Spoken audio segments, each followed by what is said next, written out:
Don't I know you, sir? Don't believe so. I haven't been here in many years. Name's Silas Greaves. Silas Greaves? The bounty hunter? Used to be. Ah, what are you doing here in Abilene? Just passing through. Got a little business to take care of. Well, sir, it would be an honor if you would allow me to buy you a beer. Hell, son, it would be my honor to drink it. I'm Molly. Howdy. I'm Dwight. That's Jack and Steve. Ben's behind the bar. Oh, I bet you got some great stories. A couple. Any of them true? Jack, be nice. A few. What about your shootout with Henry Plummer's gang in Bannock, Montana? Is that where you started as a bounty hunter? That's what it says in this here dime novel. Don't believe everything you read in them dime novels, boy. First man I hunted was back when I was riding with Billy the Kid. You knew Billy the Kid? Damn right. That scrawny son of a bitch had no fear. Wouldn't back down for nobody. I heard he collected the 10 stars off any crooked lawmen who crossed him. It was a war, boy. The Lincoln County War. And Billy promised his regulators would take the life of every bastard who helped bushwhack John Tunstall. Kid had a big chip on his shoulder and a hair-trigger temper. Made him dangerous as hell.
It was about 30 years ago. Billy was hiding out in an abandoned farm near Stinking Springs. I threw in with the kid because the man I had sworn vengeance on was riding with Billy's enemies. But before I tell you why I want that sumbitch dead, let me tell you what happened that day. I was heading back to the hideout when suddenly I had this funny feeling. Funny, ha-ha? No, Steve. The other kind of funny.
Stay here and keep an eye on the road.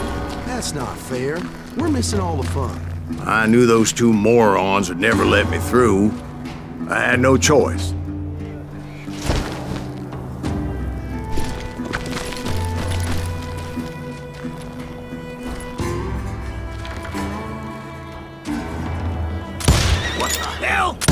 that, sumbitch!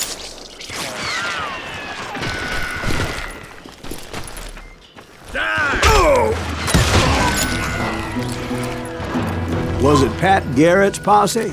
Oh, yeah. I heard the shots and I knew I had to move fast. Garrett and his army of deputies had surrounded the entire homestead.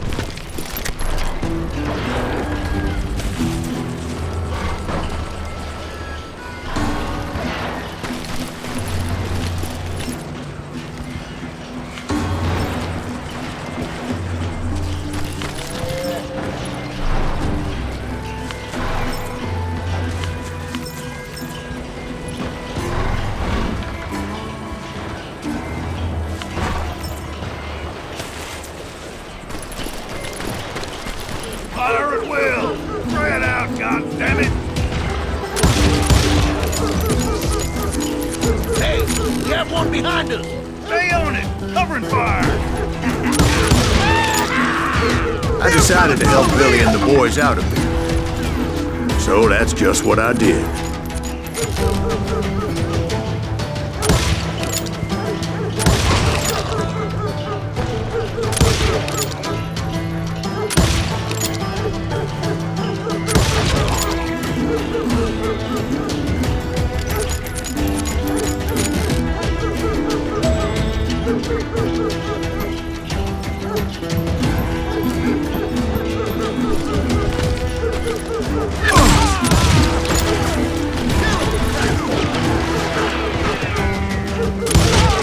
As the governor of New Mexico was paying for the kid's apprehension, Garrett was able to hire every gun hand in Lincoln County.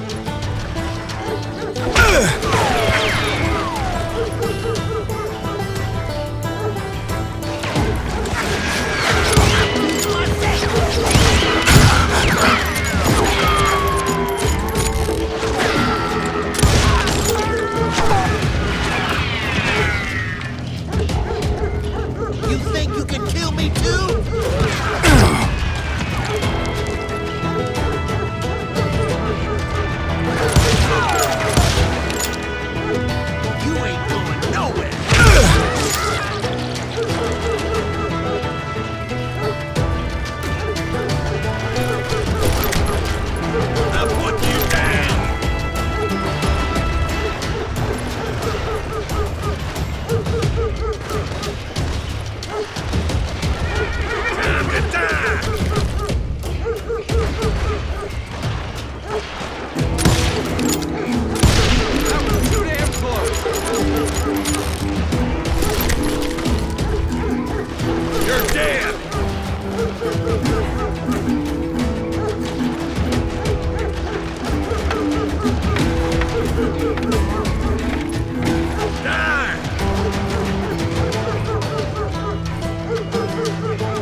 bunch of chickens with their heads these cut some off. bitches running.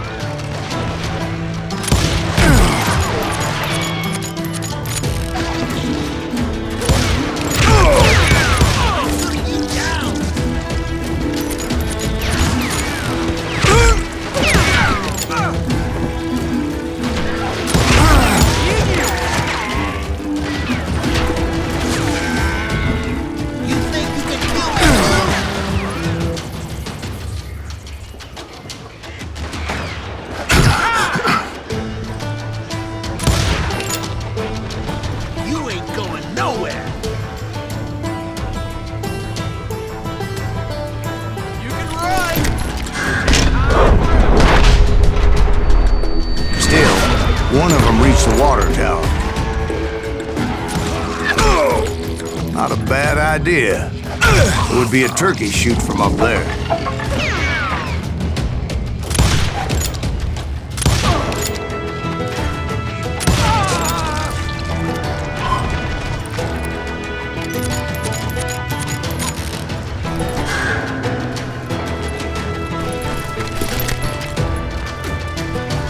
Luckily, these shooters Garrett hired weren't the sharpest tools in the shed.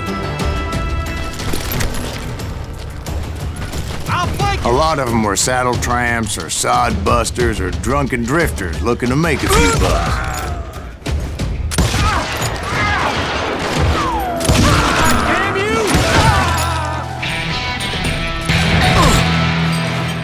Someone shoot that bastard!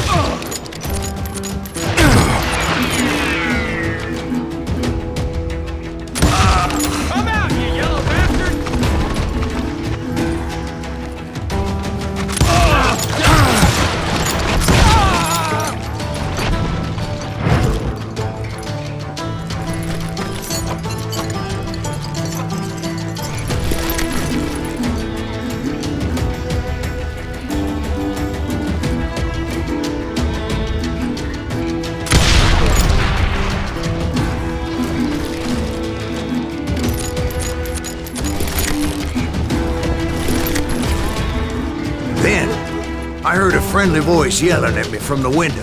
Back door! We'll cover you! Try aiming, you idiots! Truth be told, things weren't much better behind the house.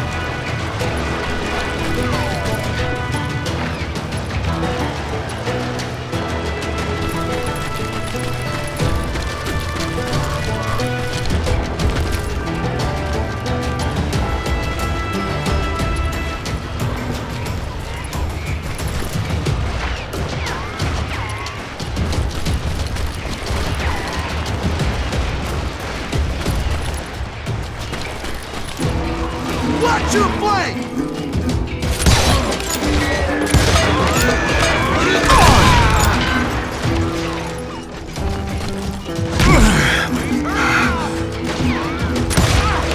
I cut their numbers in half, but that just made the ones that were left twice as mad.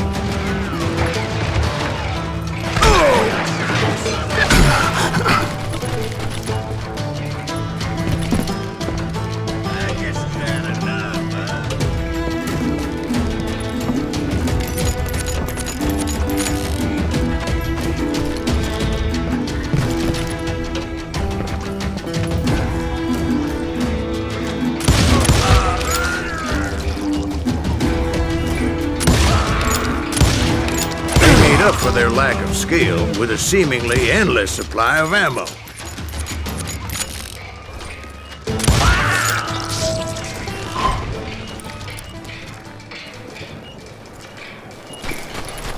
It was a bit of a slog, but I finally fought my way around the back of the house.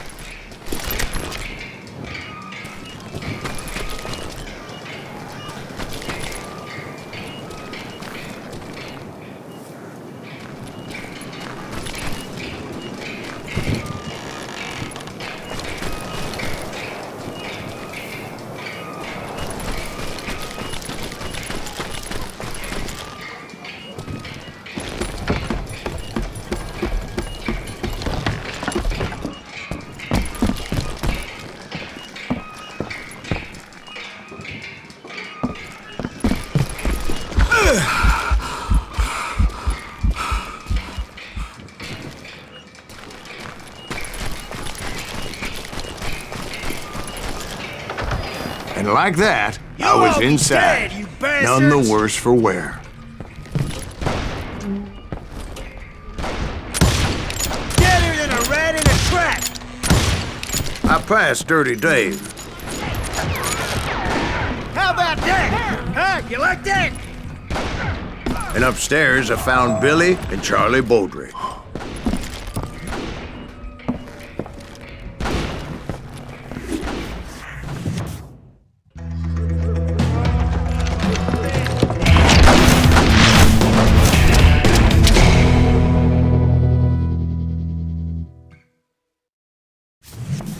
Billy looked at me and said, "About time, amigo! Grab a gun and get to the window." Wait, so you were friends with Billy the Kid? Yeah, sort of. Anyway, we were surrounded by dozens of deputized shooters who wanted to do us harm.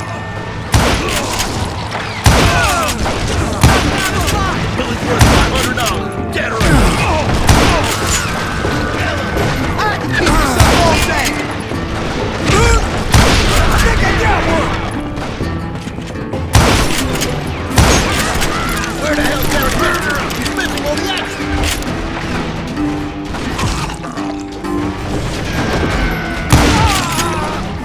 I'm telling you, Garrett's men were dropping like flies, but they just kept on coming.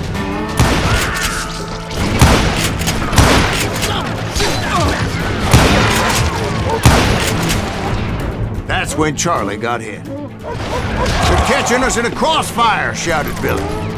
"Get to the other side!"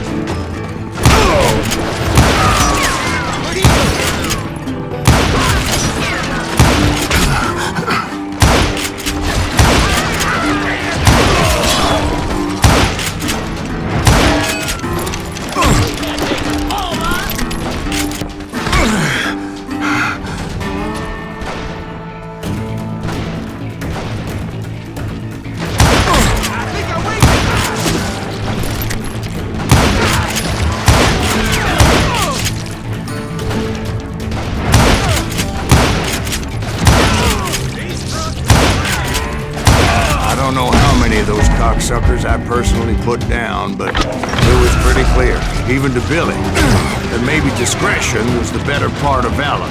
What's that mean? It means that it was time to cut and run. "They got a Gatling," Billy shouted. "Get the horses and bring them round back. I'll draw their attention."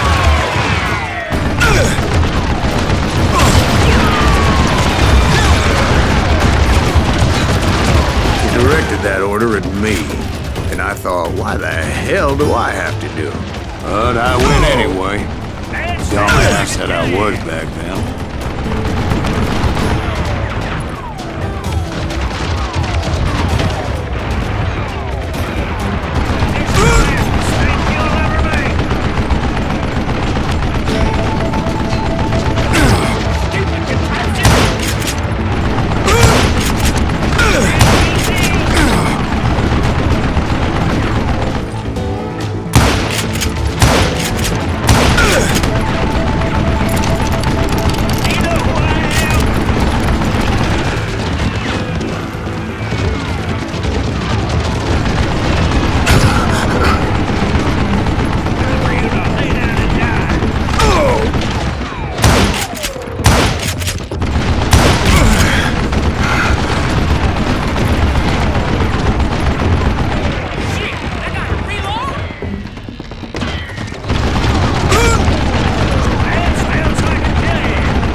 that false sense of invincibility that many young men have.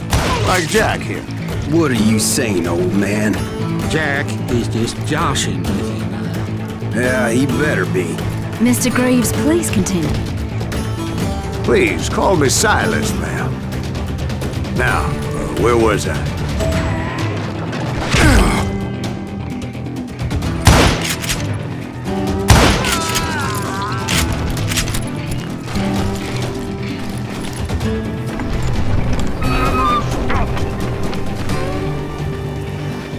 Oh, so you're hiding too now?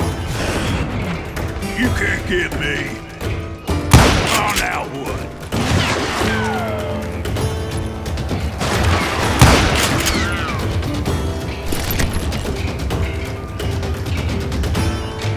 Waste your bullets. Go ahead.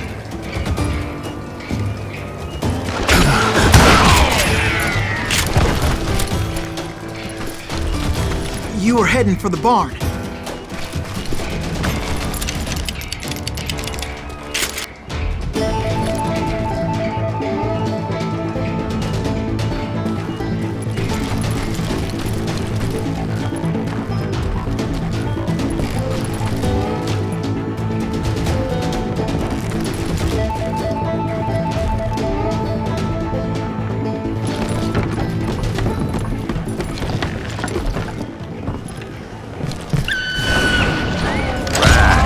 Making my way past a passel of fallen foes.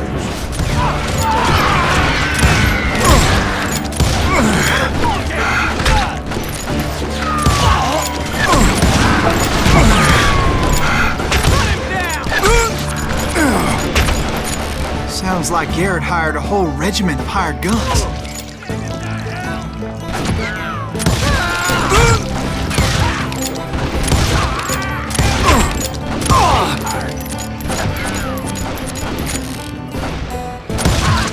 That's it for you. You can't hide forever. Woo, that gave me a goddamn headache.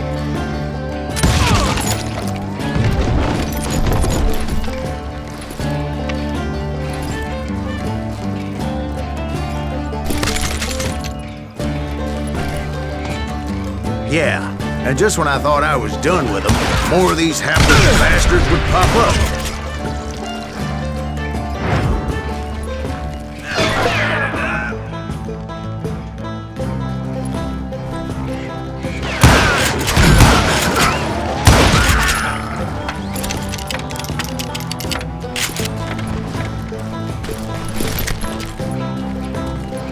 Finally, I had the stables within my reach.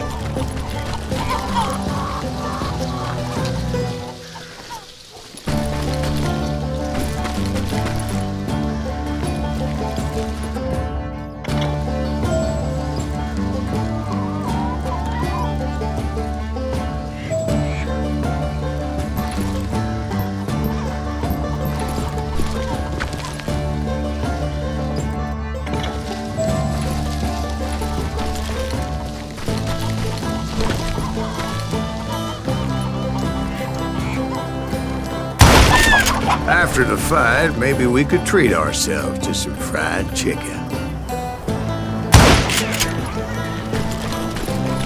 And that's when I met Sheriff Pat Garrett. I read that you went toe-to-toe with him, sir. That backstabbing bastard with that tacked-on tin star.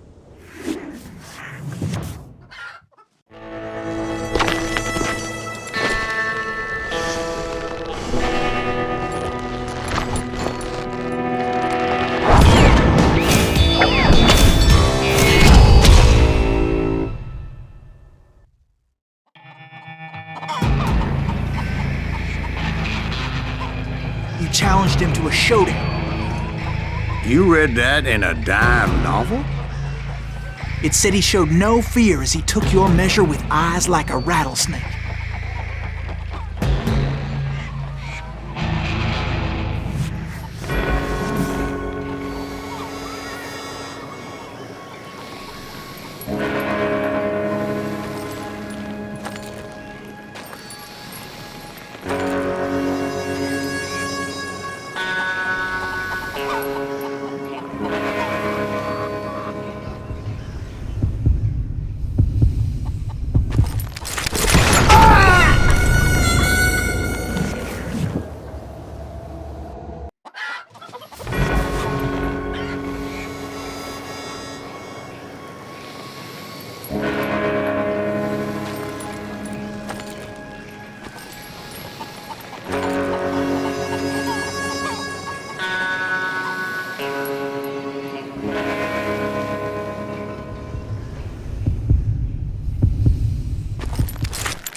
understand that you killed him in a fair fight.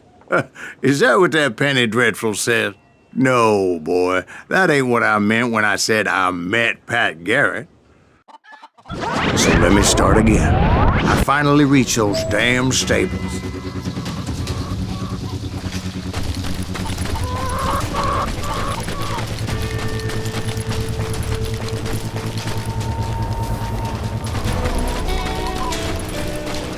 Stepped inside, and bam! Last thing I heard was Garrett's voice. That's not Billy. And go on, how did it end? And, boy, that was just the beginning.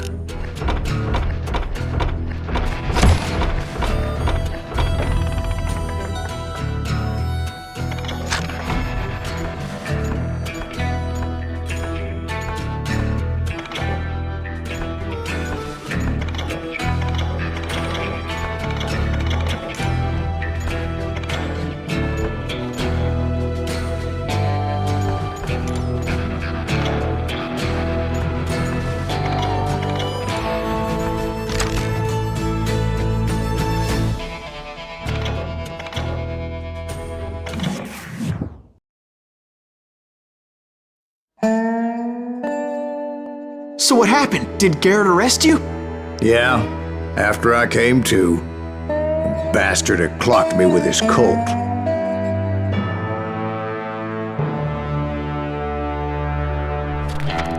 And the kid surrendered? When he realized there was no getting out of there alive. So they locked you up in Lincoln? Indeed they did. Sentenced me to hang right along with the kid.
It's important to know that I was only riding with Billy so I could find the bastard I was after.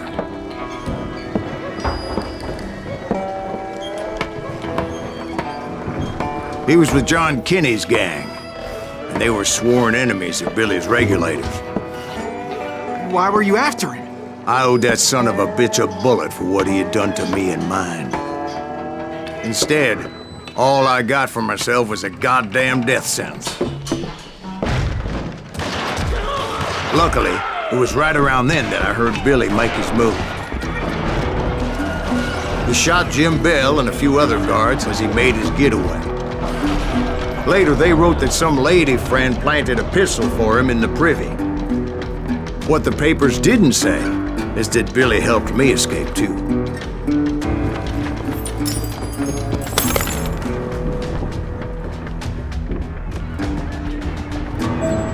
My first order of business was finding a firearm.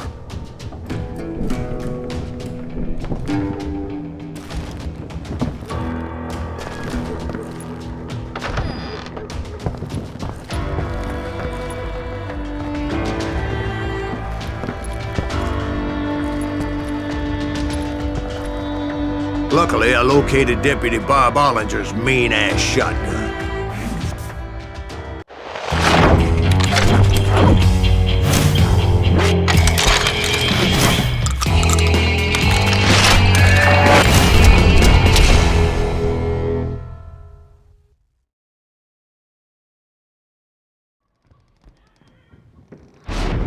I saw Billy through the window, and he yelled that I should take to the rooftops to make my escape.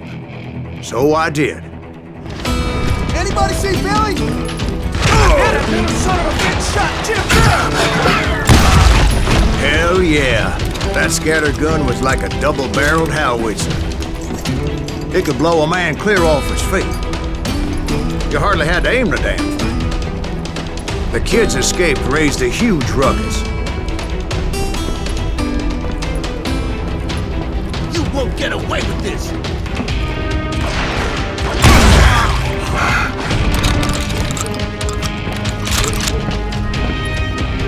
Surrender yourself!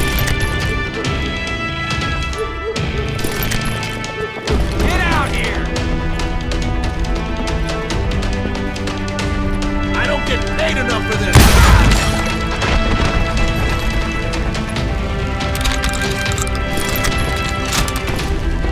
Guards were everywhere looking for him. Can't let that kid get away!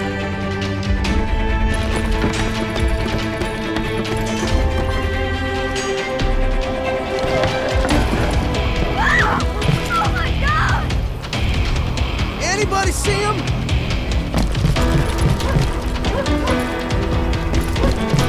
Yeah, you know you can't beat me.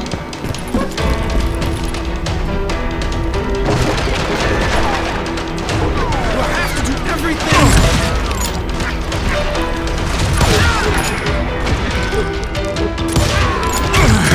Jesus, right.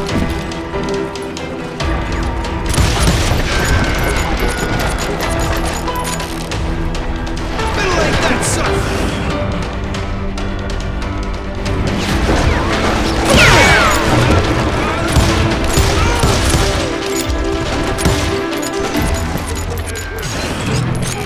Get around!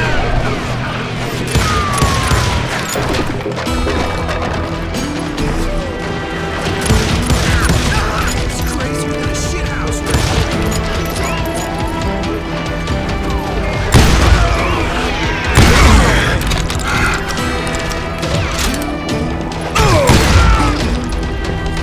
you can't hide from me.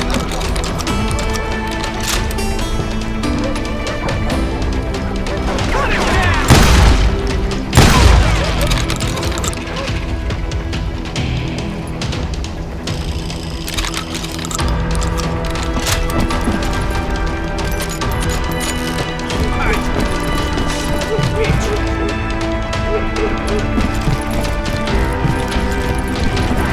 I had to jump from roof to roof like a damn alley cat.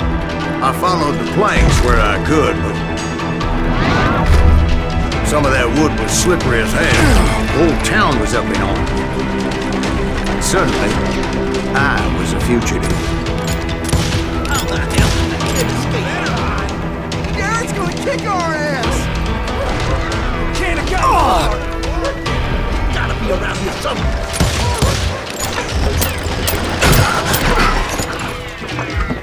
Billy!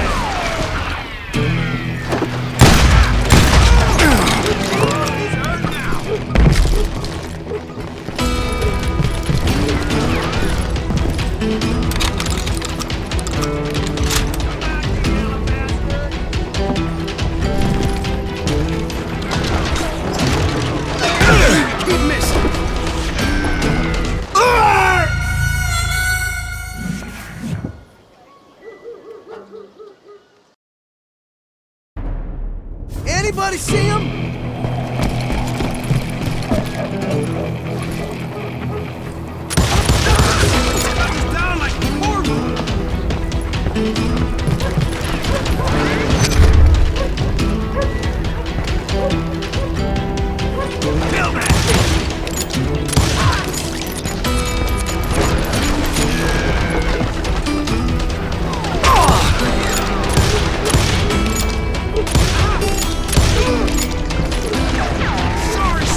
So that bastard you were after, what did he do?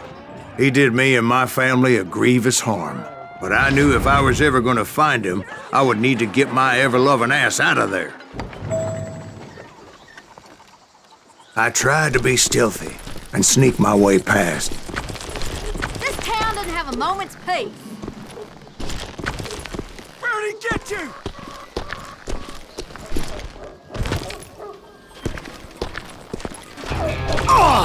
You! But hell, if they weren't all waiting for me. Apparently, some of them thought I was Billy.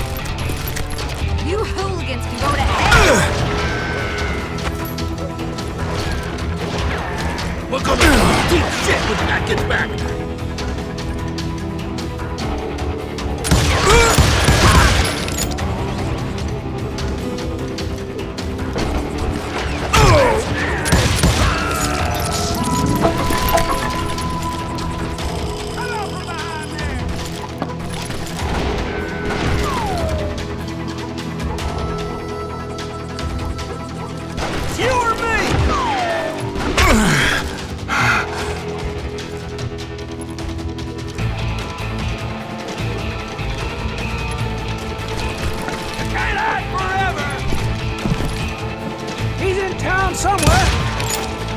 See, me and the kid shared a certain similarity in build and coloring.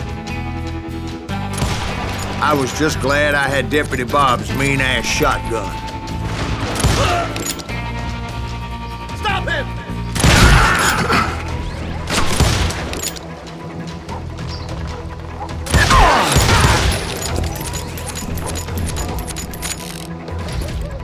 Give it up!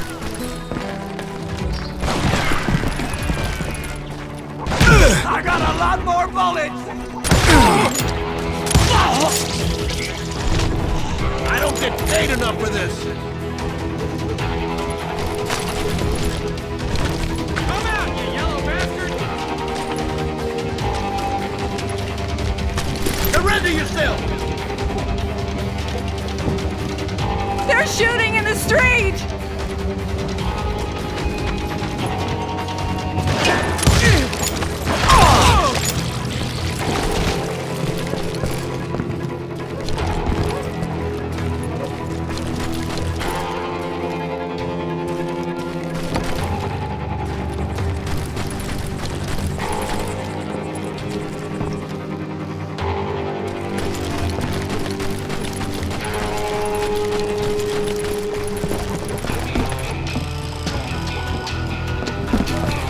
Get your headstone! You hear me? So much lead was whizzing by my head, it was like everyone in Lincoln wanted to put me in the ground. I knew I needed to find a horse. Though I never did have a great fondness for those four-legged grass eaters. Smelly, sweaty, ungrateful beasts. We prize them too high, if you ask me.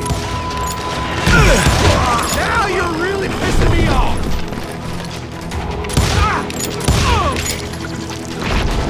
You can't hide forever!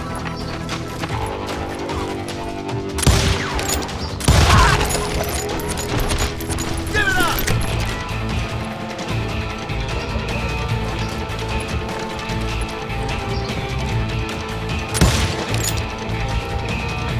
Surrender yourself!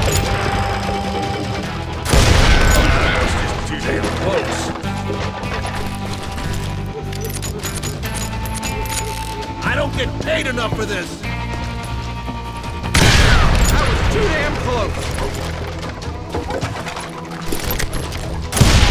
What? Can't hear you! You won't get away with this!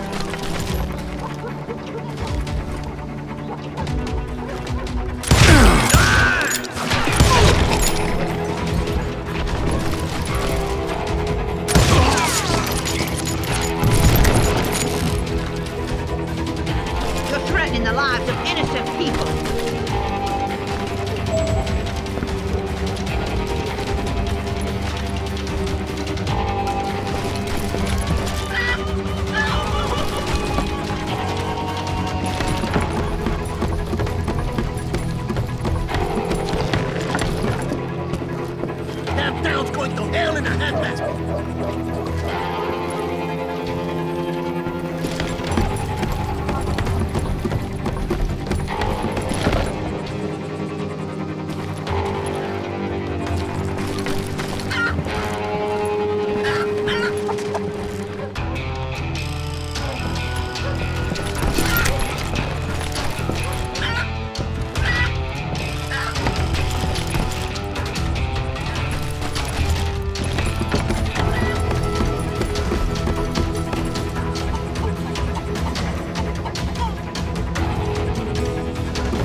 But where was the kid while you were busy getting shot at? Gone. And that's when it occurred to me why Billy set me free.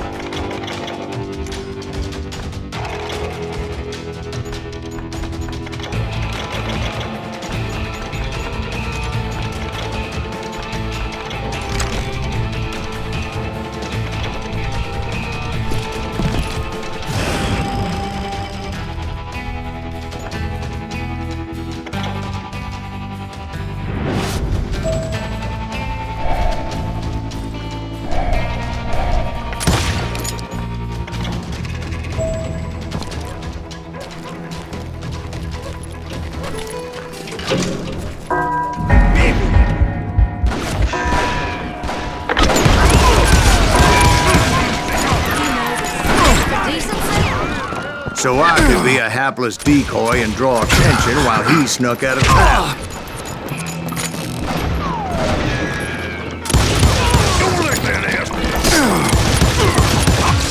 I knew if I made it out of there in one piece, no one would put a price on my head.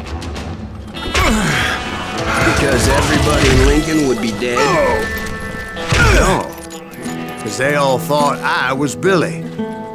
And all that blame would fall on him. Meanwhile, Deputy Bob Ollinger was organizing a posse to put me down. He was already a mean son of a bitch, but he was doubly pissed that I stole his mean-ass shotgun. Anyway, it was me or them, and the only way forward led me straight to perdition. But the cards were dealt, and I had no choice but to play it.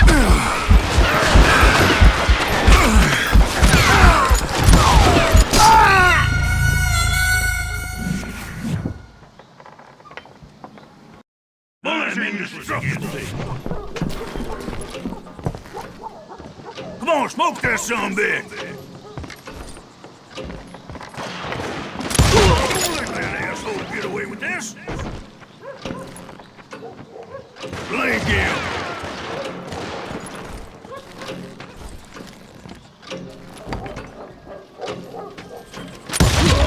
Knock down his life! What?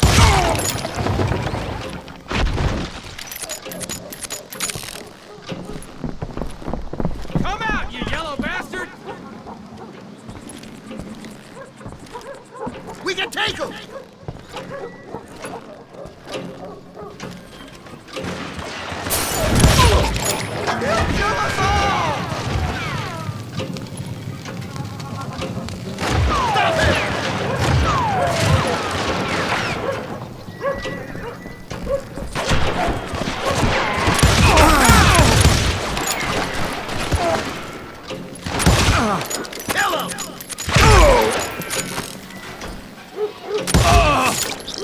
Goddamn shot! Let him get away!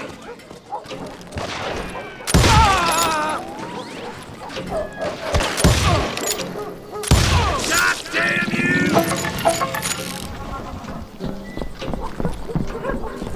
You can't hide forever!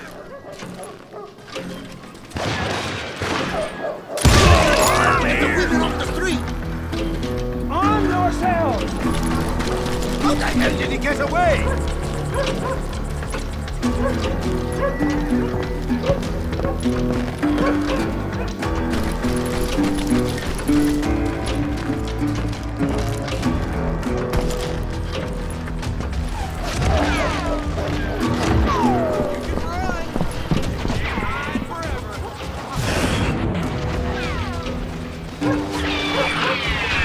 Somebody kill him!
gonna be in deep shit when Cat gets back.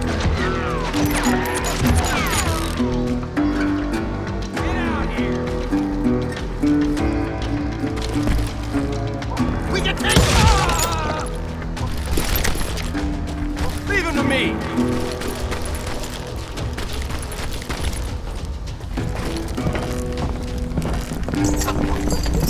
Don't let him get away!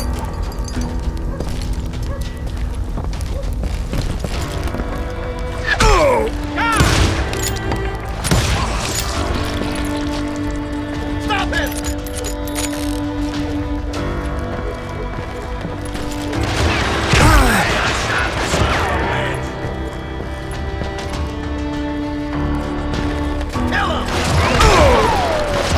Finally, I found what I was looking for.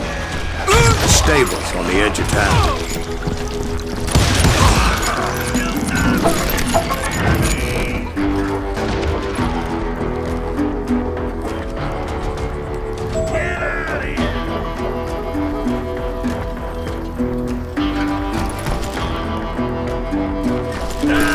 I guess Billy saved your ass, taking out Bob Ollinger the way he did. Billy didn't kill Bob. Sure he did. He dispatched him right after he shot Deputy Bell. No, sir. Because Bob came right up behind me, angry as hell that Billy had lit out. "Hello, Bob," I said. "I think you better let me go." And he says, "I don't think so, boy. Not with my shotgun." So we stood there in the middle of the street, eyeball to eyeball. He intended to kill me, and I knew I had no choice but to defend myself.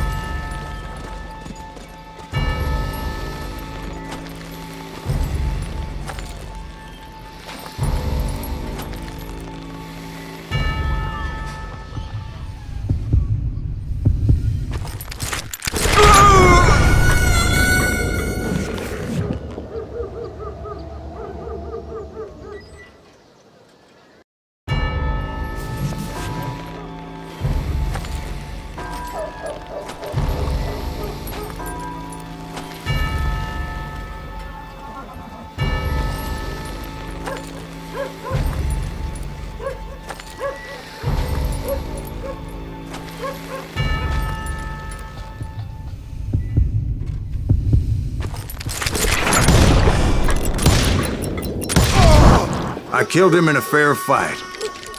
Everybody saw I had no damn choice. Well, Lincoln got a mite depopulated that day. Pat Garrett gunned down Billy 3 months later, so his escape was all for naught anyway.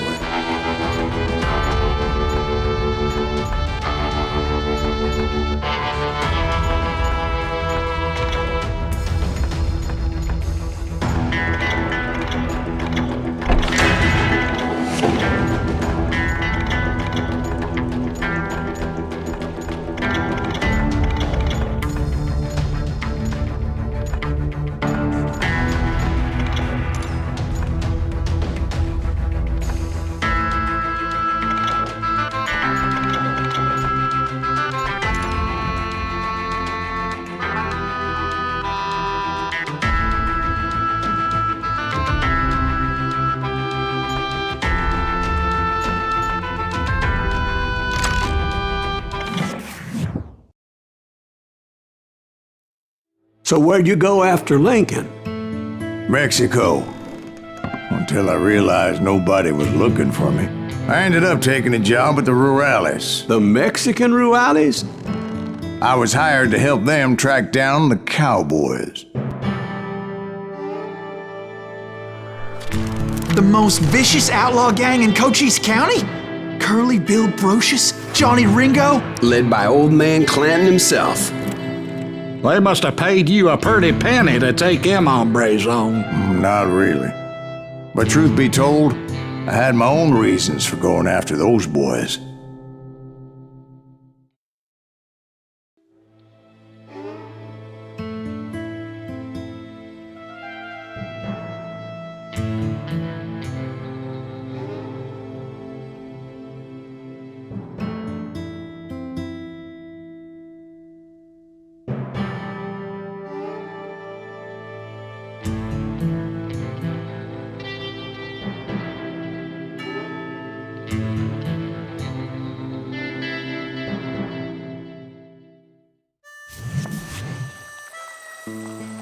So was the bastard you were after now riding with the cowboys? Roscoe Bob Bryant was his name. Oh. But no, this time it was a different bastard I was after. The aforementioned Mr. Ringo. And yes, he was working for old man Clanton. I hate fucking running.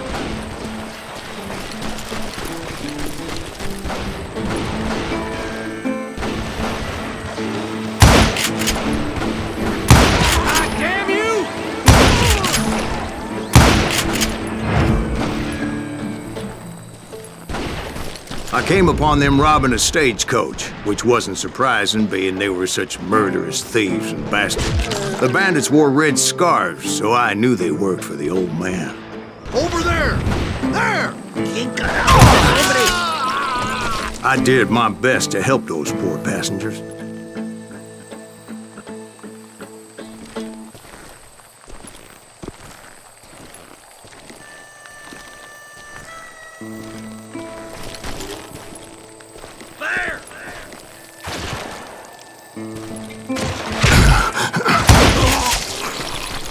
Moments later, the attackers were dead, and I checked the stagecoach to see how many passengers were still breathing.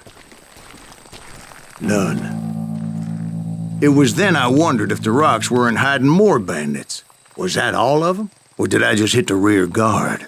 I quickly got my answer. They attacked from on high like Apaches often did.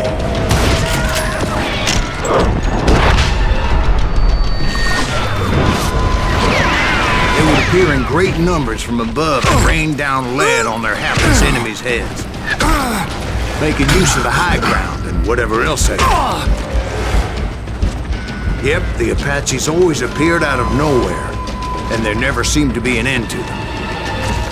Hold on. Were you attacked by Apaches? What happened to the cowboys? Did I say they were Apaches? I said Clanton's cowboys attacked me Apache style. I was in a pitched battle, but I was holding my own against an overwhelming enemy force. Son of a bitch!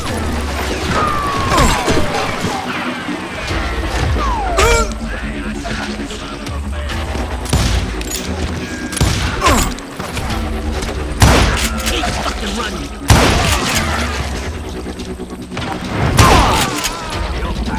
See, at the time, I was still pretty green and would often blunder into regrettable situations. But I just kept shooting at anything I could see up in those damn rocks. I didn't see Ringo, but I knew he was with the cowboys. He and Roscoe Bob had done me a dreadful wrong, and I was determined to have my revenge. But to get to Ringo, I knew I'd have to fight my way past these other assholes first.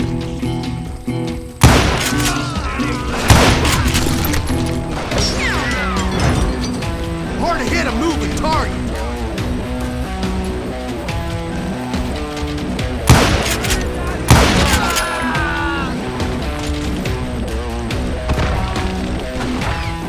Catch him in the crossfire.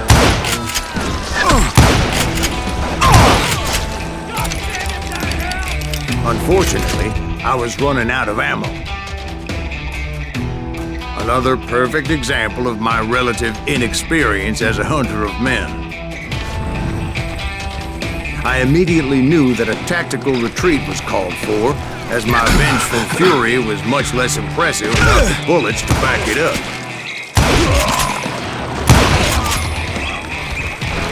Can't outrun a bullet! Finally, they managed to corner me. Trapped as I was, the odds of my survival seemed pretty slim. Shoot that running son of a bitch! Luckily, serendipity was on my side as I suddenly spotted a way out of my predicament.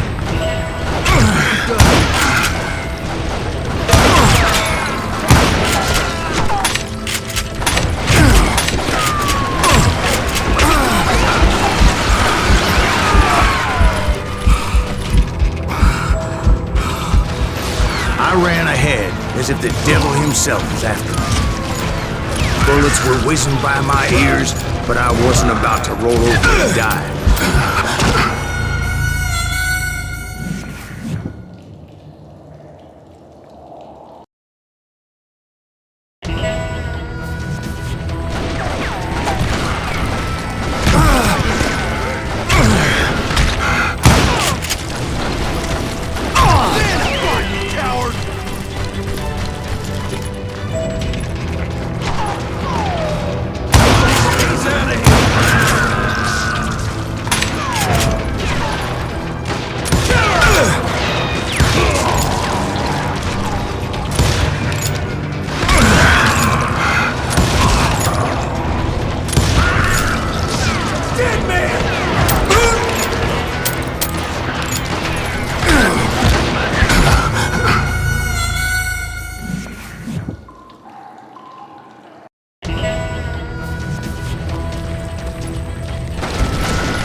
I just kept running like there was no tomorrow. Because there wouldn't be if Clanton and his men caught up with me. As I was scurrying around those caves, I thought, what was I thinking? Going up against a gang like this?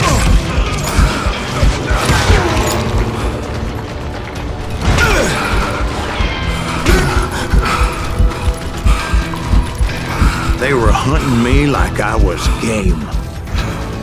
You think I don't see? I just kept running, not knowing where the hell I was going.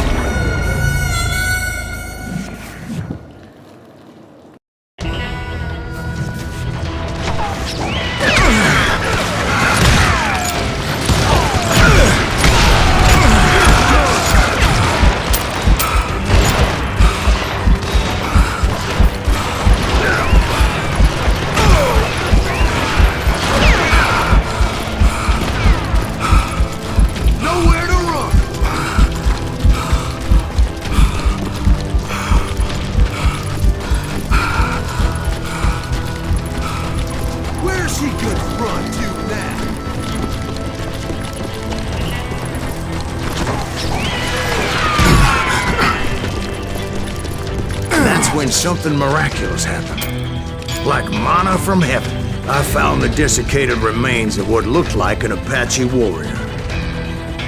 The old weapon next to him supplied me with some much-needed ammunition.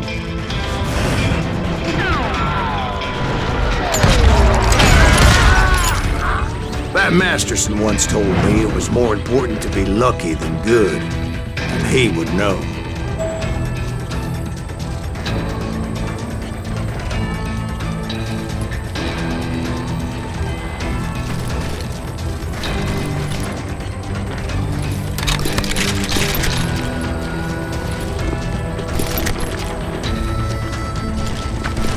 And imagine my surprise when I found a fistful of dynamite to go along with that ammo. That stroke of good fortune evened the odds and bolstered my confidence. It was time to turn the tables. Time for the prey to become the predator. Time for the hunted to become the hunter. Time. All right, Jesus, we get it. They were right where you wanted them. That's right, Jack. I was done running, and the old man's boys were not expecting that. No, sir. I came at them like a wildcat. My fury knew no bounds.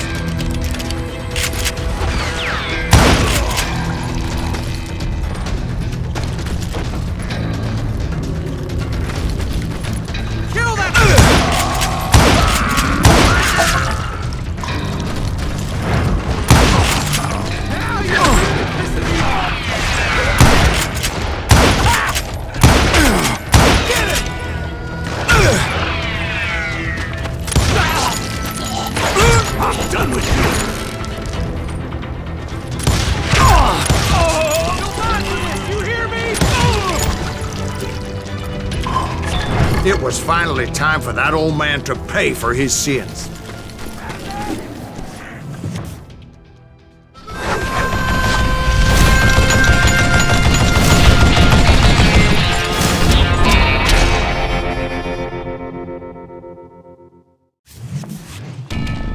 I yelled out at the top of my lungs, "Clanton, I'm coming for you!" A little stealth might have made more sense, to be perfectly honest.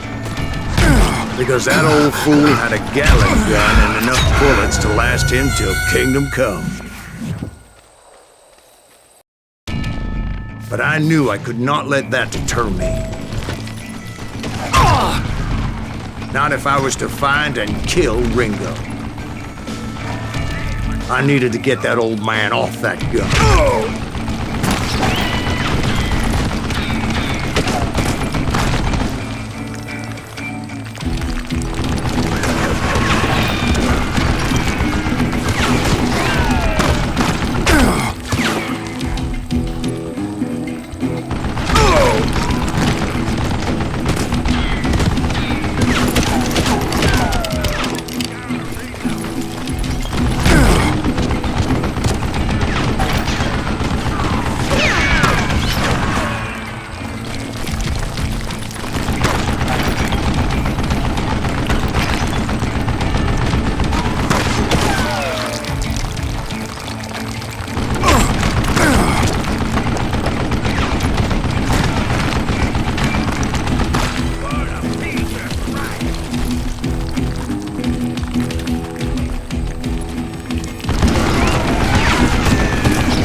Let me tell you, that was the longest uphill climb of my entire damn life. Well, one of the longest. There was that one time I was pursuing Frank James, Jesse James's brother. Jesse James? Perhaps we could talk about that one later. Now, where was I? Right. I had old man Clanton in my sights. Most everyone thought it was the Ruales who had come up against him in Guadalupe Canyon, but it was just me.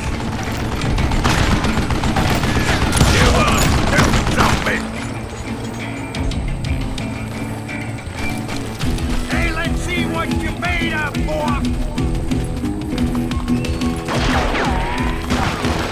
Let's see what you got.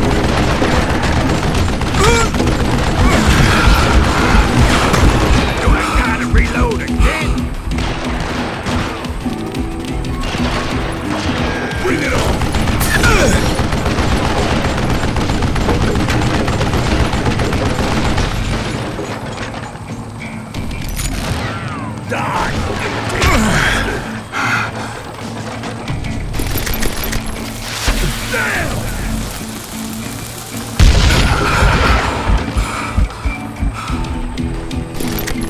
I don't know how you lived this long. You're hiding from me. What I ever do to you? Damn good traffic, damn the shit. Oh! But you get now.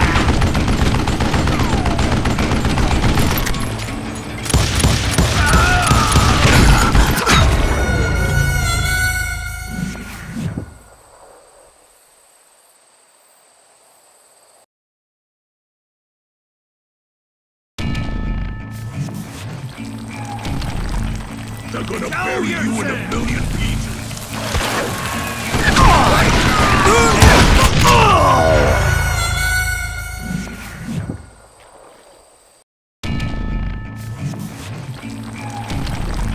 Gonna blow you into the... I don't know how you live.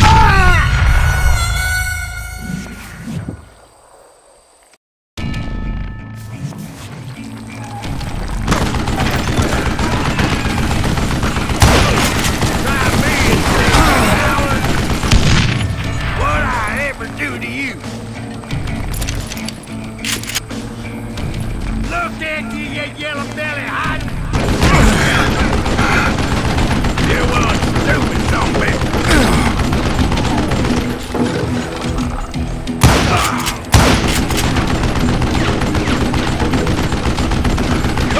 Goddamn!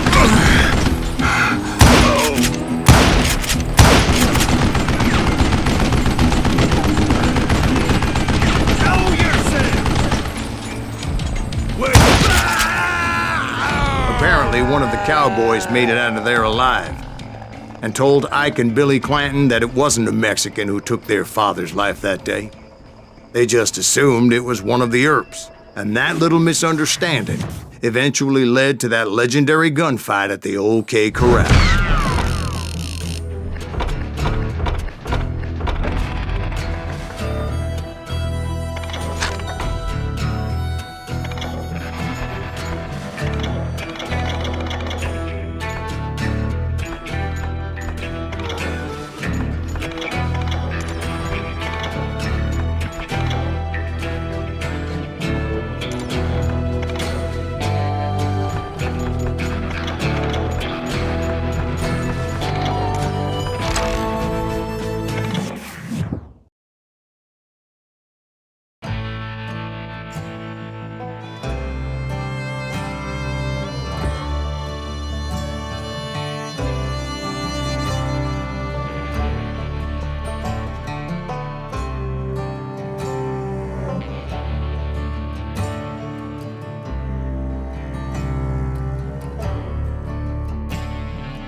A few weeks after that dust-up at the OK Corral, I was still after Johnny Ringo. I had tracked him and the cowboys to their hideout at a sawmill, and they were loaded for bear. So, what exactly did Johnny Ringo do to piss you off? Well, him and that other bastard. Roscoe Bob Bryant? Yep. They both deserve to die, and I promise I'll tell you why. But first I need to tell you about the cowboys' new boss, Curly Bill Brocious. Herb's coming! Get ready, boys.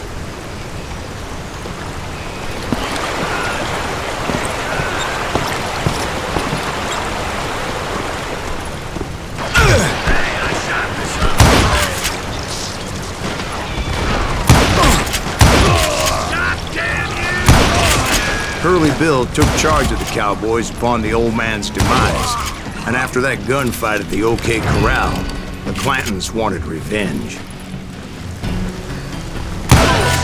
So they murdered Morgan Earp and grievously wounded his older brother, Virgil.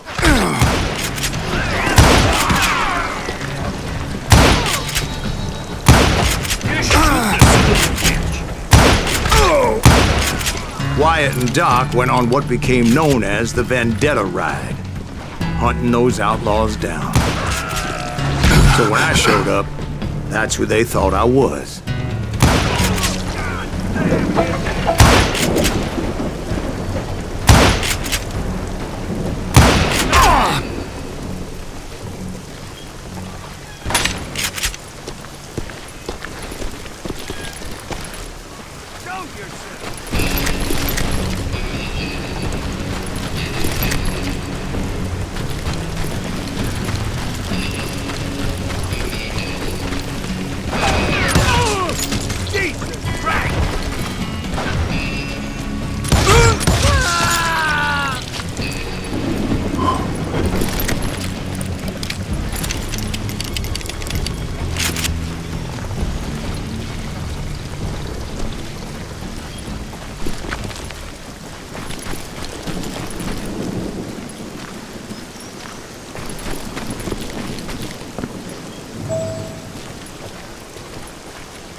There were killers around every corner, all wearing red bandanas. That's how the cowboys identified each other, and I was beginning to wish I had one myself. You're dead!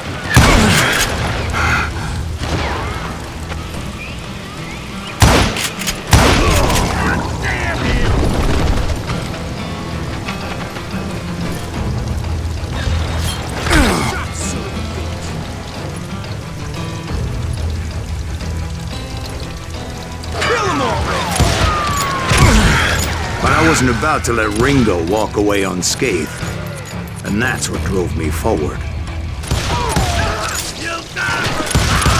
They say that Ringo was infernally fast. I hardly saw anyone faster, boy.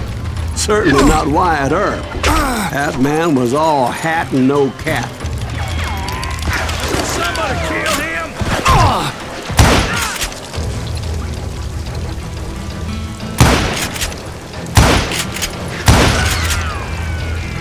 Murder him!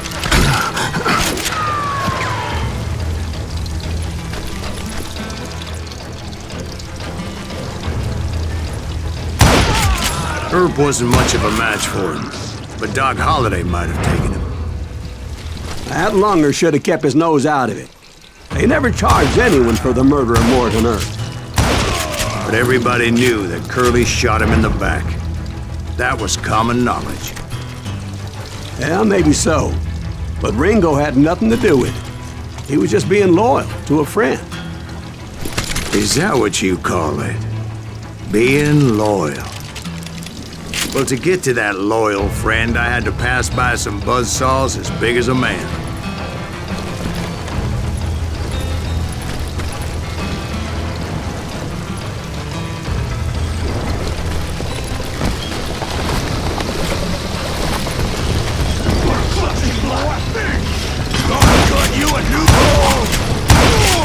Excuse me, sir. I have a question. What's that, Dwight? After old man Clanton died, why didn't his son take over the Cowboys? Because Ike Clanton was dumber than a box of rocks and a yellow belly to boot.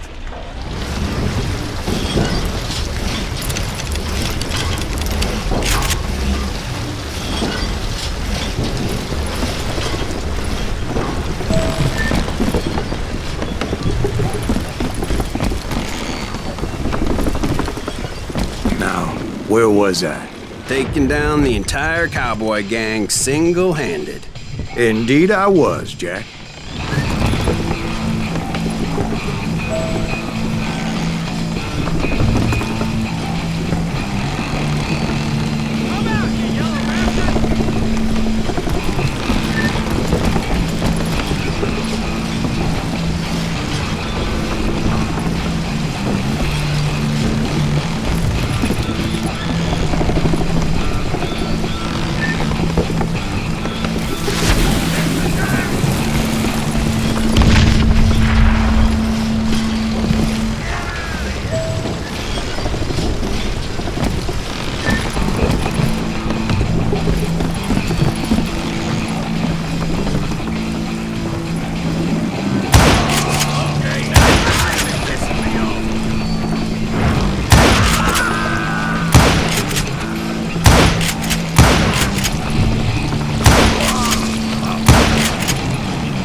Though it wasn't easy, as those boys had good cover.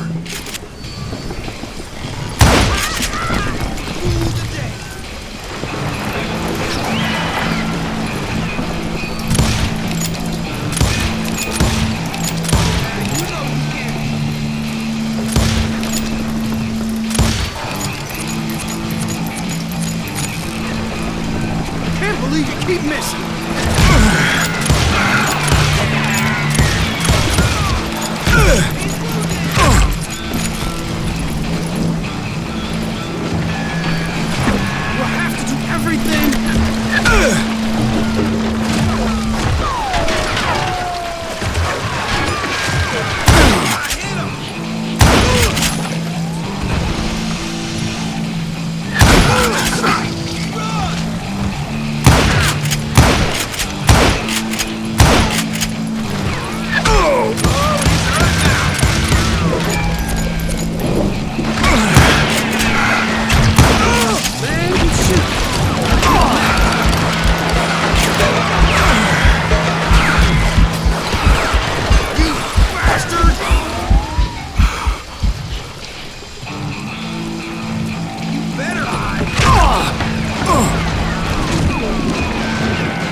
You just met your man!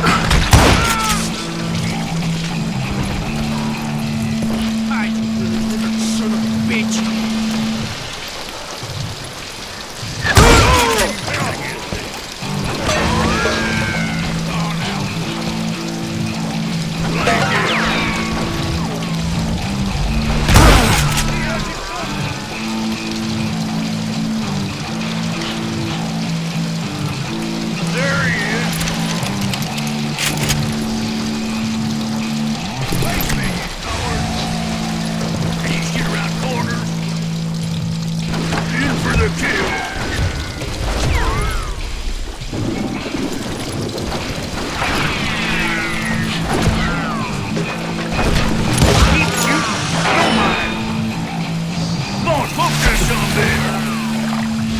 Look out! God damn it! Boy, you are shit out! You come out and I will. What are you gonna do?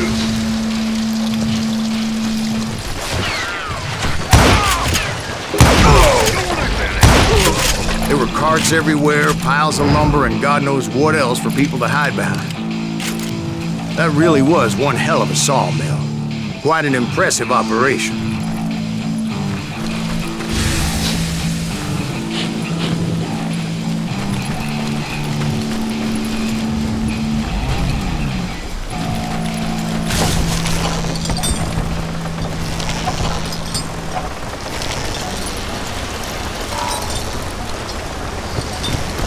And where was Curly Bill? Did you see him? I'm about to get to that, Ben. Patience.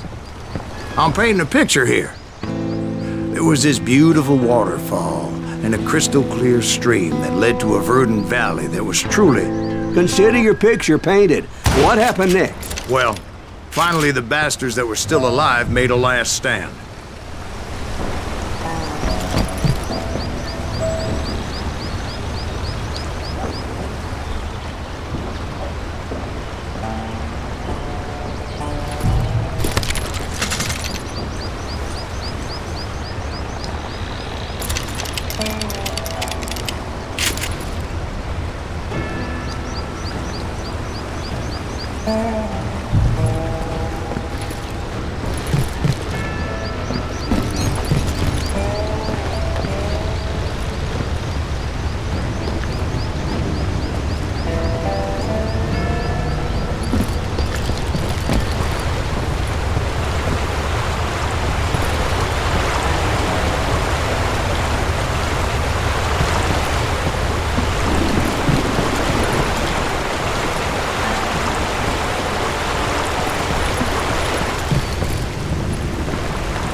Curly Bill, Johnny Ringo, and his compadres took off into the lumber yard, and I followed after.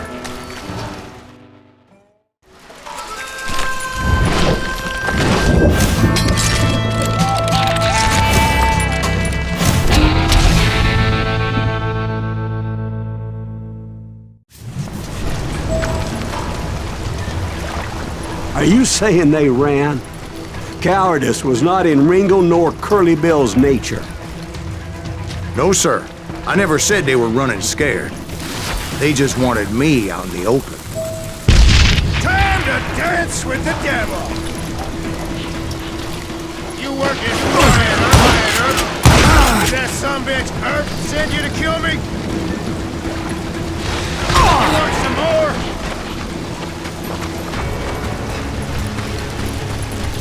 Did that sumbitch Earth send you to kill me?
Are you saying they ran?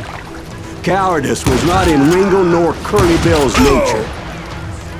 No, sir. I never said they were running scared. They just wanted me out in the open.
chance and no future.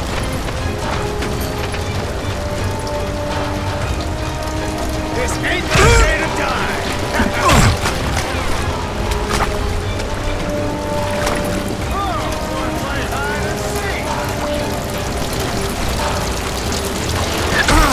Some bitch Earth sent you to kill me?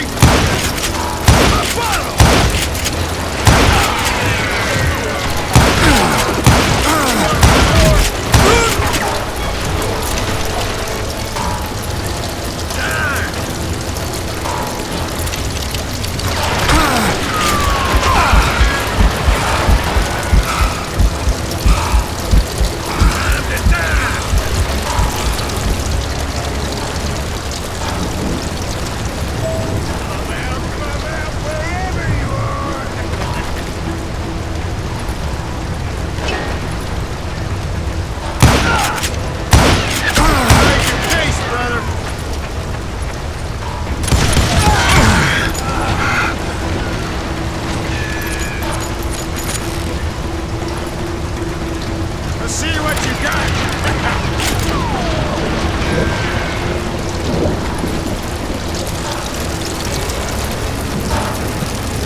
Brocious gave me no choice but to take his life. But Ringo was nowhere to be found. I knew you didn't kill Ringo, because he was found dead in a different location altogether. To this day, his killer is still unknown. Indeed. Took me a few months before I finally tracked his ass to West Turkey Creek Canyon.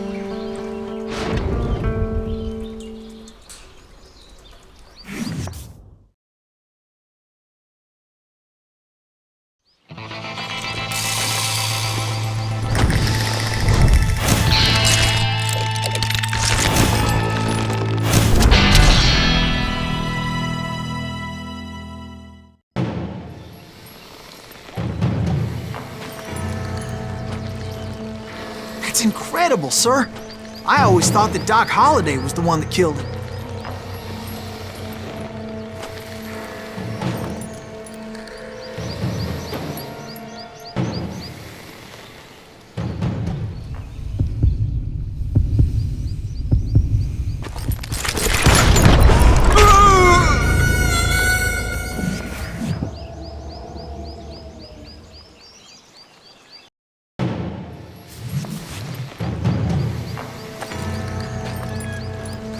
That's incredible, sir.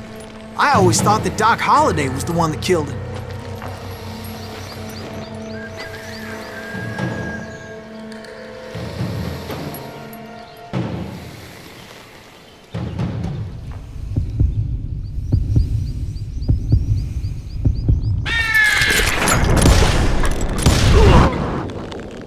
Sorry I had to ruin the legend for you, boy. But the legend ain't always true. Doc Holliday had nothing to do with the death of Johnny Ringo.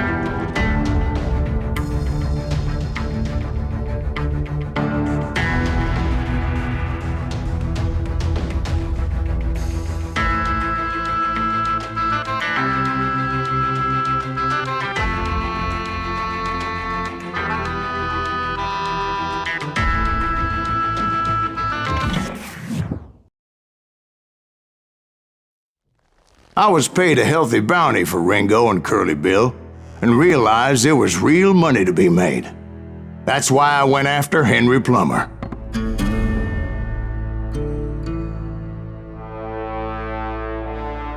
Wasn't he the sheriff who augmented his income by shaking down miners and robbing gold shipments? That's the one.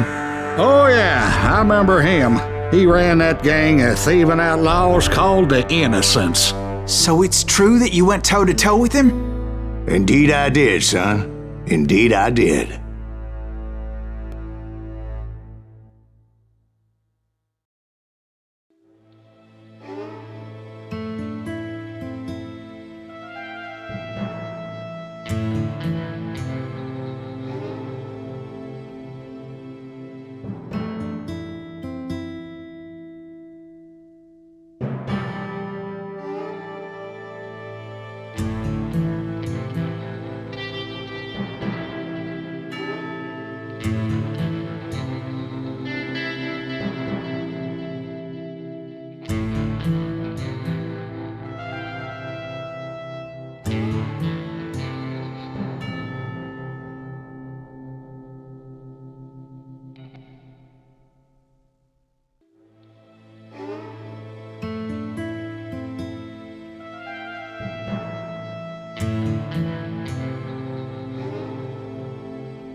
I knew I needed resources if I was going to track down Roscoe Bob Bryant, and hunting Plummer looked like a good way to get rich quick.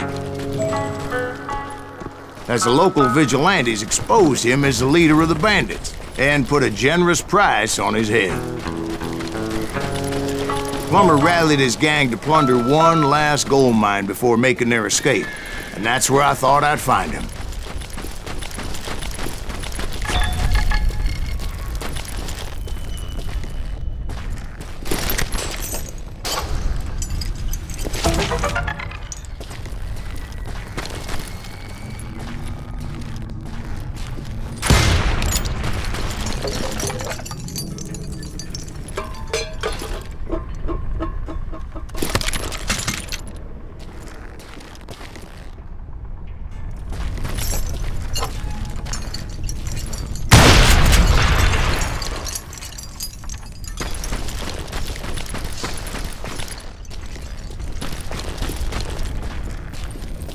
Yeah? Who the hell is that then? Don't...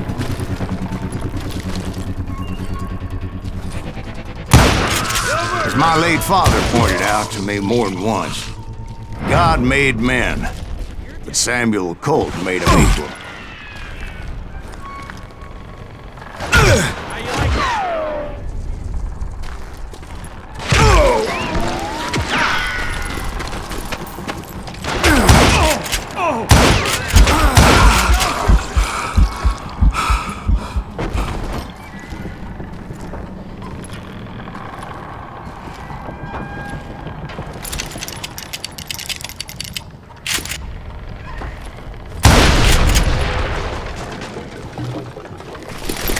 I'm ending you.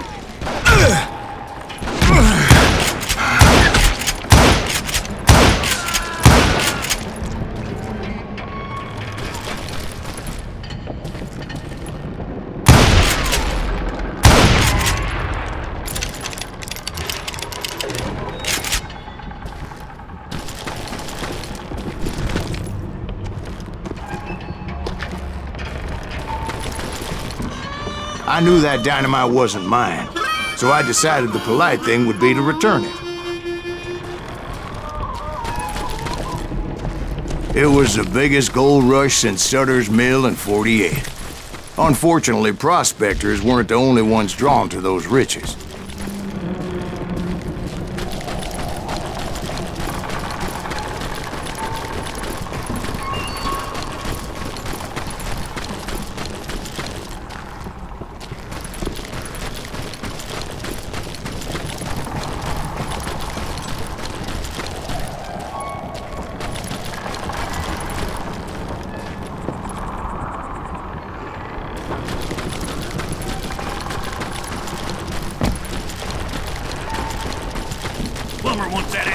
understand.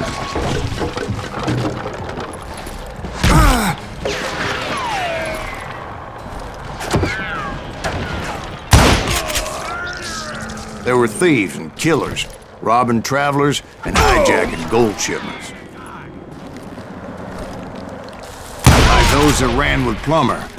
Some were just regular folks I knew from town, drawn by greed and easy pickings. Charlie Crow, the blacksmith. James, who worked in the stable. Sam and Jeremiah Barber, the butcher's sons. You can't beat the Ordinary citizens who lived a double life. Stealing and thieving and murdering their neighbors.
The rest were veterans of the Civil War.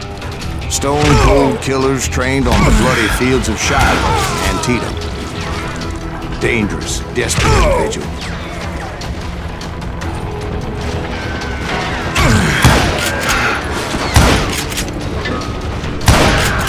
Plummer had a lot of men on his payroll. A hell of a lot. That son of a bitch pretended to protect the public with one hand while stealing them blind with the other. He set up a defensive perimeter which I had no idea how to breach.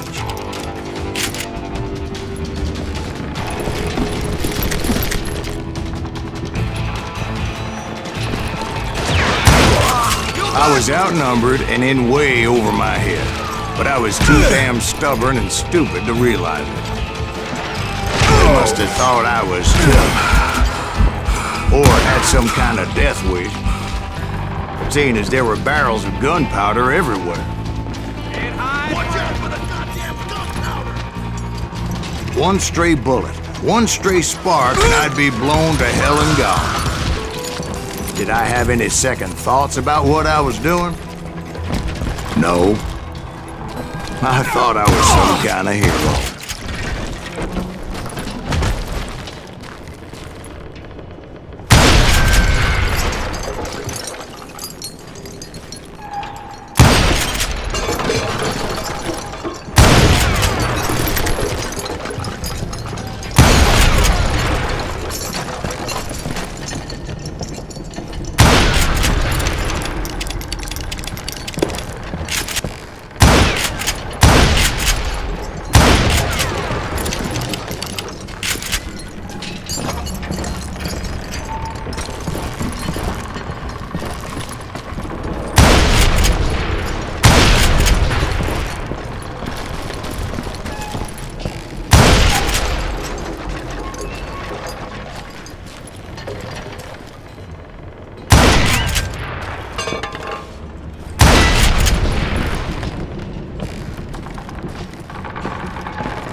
I finally made it past and headed on to meet my destiny.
But first, I had something I needed to figure out.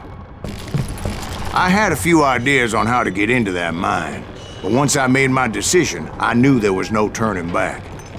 So my first thought was to enter the nearest mine portal. I saw an entrance. Made sense. It was the quickest way in, but that also made it more dangerous, as there would undoubtedly be enemy pickets posted along the way.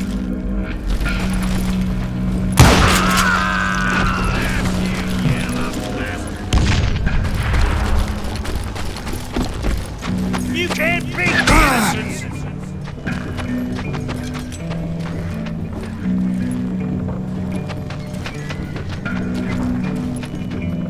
Put that moron out of his misery.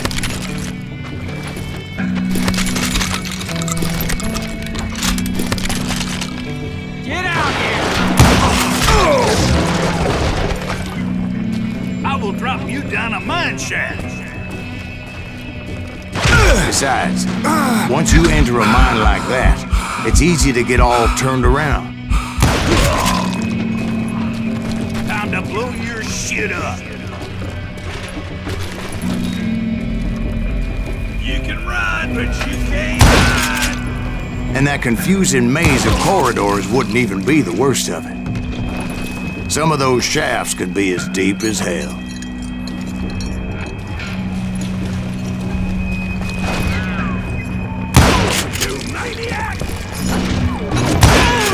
A single stumble or misstep can easily end in a deadly plunge to oblivion.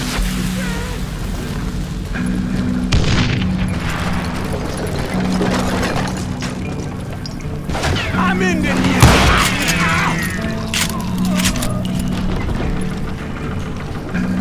Leave him to me.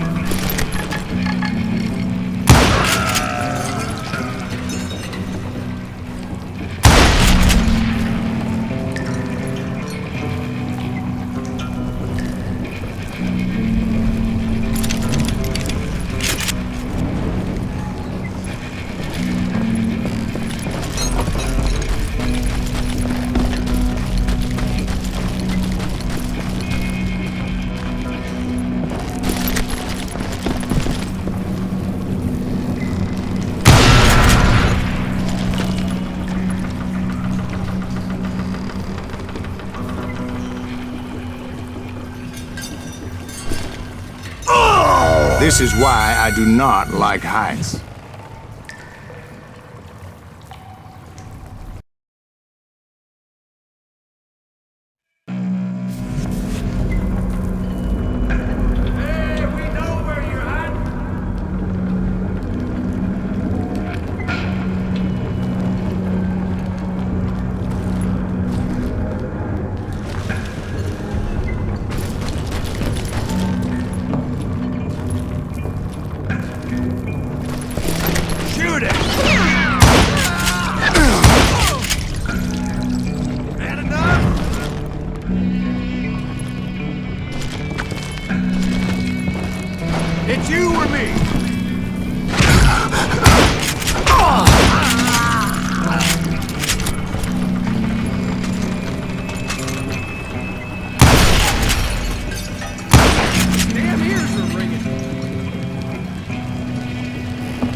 Quick reflexes often make up for a lack of common sense.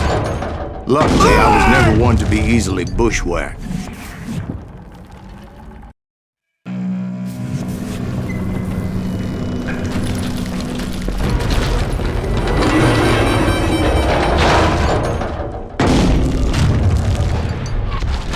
I would just need to be careful not to blow myself to kingdom come.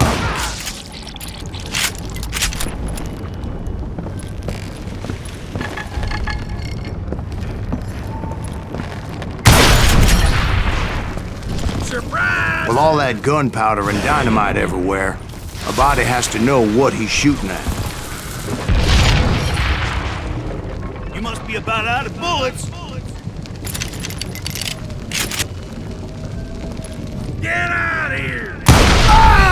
All it takes is one tiny spark, and boom. Get him! Get him!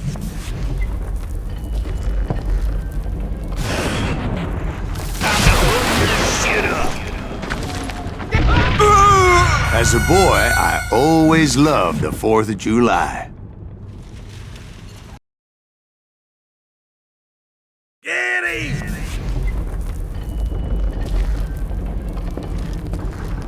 Show yourself, coward!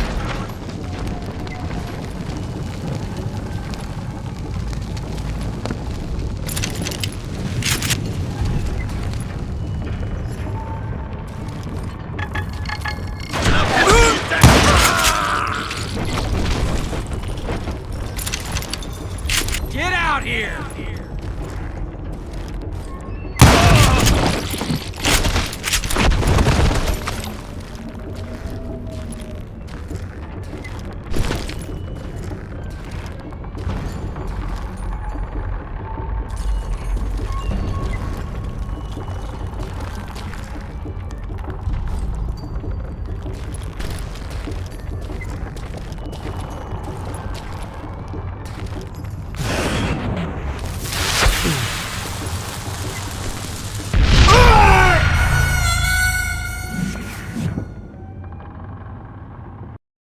Take that asshole out!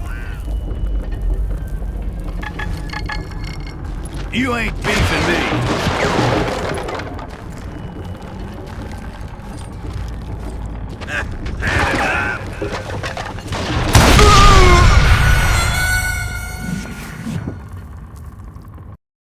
Take that asshole out!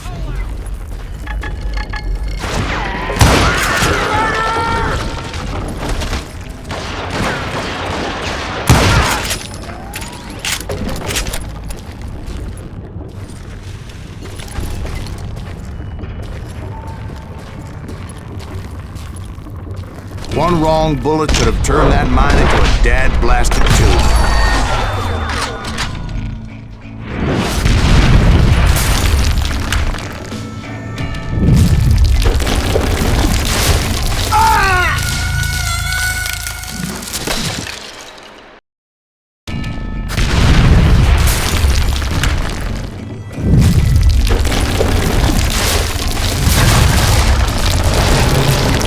Freely admit that my plan of attack was not just moronic, but clearly insane.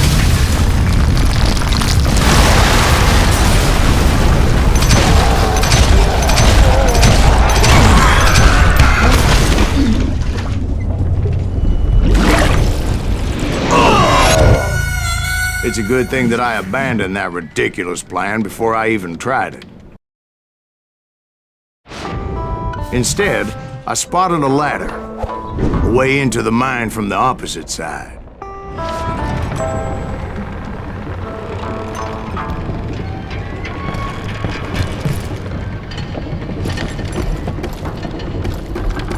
It was a long way around, but that approach seemed more sensible at the time.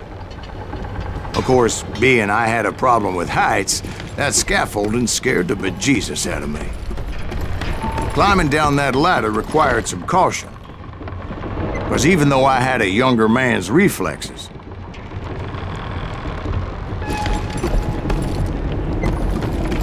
no man can dodge a damn bullet while climbing down a rickety ladder. I needed to make a leap of faith. which ain't easy when you're suspended between heaven and hell.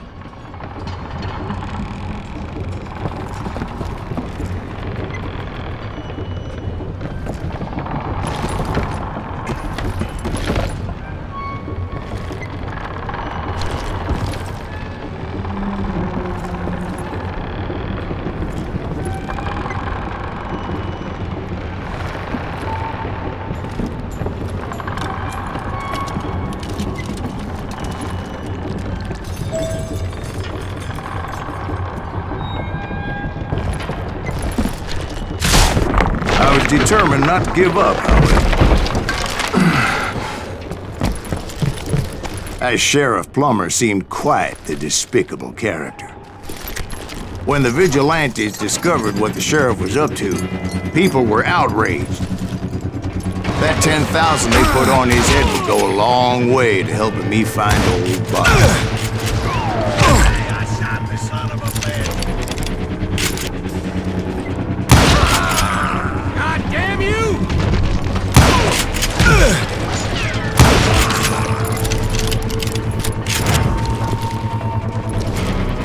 And I had made it my mission to settle that score come hell or high water.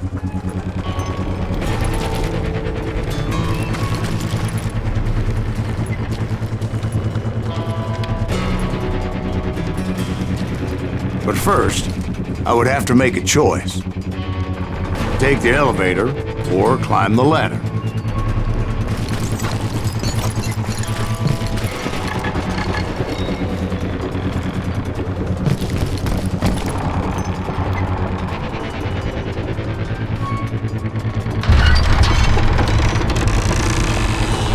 I picked the more convenient and more dangerous route.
Plummer was a mad dog killer, and the people of Nevada City deserve credit.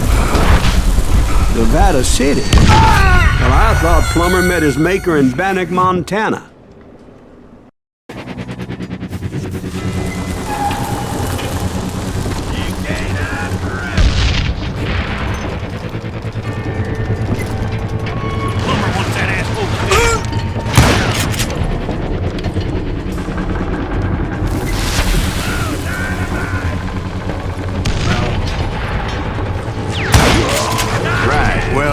He was the sheriff of both places at one time or another, but that's neither here nor there.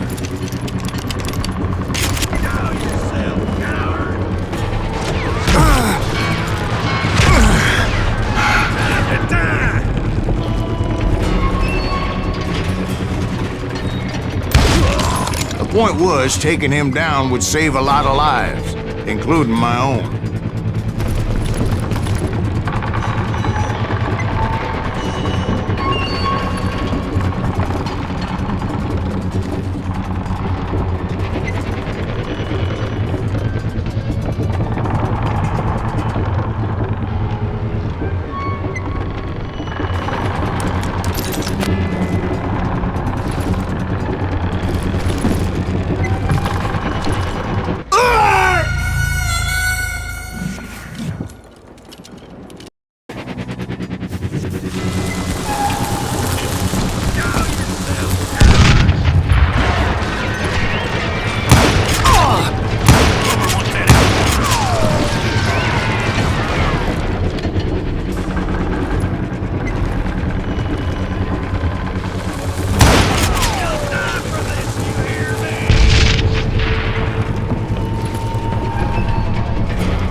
Plummer was clearly unhinged, and I could see right away that this was going to take some doing.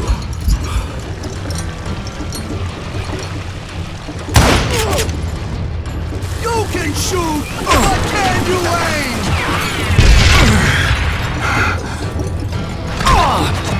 How you like that?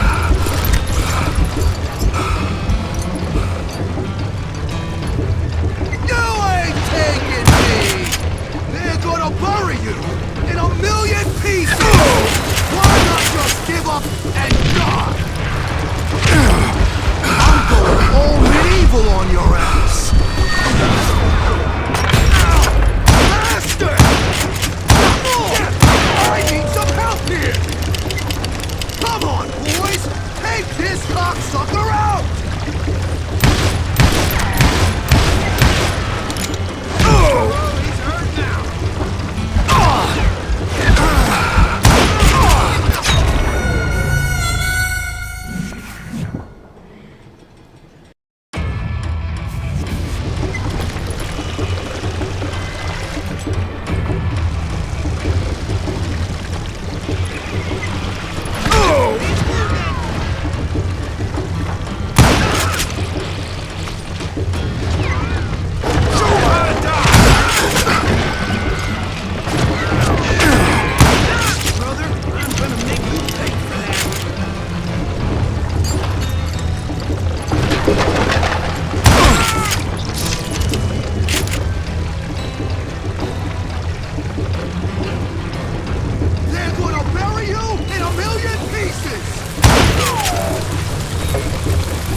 for you today!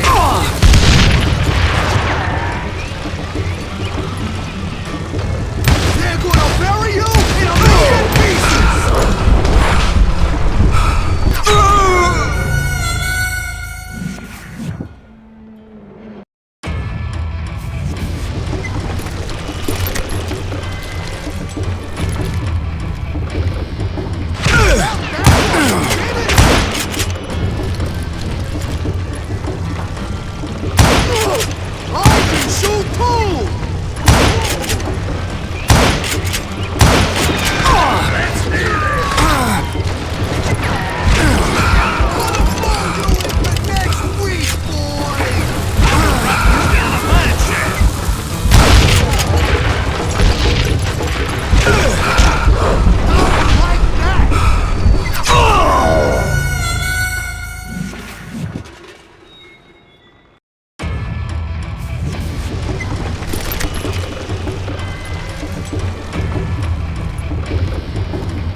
can shoot, but can you aim? This cocksucker's smarter than he looks. I can shoot too!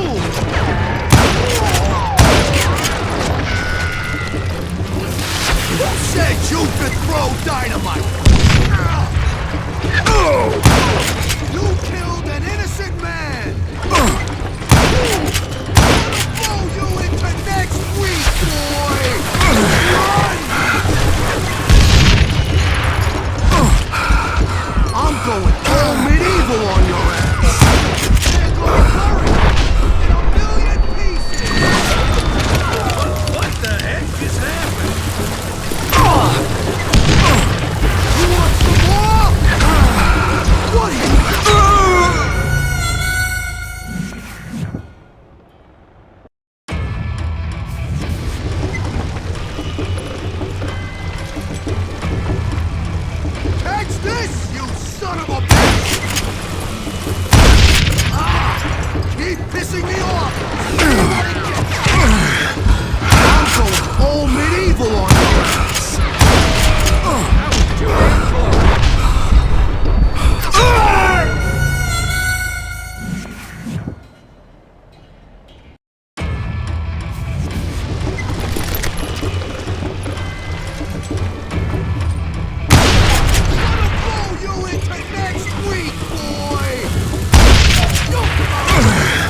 today! You can run, but you can't hide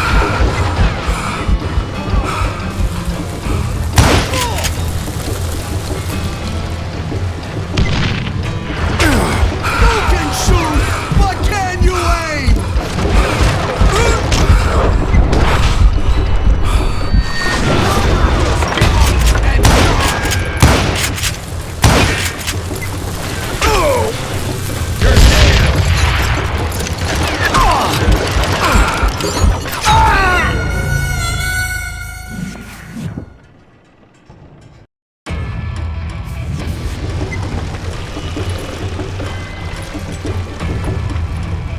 Catch this, you son of a bitch! You ain't taking me!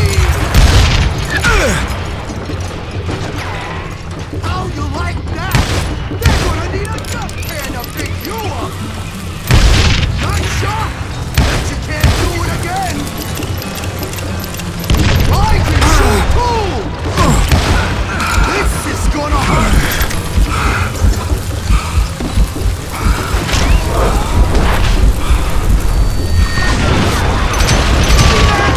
Who said you could throw dynamite? I'm going all medieval on your ass! That's this, you son of a bitch! You are really chopping my ass! Lucky shot! No more money for you today! I got a lot more dynamite than you!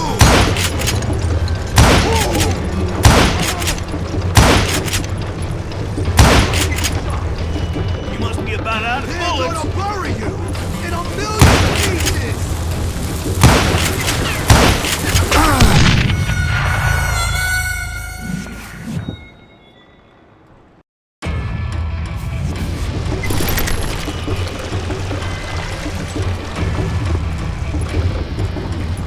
You can shoot, but can you aim? They're gonna need a dustpan to pick you up! Bastard! Why not just give up and die? No flattery for you today!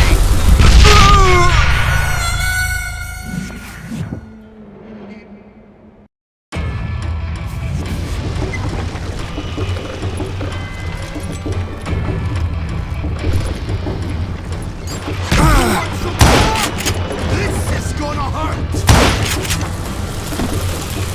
I'm going all medieval on your ass!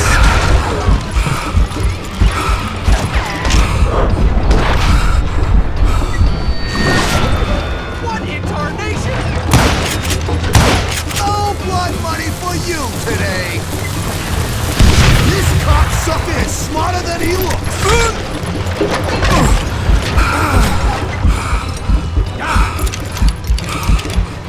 They're gonna bury you in a million pieces! Why don't you just join this circus? I can shoot too!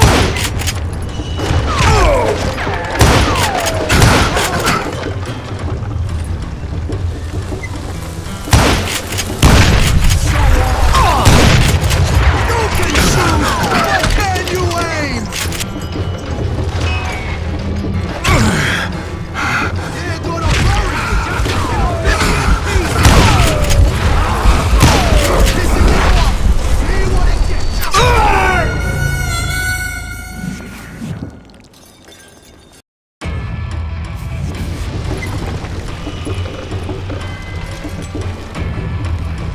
Catch this, you son of a bitch! You ain't taking me!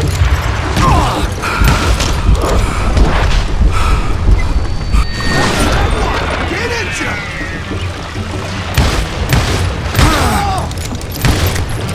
I'm going all medieval on your ass!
I'm going all medieval on your ass.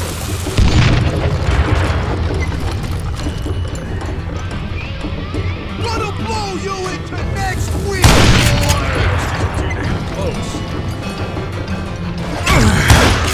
He's killed a lot of good men. You can shoot, but can you aim?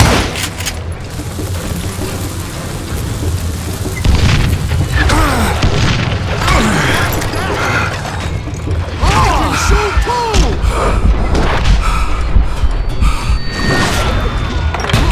Shot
no blood money for you today!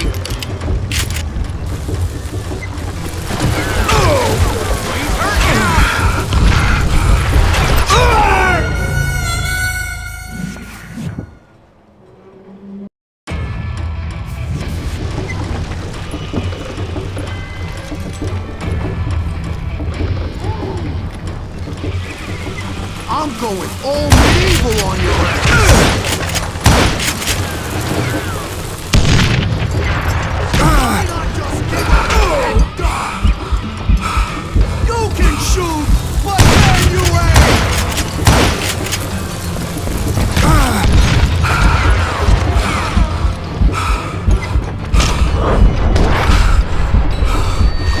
I can shoot too! Who said you could throw dynamite?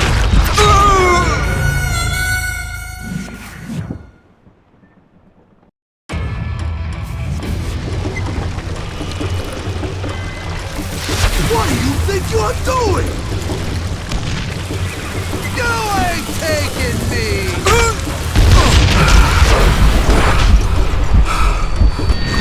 That one, didn't you? Run!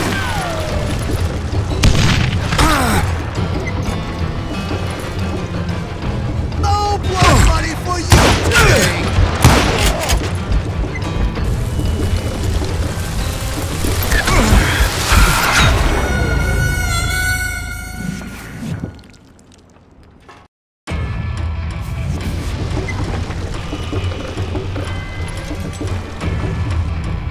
That's it, you son of a bitch!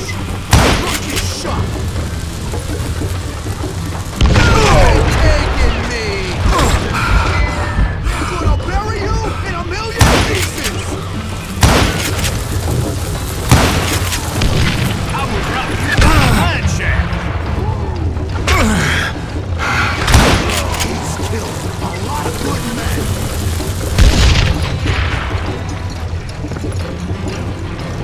I can shoot too!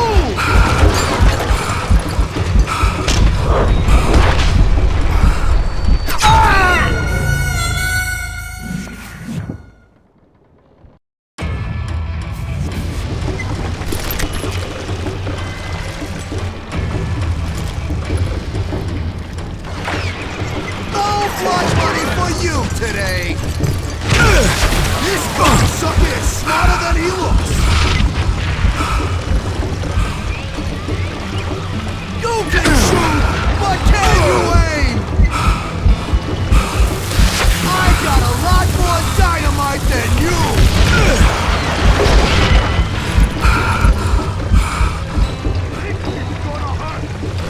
I can shoot too!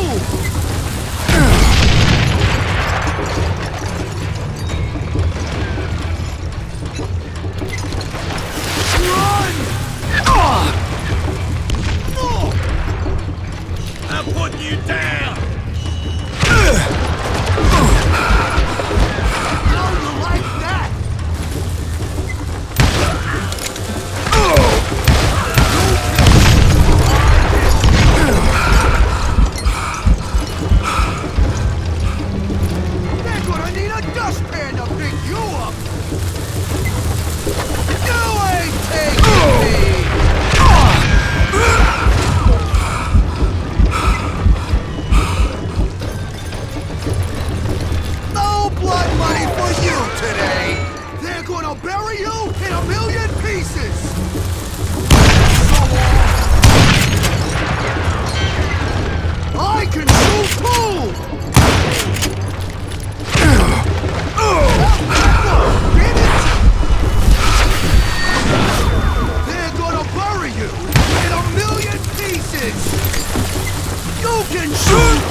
all medieval on your ass.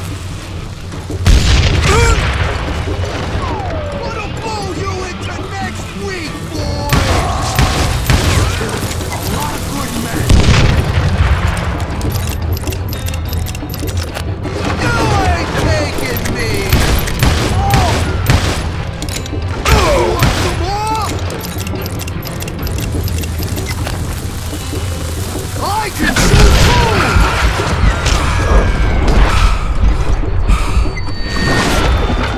What the heck just happened? No blood money for you today! Can't do it again! You can shoot, but can you aim? Who said you could throw dynamite? I'm going all medieval on your ass.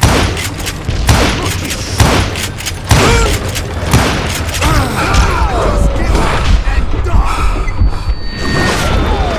Tarnation? You ain't taking me.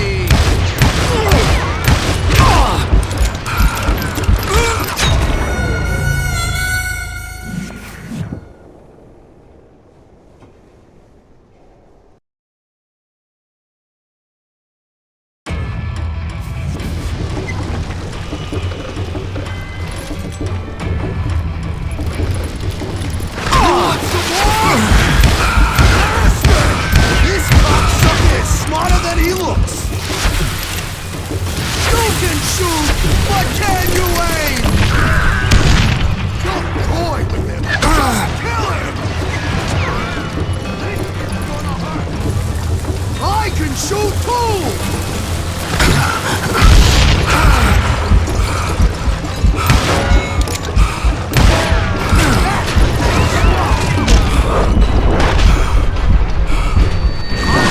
All medieval on your ass! Run! What do you think you're doing?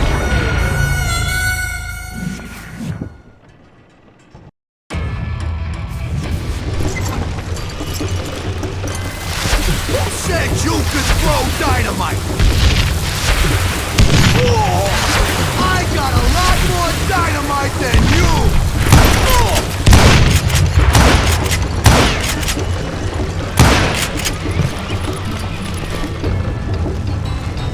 You can shoot, but can you aim? This cocksucker is smarter than he...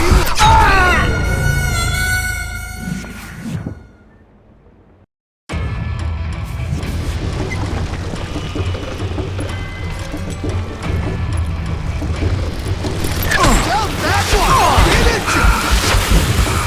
What do you think you're doing?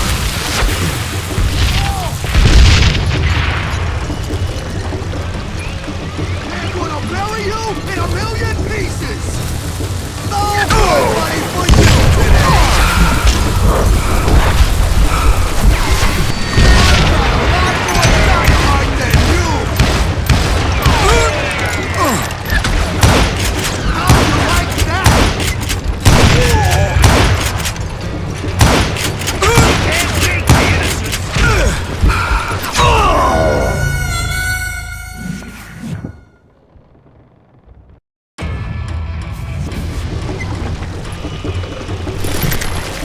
Run!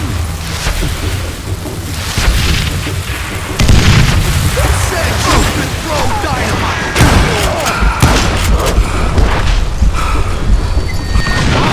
All medieval on your ass!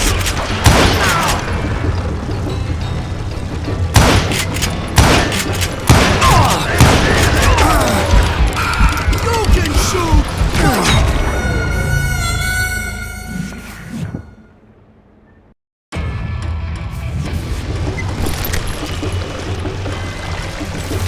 This cocksucker is smarter than he looks! You can shoot, but can you aim? Take this, you son of a bitch!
That's how Henry Plummer died. Him and his crew were worth their weight in gold. And now, I was officially a bounty hunter.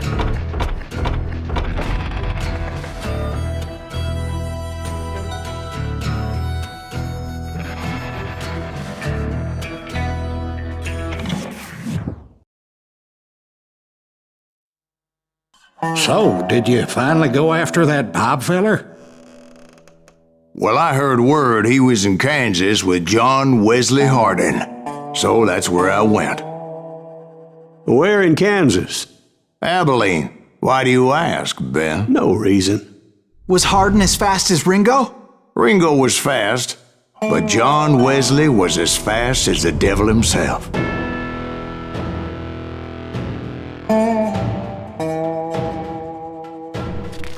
Hell, he killed his first man at 15. From that day forward, he had a price on his head and wouldn't back down for nobody, not even Wild Bill Hickok himself.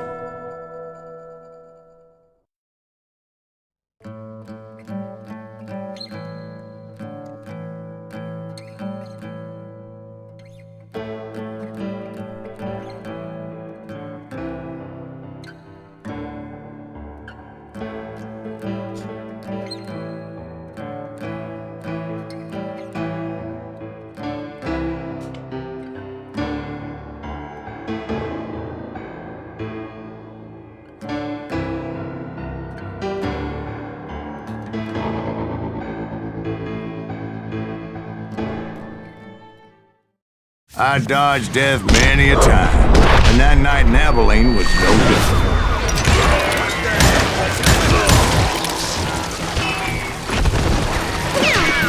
I was there with the intention of finding that bastard Bob and collecting the bounty on John Wesley.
Crazy bastard!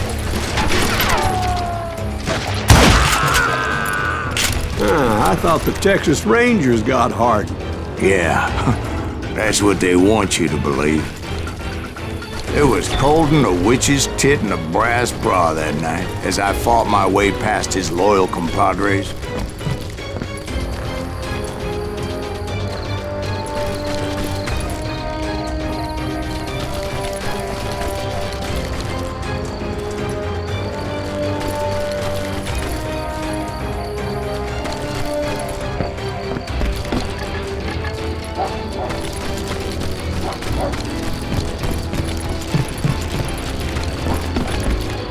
The very same saloon we're sitting in today.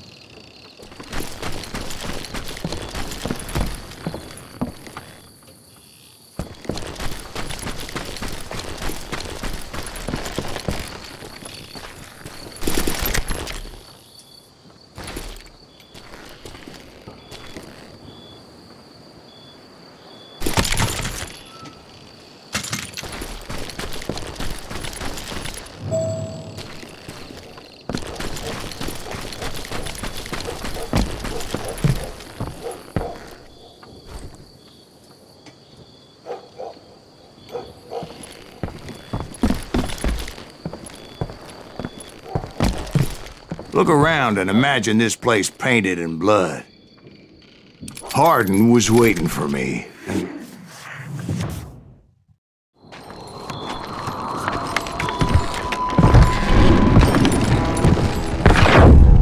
wait, I'm jumping the gun here. Let me back up and give you some background on this sumbitch. He deserves that much. Don't you think so, Ben? John Wesley Hardin was a killer. By the end, he confessed to taking the lives of 42 men. Fathers and husbands, brothers and sons, men with families who cared about them. He was a bona fide folk hero by then, and had amassed a gang of armed miscreants and other assorted thugs. He and his men set up camp outside of town, and I was hoping Bob was among them. God damn it! Shoot that son of a bitch!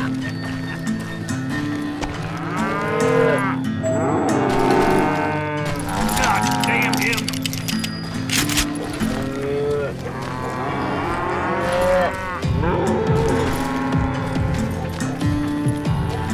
Can't get a good shot at him. They didn't ask why I was there. They knew. As most of them were wanted as well. I figured Hardin was here somewhere, but to get to him, I'd have to get past his gun hands. I had to spill a lot of blood to find out Hardin wasn't in that camp. He was carousing in town with his closest friends. Hardin's boys apparently didn't want me to reach the Bull's Head. Some were hightailing it into town to inform their jefe of my unwelcomed presence.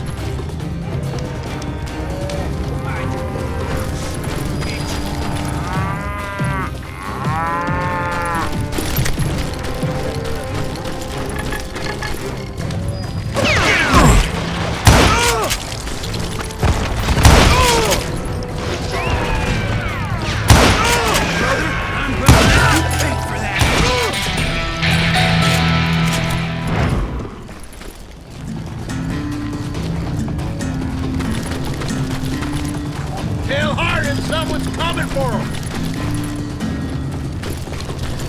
Stop that sumbitch! Let the boys know we got another law dog.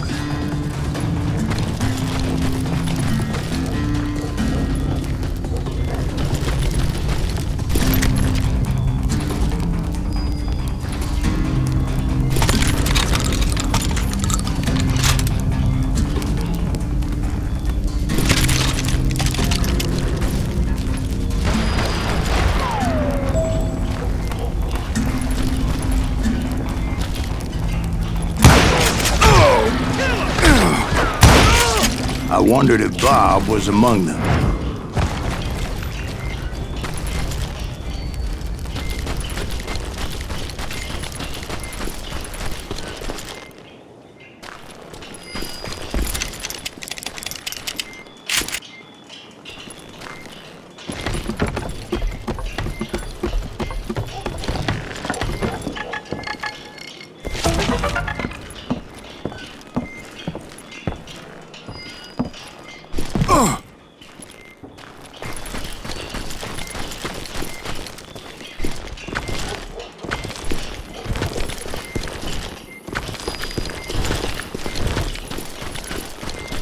And I steeled myself for the fight ahead. For as good as I was, deep down I wondered if John Wesley wasn't just a little bit better.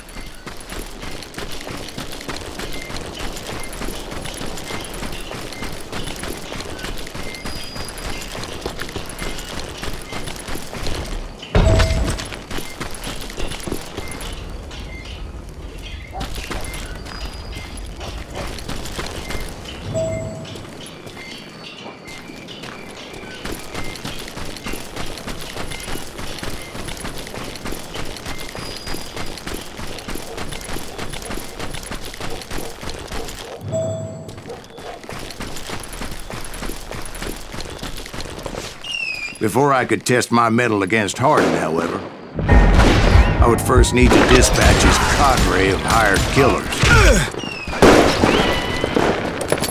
Most of these degenerates were beyond redemption, but John Wesley might have been a different story.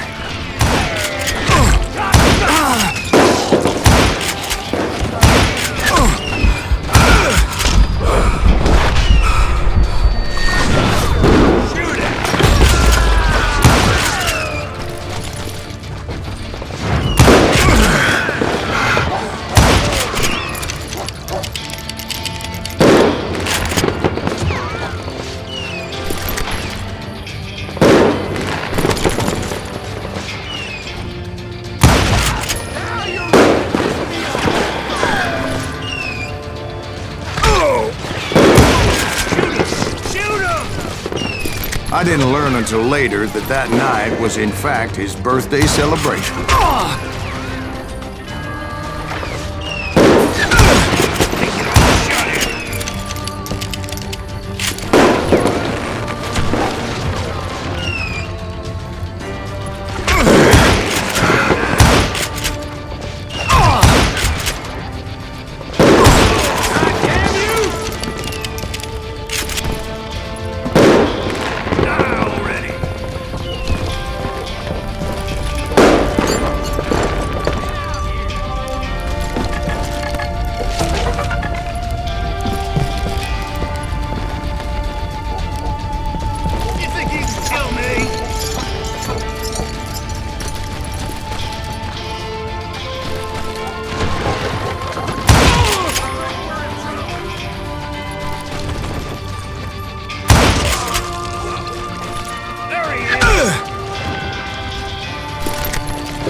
I think I already mentioned that I found Hardin in this very saloon.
Yeah, you know you can't beat me.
Suffice it to say, nobody there was happy to see me.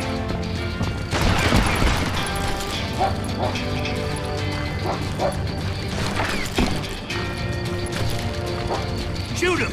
Shoot him!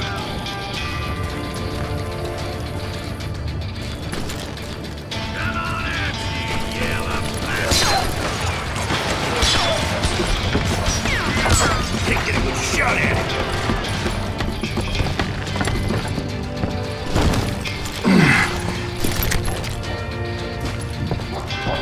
There he is! You can't hide forever! Watch where you're shooting!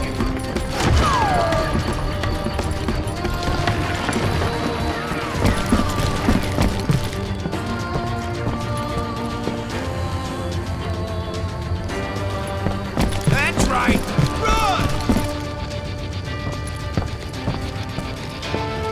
God damn him!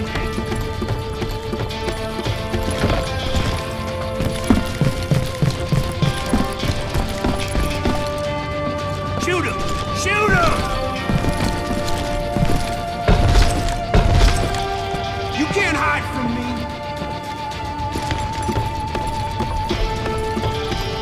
Can't get a good shot at it!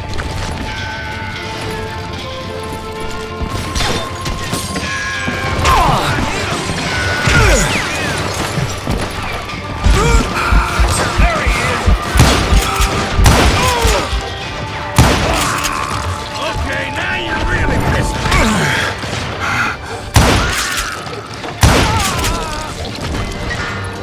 Do I have to do everything?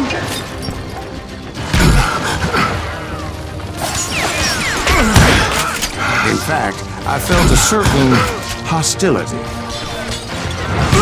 I'm just getting started.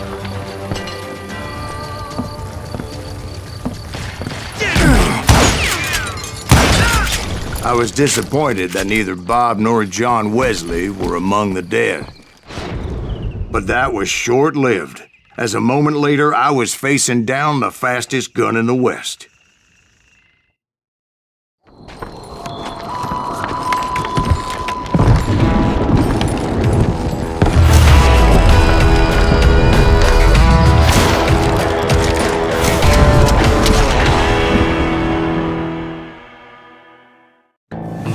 I felt a bolt of adrenaline, or maybe that was fear. He was well known for his tricks, and I knew I'd need my own if I was ever to defeat him.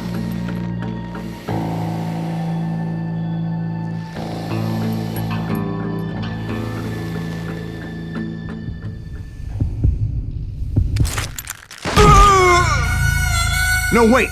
He didn't hit me then. I'm sure of it.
I felt a bolt of adrenaline. Or maybe that was fear. He was well known for his tricks, and I knew I'd need my own if I was ever to defeat him. Aí, mano, beleza? Seja bem-vindo a ele. Seja bem-vindo aí, mano.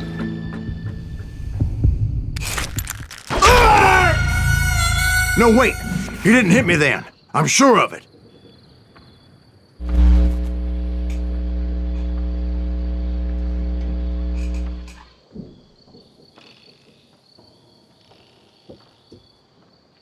Seja bem-vindo aí, mano.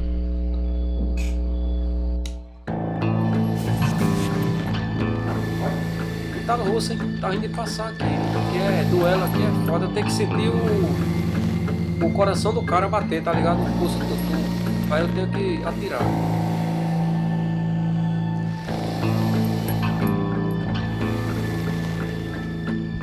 Deixa eu passar dele logo aqui. Deixa eu ver o que você tá falando aí. Pra mim...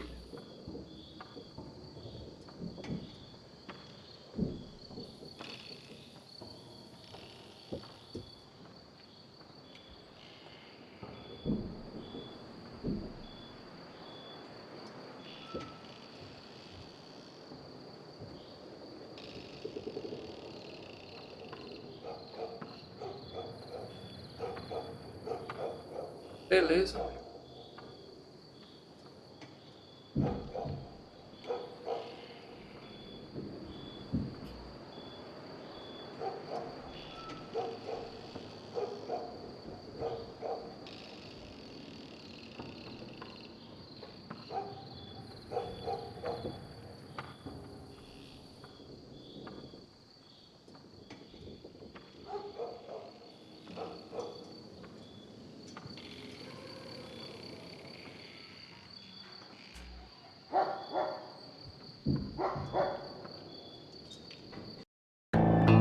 I felt a bolt of adrenaline. Or maybe that was fear. He was well known for his tricks, and I knew I'd need my own if I was ever to defeat him.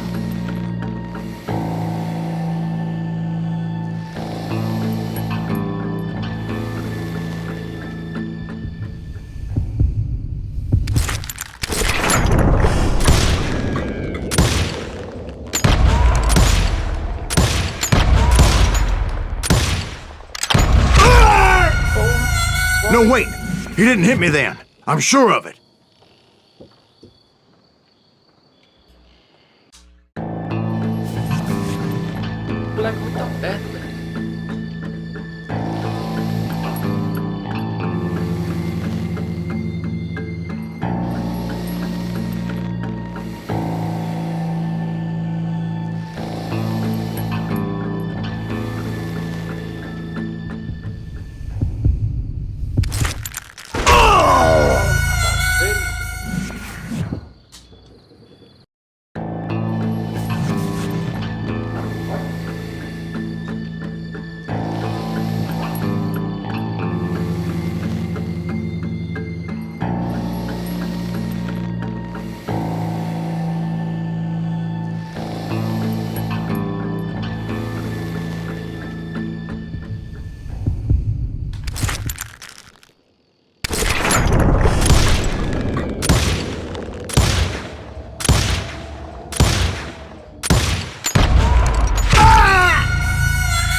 I felt a bolt of adrenaline.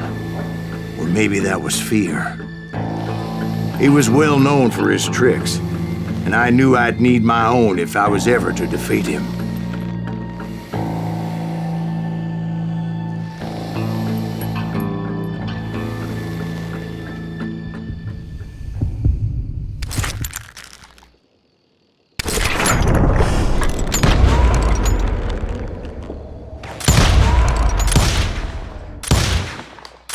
That man was faster than greased lightning. But being inebriated as he was, he didn't count his shots. And now, he was at my mercy. So he didn't die? No, I sent him to prison. Years later, after he was free, some restless Avenger took his life. Shot him in the back at a saloon just like this one. Anybody up for another beer? Ben?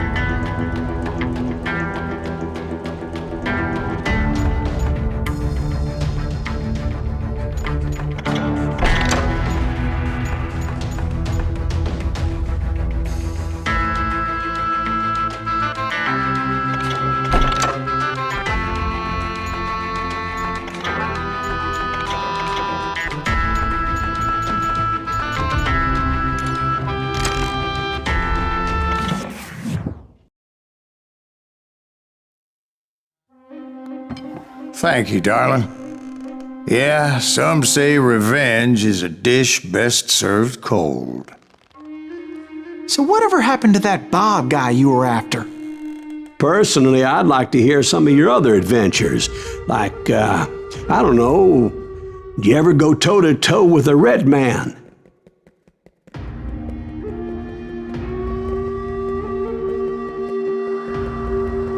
Yes, I did, Ben. I remember once I was after this renegade Apache, Grey Wolf. Strangely enough, revenge was also his primary motivation.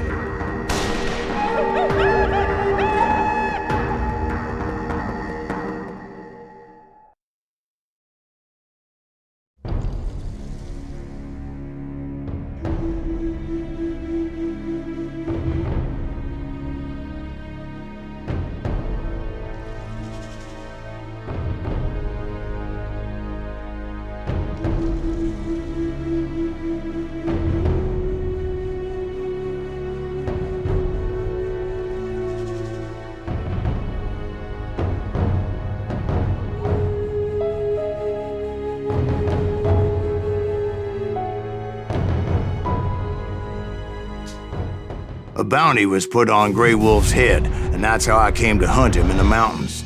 Mountains so high they tickled the nether regions of heaven.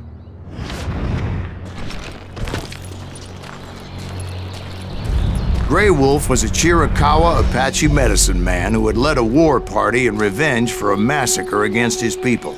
The U.S. Army had attacked his tribe during his daughter's sacred sunrise ceremony, and the slaughter was unspeakable. I understood his anger, as there's nothing more traumatic than seeing those you love die in a cruel and painful death.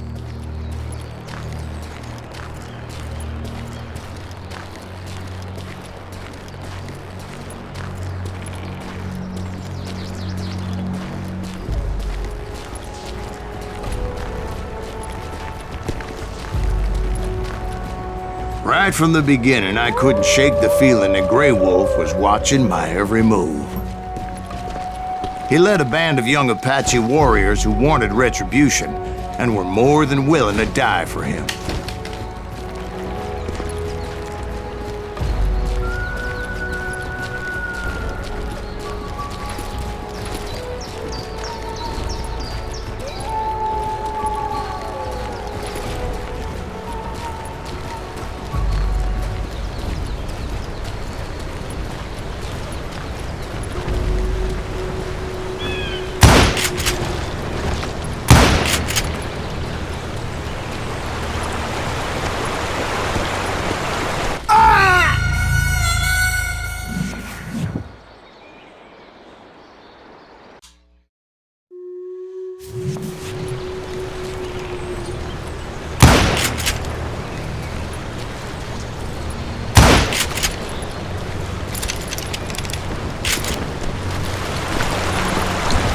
They saw me before I saw them.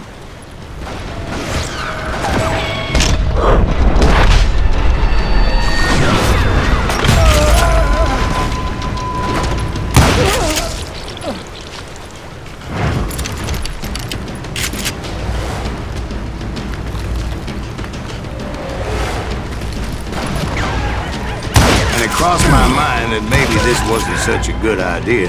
But now that the shooting had started, there was no backing down.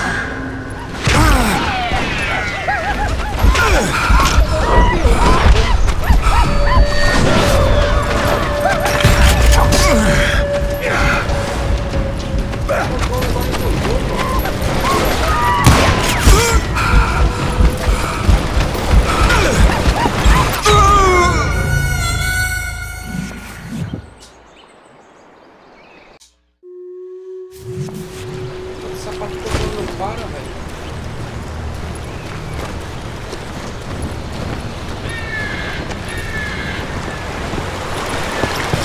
They saw me before I saw them.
They saw me before I saw them.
And it crossed my mind that maybe this wasn't such a good idea. But now that the shooting had started, there was no backing down.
home of the Chiricahuas, and that's why they had retreated there.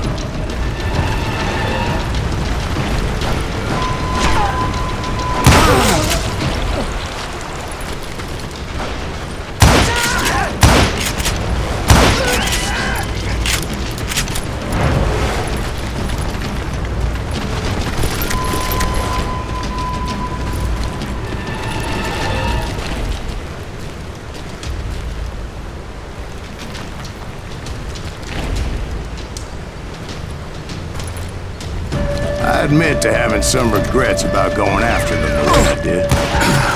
But then again, I've got a lot of those.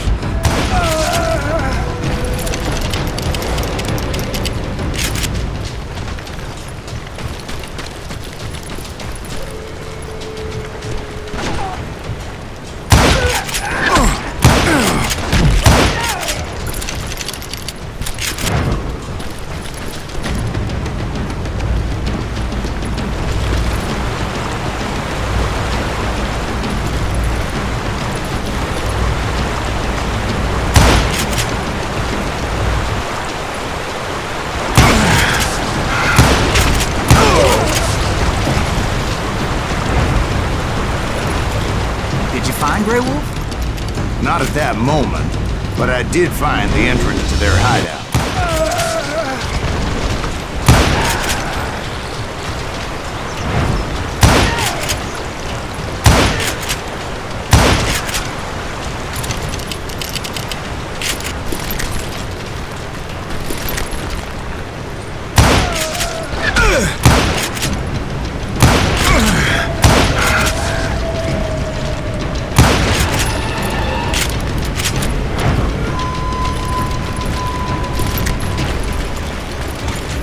Deep crevice that led to a deeper cave. Don't tell me you're in there. Yeah, but it's not out of bravery so much as pure, angry cussedness.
See, back then, I had a stubborn streak a mile wide, and I wasn't about to back down. So it was like pitch black in there? Actually, it was pretty well lit, as they had torches on the walls.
was his cave? Big as hell, Ben. Chiricahua had hid out there during the Indian Wars.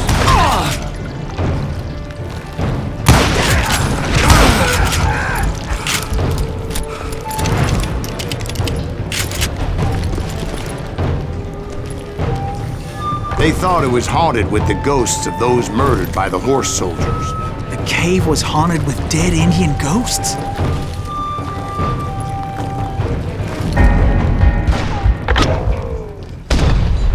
To be honest, I was more concerned with the live ones than the dead ones.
How come you know so much about engines? A few years back, I was married to 2 Mescalero women. At the same time?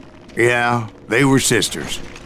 Polygyny is traditional among the Mescalero. So what happened? Oh, I had to get out of there. Those girls never shut up. Both of them nagging at me all the time. Drove me half crazy. Haven't seen them since. No, I mean, what happened with Grey Wolf? Oh, well, I pursued him into the Cave of Death. I came upon this flooded grotto, and that's when I saw him. He came to me unarmed and unafraid. His voice echoed in the shadows, and I sensed he meant me no harm. You carry great darkness in your heart, and if you do not release it, it will claim your soul. The sound of his voice put some kind of ancient Indian spell on me.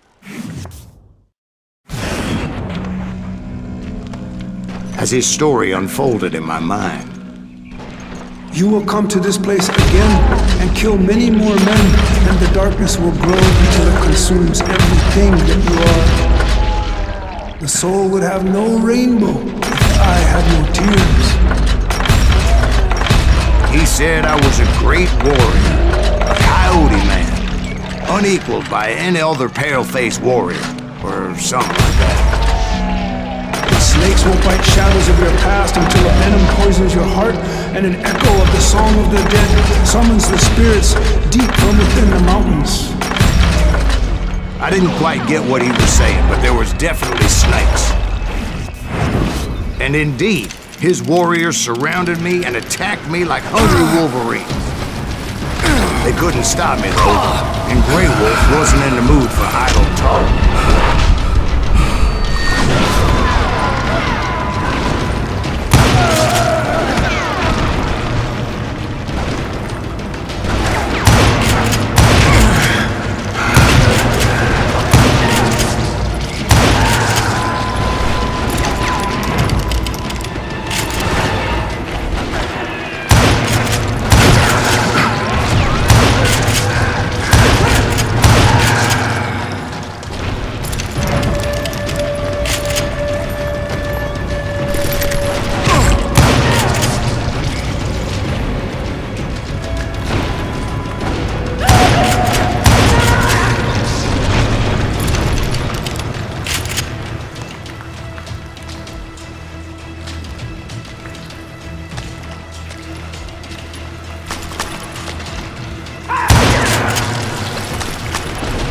swear I couldn't see any way out of this trap. But suddenly, one just appeared. Kinda like a miracle.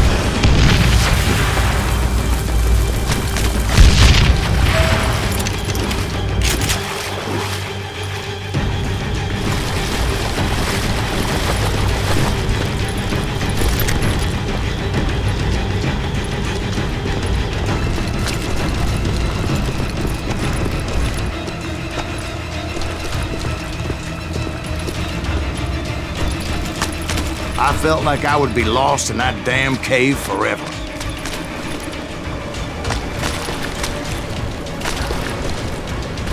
Finally, I found myself back outside, perched on the edge of a precipice, overlooking a thundering whitewater river.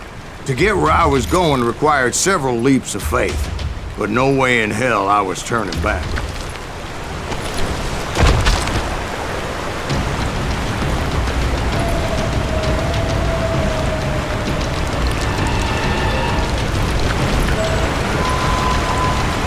I chased after him, determined to make him explain the meaning of all that mumbo-jumbo. Mumbo-jumbo is right. Are you making this all up as you go? A few details may be fuzzy, brother, but I am relating exactly what happened to me.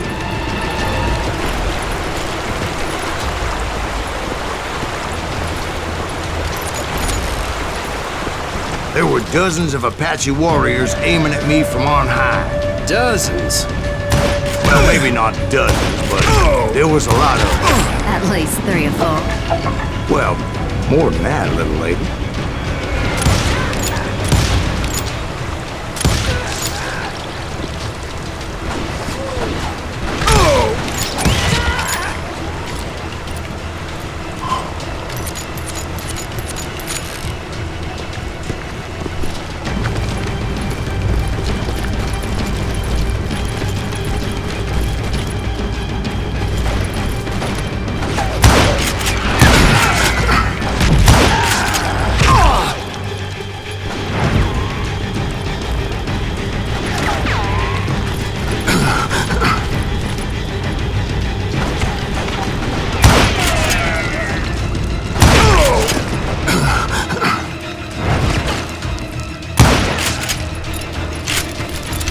Steep climb up creek ahead of me and scrambled up those rocks like a mountain goat.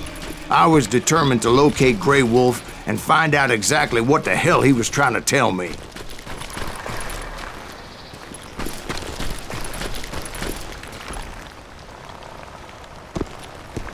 And wouldn't you know it, that crafty son of a bitch led me right into a trap. What kind of trap? Well, son, there had to be at least 100 Apaches around her. 100? God be my witness. Oh, come on. Who are you kidding? Hey, I believe you. Come on, tell us how it ended. All right, but I'm not gonna drag this out. Where were we? You were surrounded by 100 Apache warriors. Well, I didn't take the time to count them exactly, but there were a lot of them.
And in the end, a path appeared before me that I had not seen before.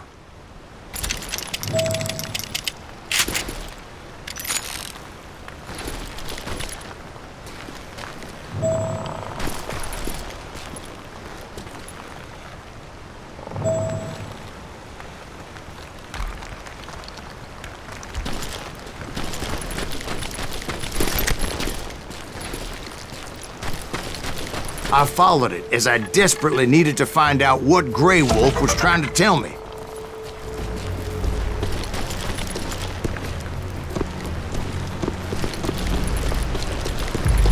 But it was like that son of a bitch disappeared into thin air.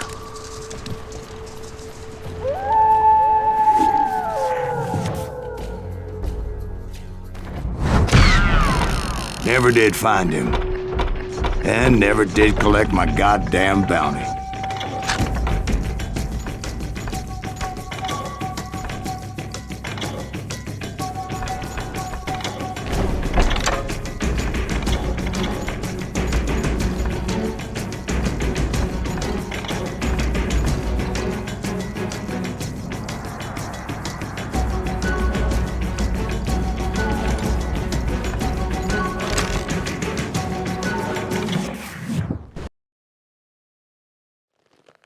Thank you, darling. It's interesting how the truth can sometimes seem might malleable, depending upon your point of view. Like how those dime novels make you out to be something you're not? Jack, don't be starting trouble. No, he's right. They do tend to exaggerate. Did they exaggerate your part in taking down the Daltons? Well, I was there in the flesh, boy, so I saw what happened firsthand.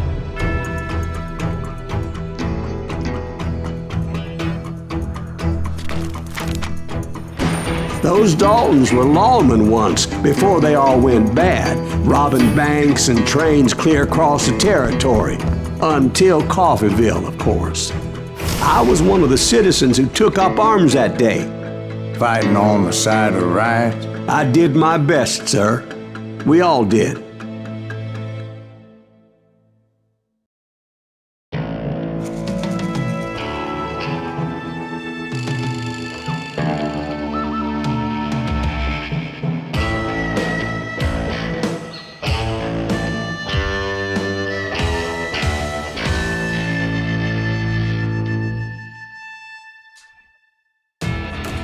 It was early morning. One of my friends was a local gunsmith, and he handed out firearms to anybody who'd take one. You see, the Daltons got it in their heads to rob 2 banks at the same time. 2 banks on the same damn street.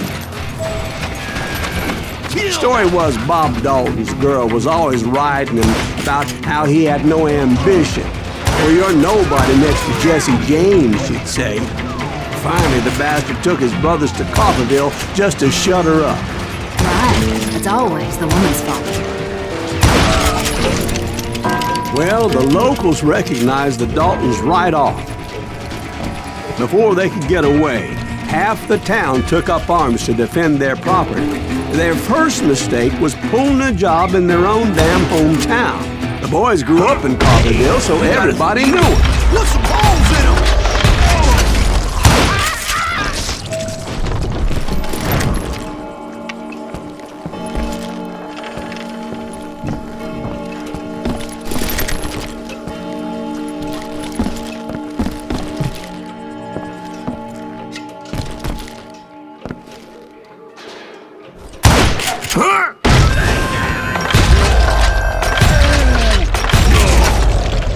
The brothers paid dearly for their stupidity, but everybody knows they had it coming. There's more to it than that. I read all about that day, so I know for a fact that it went down very differently. First of all, it was high noon. A posse of U.S. deputy marshals were on the rooftop across the street. Get ready, boys. They're gonna make a move. The lawmen had been tracking the Daltons for months, and now they finally had them dead to rights. Those boys had a reputation as stone-cold killers, so the marshals took every precaution, knowing they wouldn't go easy. Among them was a bounty hunter feared by many a lawbreaker. This man had no intention of letting the Daltons slip away. They met an adversary that day who had no fear and offered them no quarter. The marshals tried to get the Daltons to surrender. They'll give up eventually. We just gotta wait till something bitches out. This bounty hunter knew that the brothers were far too proud to ever lay down their guns. He went in there alone to confront those criminals. One of the marshals shouted, "Where are you going? Are you crazy?" Hey, where do you think you're going, dumbass? That rifle's mine. But he paid him no mind. He saw a way to get around to the back of the bank.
Then he figured out how to hit the Daltons from a direction they weren't expecting.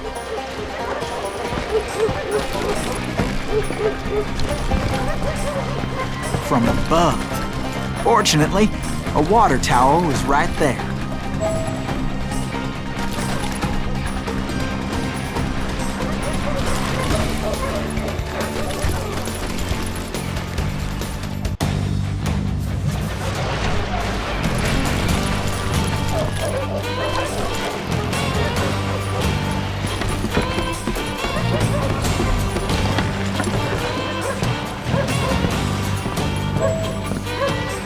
A moment later, he was climbing up a steep ladder, laughing at danger as he did. It was brave men like him who risked their lives to tame this wild country.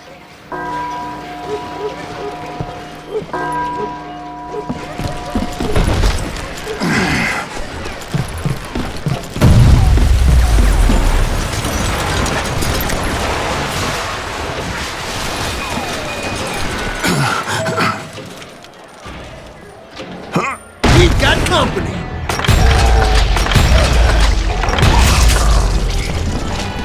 Heroic men like him, who did what other men couldn't or wouldn't to make this country free. Like Jim Bowie and Davy Crockett, who died defending the Silas Alamo. Greaves? Son of a bitch!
Silas Greaves. What the hell? Damn you! Blam! Blam! He came away victorious, taking down those thieving Daltons.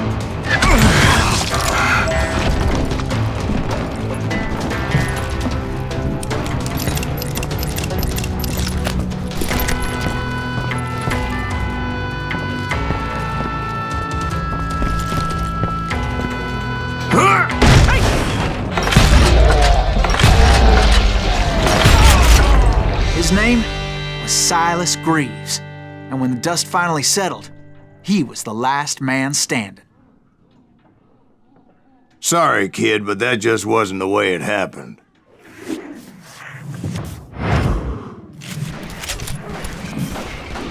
It was early evening, not high noon.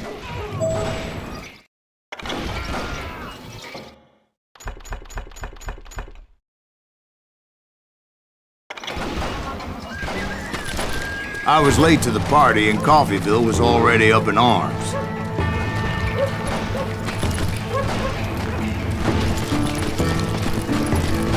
The Daltons blew up a safe and were all set to hightail it out of there.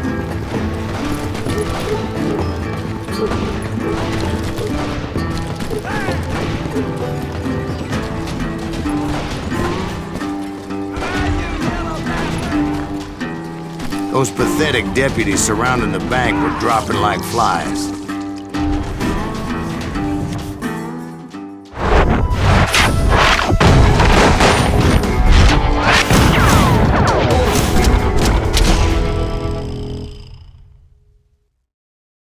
I'd been tracking those jokers for months, waiting for them to do something reckless.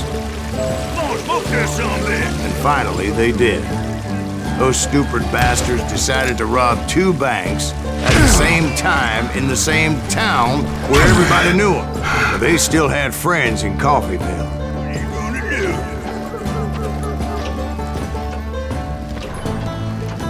You won't need a cannon. Now you're in trouble. Oh, now.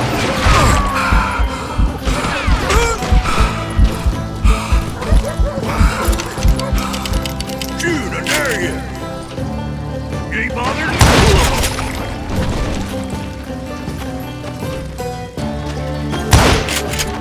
You get around corners.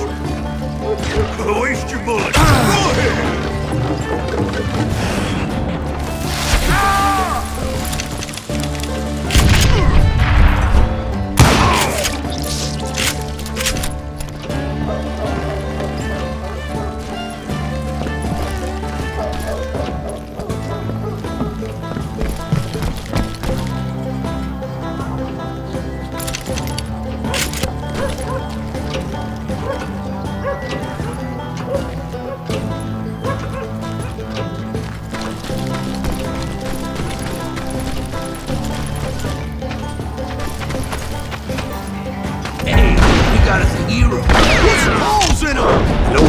Came after me like a pack of wild dogs, tooth and nail. They were coming at me from all directions. Catch him in the crossfire.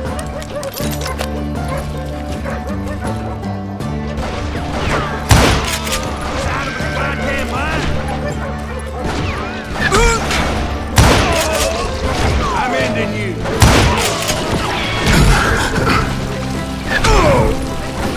I got a lot more bullets.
I caught sight of the Daltons running with the money and didn't want to lose them. Problem was, they knew the town better than I did. And to top it off, I found myself in the middle of another shootout entirely. Did the Daltons hole up in somebody's house? No, it was the Smiths out there. They were cousins of the Daltons, and they were shooting at the Browns, who were shooting at the Daltons, which wasn't any surprise, because those two families have been feuding forever. And since the Joneses are related to the Browns, they shot at the Smiths, pissing off the Heimhoffers, whose daughter recently married a Smith. Well, bullets were flying every which way as all the old feuds in Kansas caught fire all at once. There was a hell of a lot of pissed off people in Coffeyville that day. But that's just the way life is sometimes. Shit happens. I'm gonna kill you dead!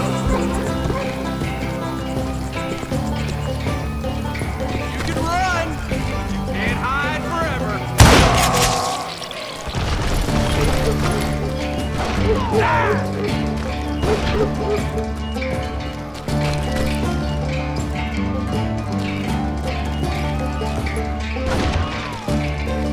That's it for you!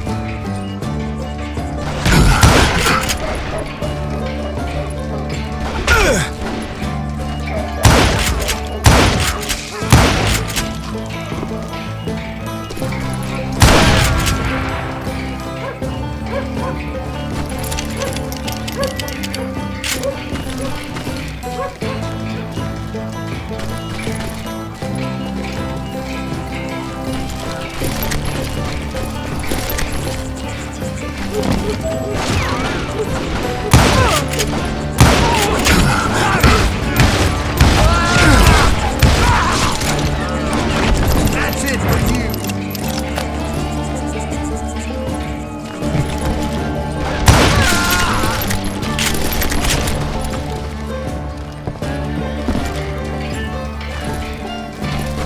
The Dalton boys knew I would never give up. Those Daltons weren't the sharpest knives in the drawer, but they always stood together. They set a trap to slow me down and allow at least two of them to escape. The third brother stayed behind to plant me, just in case that trap of theirs didn't work.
It was Emmett, the youngest, and he decided to stand his ground and face me down.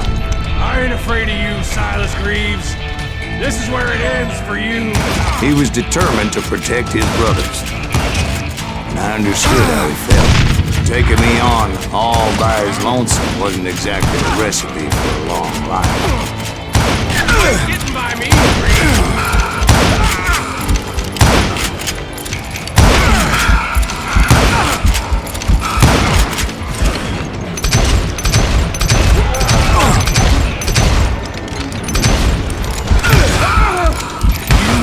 With the wrong damn.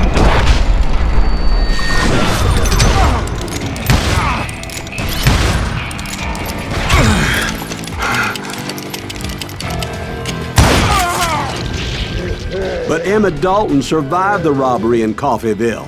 He's the only Dalton who did. They say he was shot 23 times. Well, Dwight, who do you think put all those damn holes in him?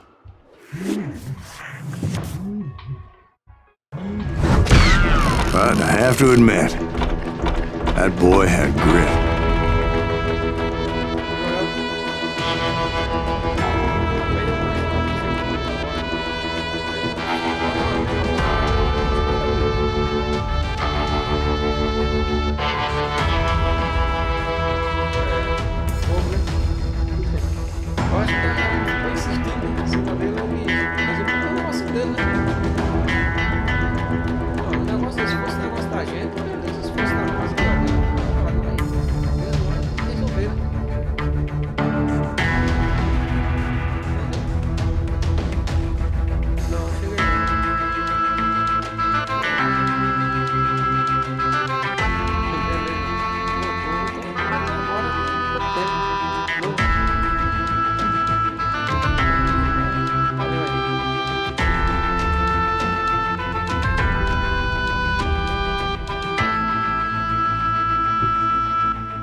We'll get those suckers! It took me a couple of days to track the Daltons down.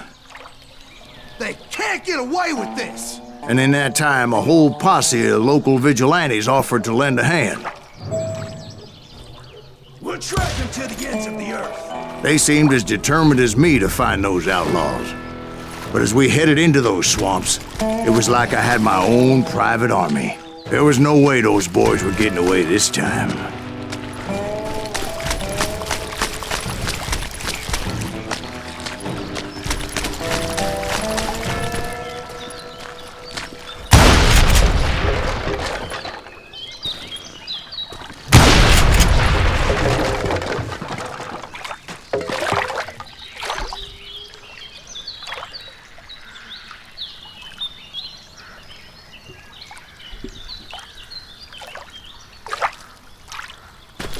It was early fall, right? Beautiful time of year. At least you had the weather on your side. Not by my recollection. It was damp and foggy as hell. It was tough to stay on a true course, so we kept an eye out for landmarks.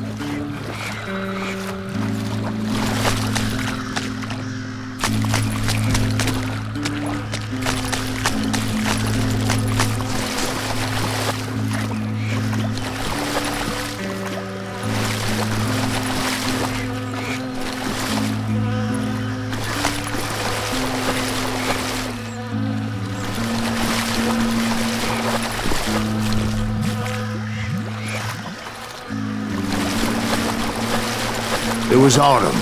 The maple trees were in full color, red as blood.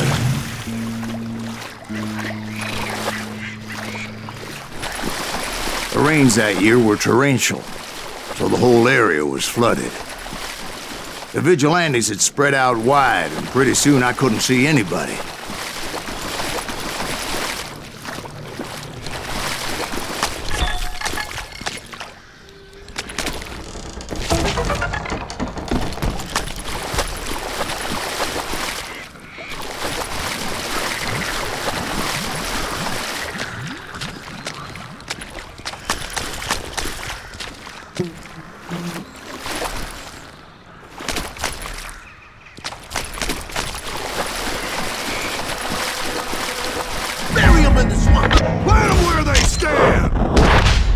Except for some bitches ahead of me wanted to do me harm.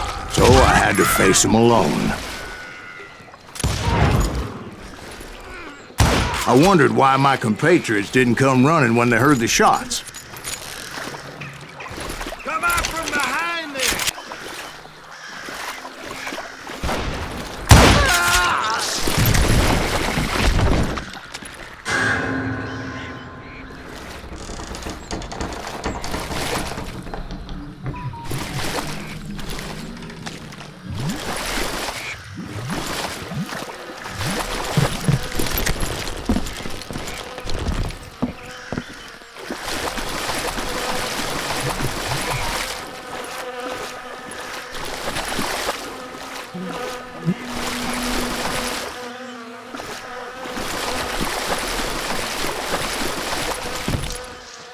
So did you find the Daltons? Not yet, but I did have the questionable pleasure of meeting a few of their friends.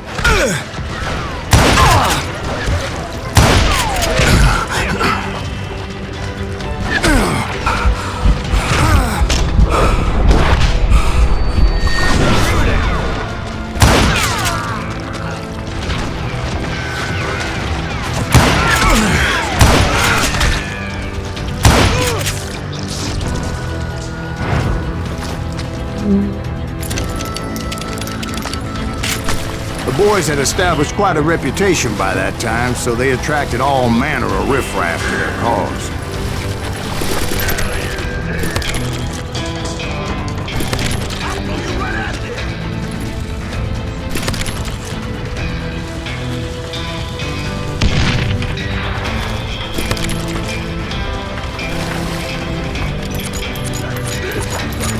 I'm gonna cut you in two. I'm dead. So are you. Son of a bitch!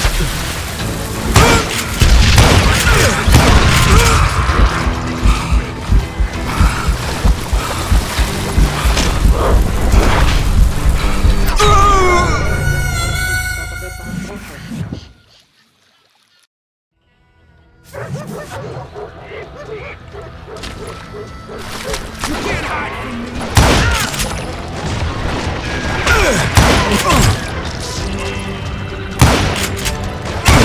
You ain't beating me, boy!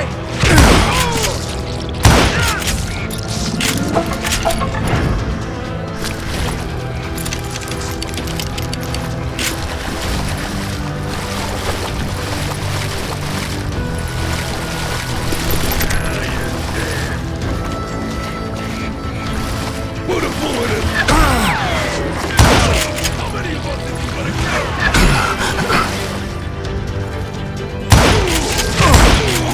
Point being, I was under serious attack.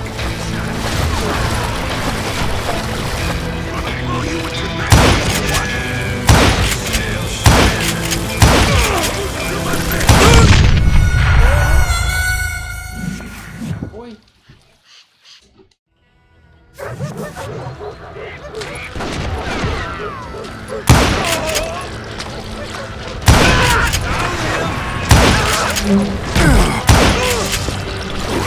Brother, I'm gonna make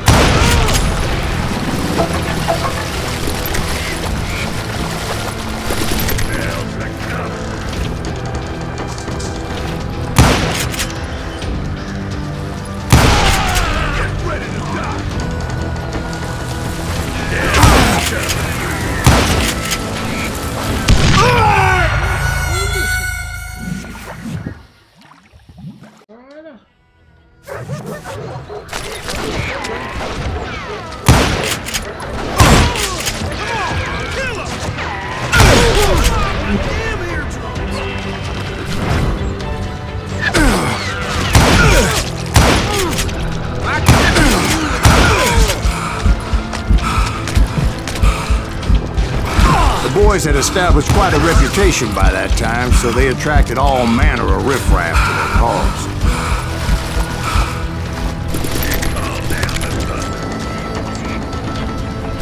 Let's see if that chick's gonna quit.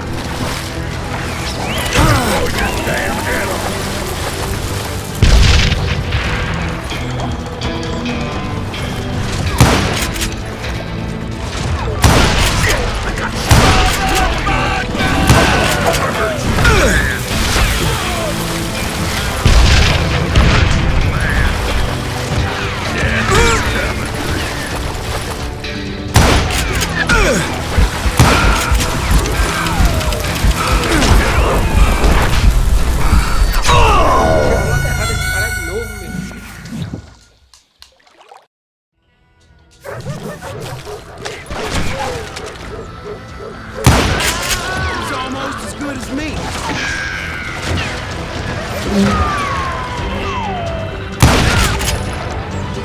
man.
The boys had established quite a reputation by that time, so they attracted all manner of riffraff to their cause.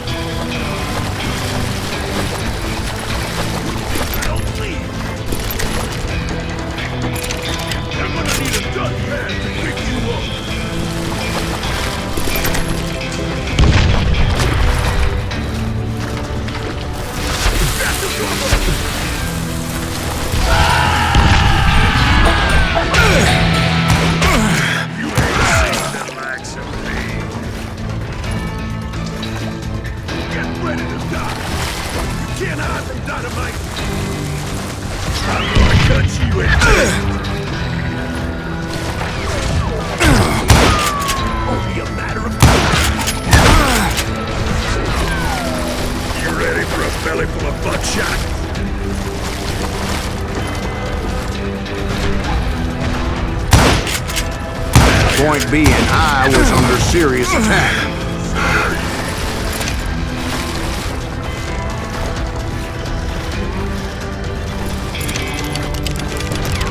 Death is coming for you. It's time to end this. You ain't seen the likes of me.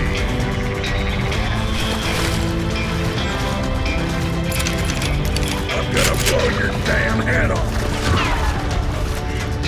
And my reinforcements was nowhere to be seen.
But luckily, a barn materialized as if right before my eyes.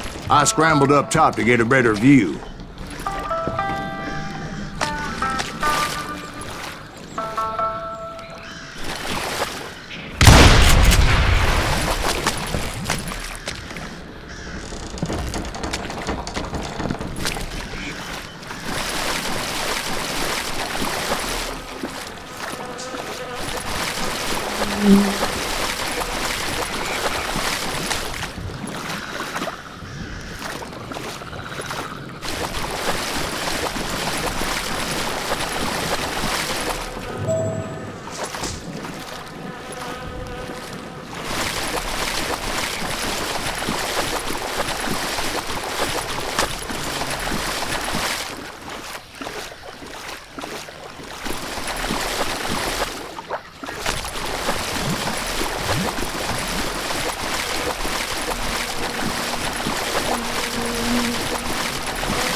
But just ended up falling inside. So, how did you get out? The barn doors was open. About right then, I saw some suspicious characters running for the bushes. Of course, I followed them. But that goddamn swamp was like a goddamn maze, and pretty soon I had no goddamn idea where I was.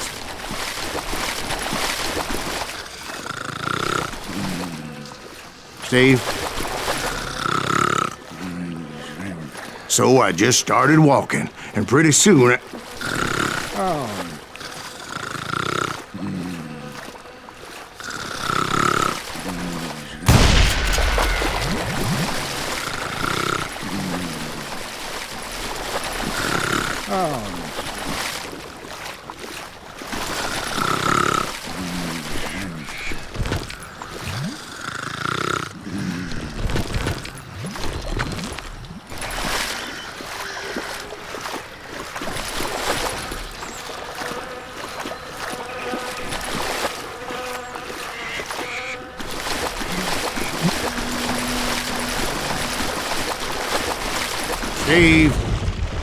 Steve! Huh? Oh, no, I'm listening. Indians surrounded me from all sides.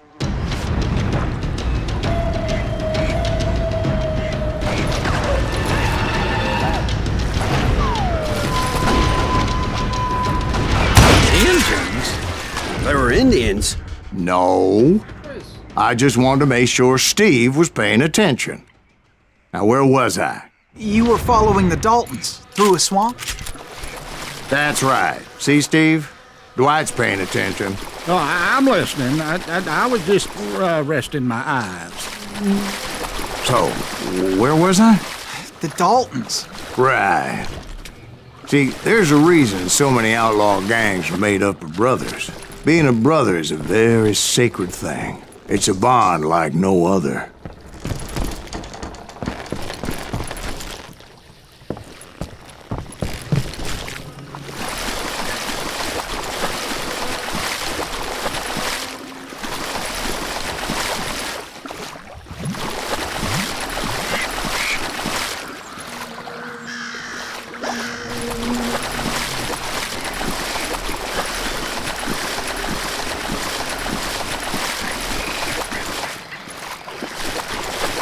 Hunter!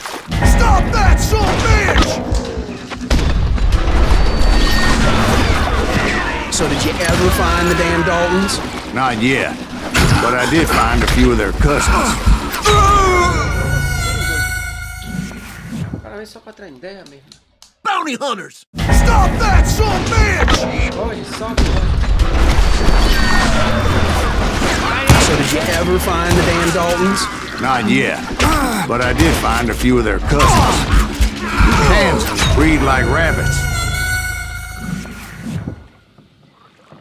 Bounty hunters! Stop that, son bitch! So did you ever find the damn Daltons? Not yet, but I did find a few of their cousins. You Kansans breed like rabbits. Bounty hunters! Stop that, son bitch!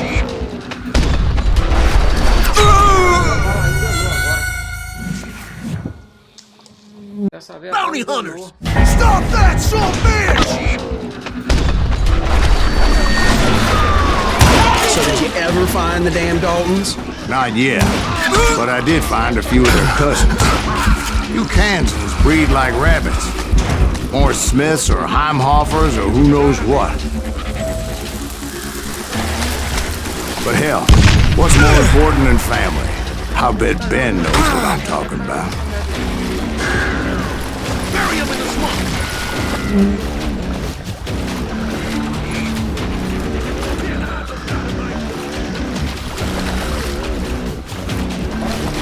Can't beat us all!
knew those Dalton boys were out there somewhere, standing together against anyone who would threaten them.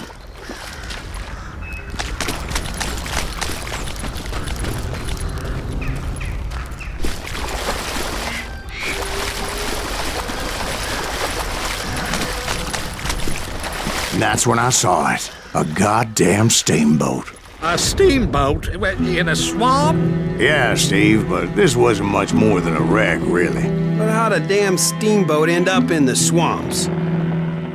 Yes, it floated off during the flood of '89. Now, was it a stern wheeler or a side wheeler? What? Does that really make a difference, Steve? It was a steamboat with a goddamn army on board. It was then that a fusillade of bullets come raining down from on high, and those vigilantes who accompanied me weren't anywhere to be found. But among those men that were shooting at me, I thought I saw some familiar faces.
Somewhere up there, the Daltons were waiting on me.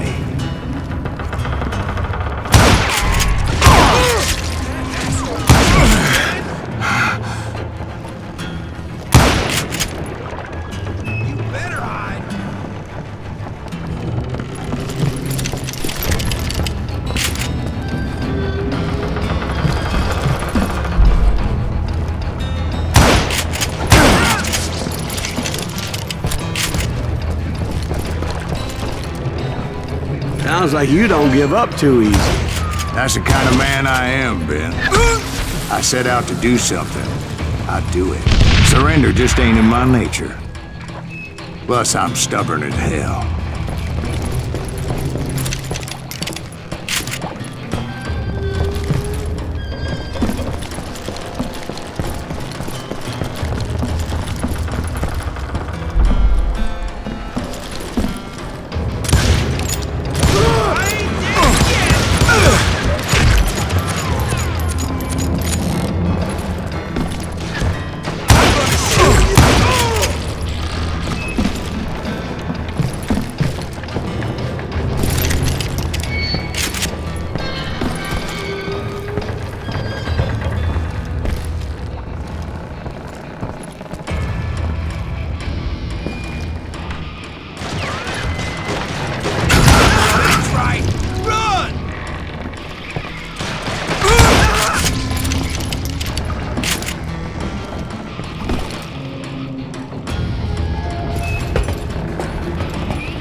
Right about then, much to my relief, the vigilantes finally arrived. Their leader motioned at a cabin in the middle of the top deck.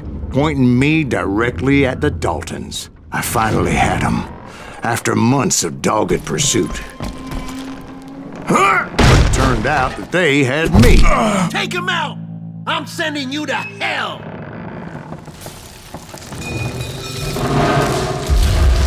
The Daltons had played me like a After fiddle. all this, Apparently, the vigilantes were on their damn payroll. They didn't just want to shoot me. They wanted to burn me alive. But finding my way out of a burning labyrinth proved to be quite a challenge.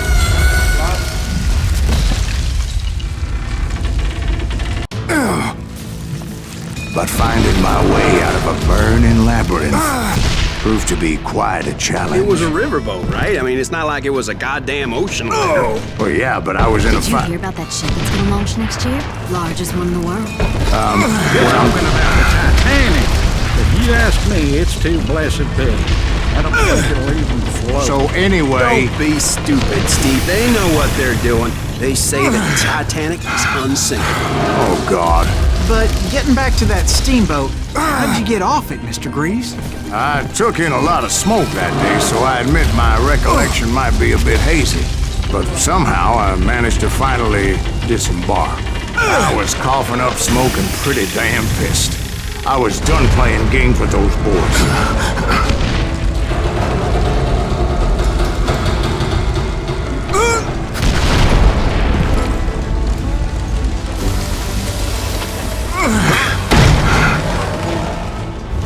It was time to settle this once and for all.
Bob and Grad weren't about to come at me one at a time.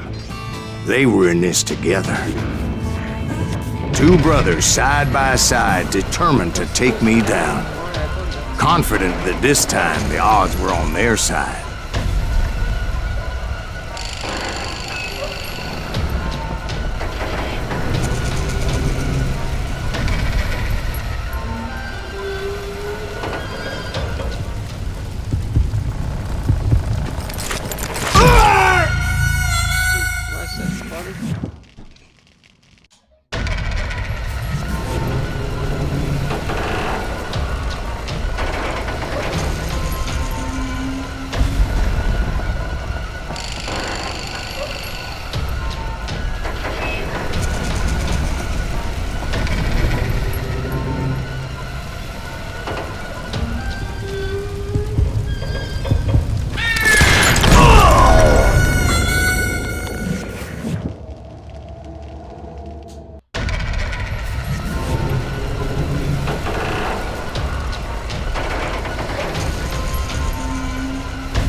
Two brothers side by side, determined to take me down. Confident that this time the odds were on their side.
Two brothers side by side, determined to take me down.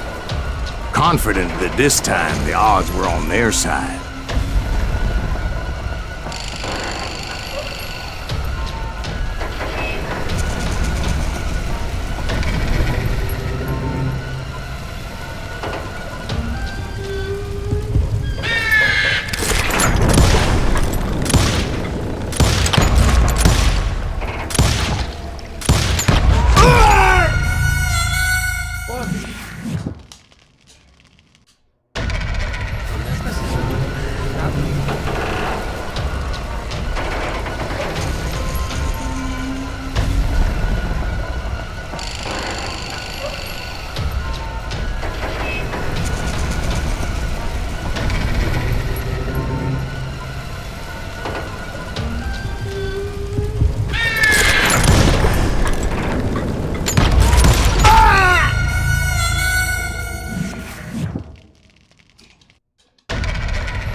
Two brothers side by side, determined to take me down. Confident that this time the odds were on their side.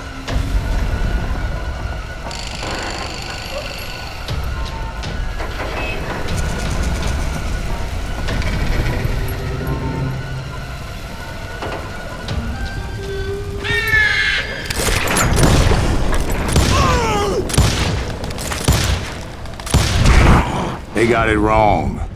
A sad end for those two. If they'd only known that Emmett was still alive despite his wounds. Paroled 14 years later, he moved to California and sold real estate and lived off the legend of that fateful day. And the tragic death of his two brothers.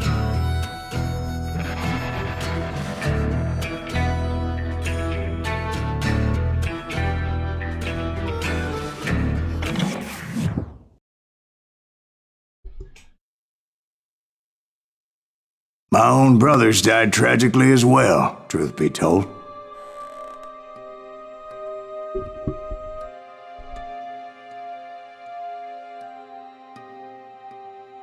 It was 1868, and me and my older brothers were pulling a tidy profit running cattle into Juarez, Mexico. One night after my brothers retired for the evening, I found a little poker game in a cantina with a couple of cowboys. And I just couldn't lose. I even won an old Spanish coin that had to be 100 years old.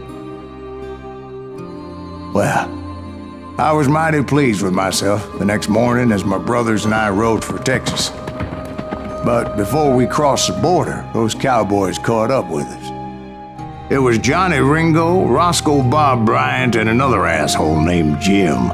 They wanted their money back and everything else we had, including our lives, as those boys didn't want us coming for them later.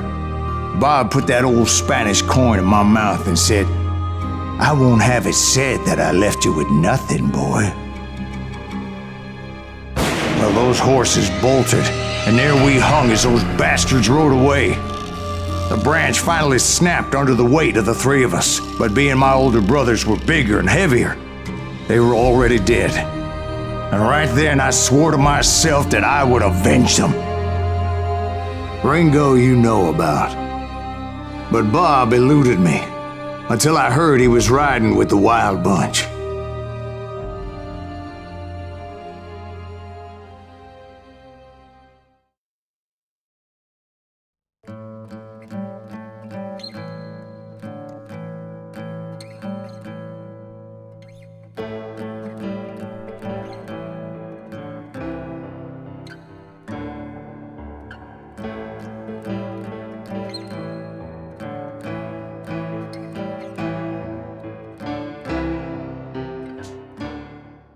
I'd been on their trail for months, ever since they left their hideout in the Bighorn Mountains. Led by Butch Cassidy, they were a loose association of outlaws who robbed banks and trains from Colorado to Montana. Among them was the Sundance Kid, and that murderous hombre I was tracking, Roscoe Bob Bryant. Were you a part of that giant Pinkerton posse after the Wild Bunch? No, boy. A circus like that would have slowed me down. Besides, I wanted Bryant all to myself. I'd heard about a large shipment of gold being transported to Wilcox, Wyoming on the Overland Flyer. They blew the bridge with the intention of forcing the train to stop. Well, I assumed the Wild Bunch was likely in the still intact part of the train high above.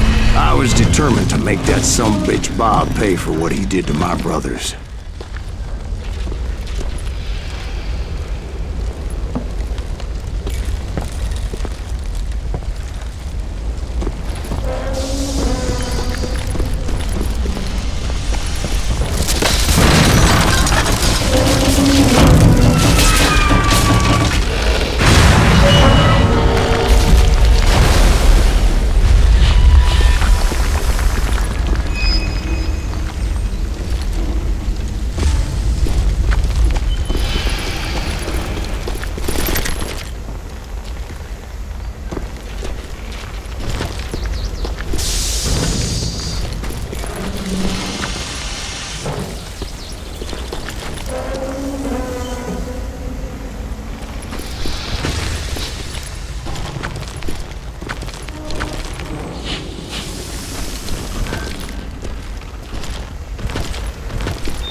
aí, Fra, beleza, mano?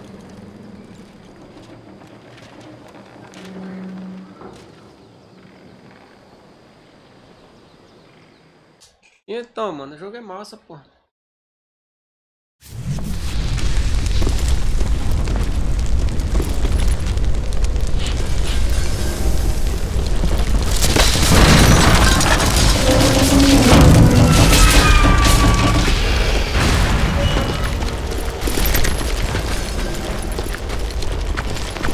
My ears are still ringing from blowing up that ridge. What'd you say? I can't hear a goddamn thing. Well, I made my way off unscathed and came upon a few members of the gang and had no choice but to dispatch them. From there, I had to negotiate an even more precarious route. First, I would need to get my ass out of there.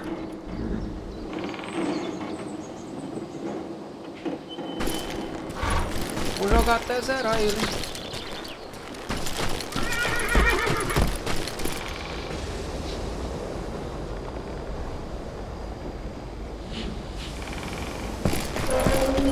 Isso vai ser até zerar. Por ali, mas só que antes disso eu vou ver o negócio aqui. Antes disso eu vou ver logo o negócio aqui. É, não tem nada aqui não. Você pode ver.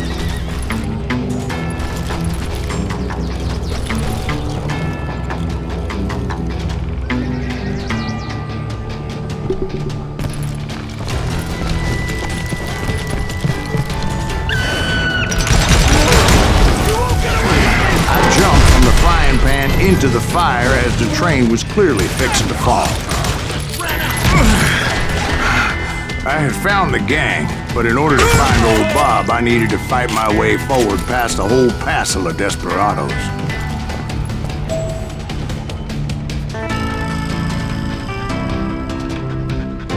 Acho que falta uns 30% do jogo ainda. Acho que mais ou menos uma hora mais ou menos de jogo ainda. Eu acho, mais ou menos uma hora, não é tudo não.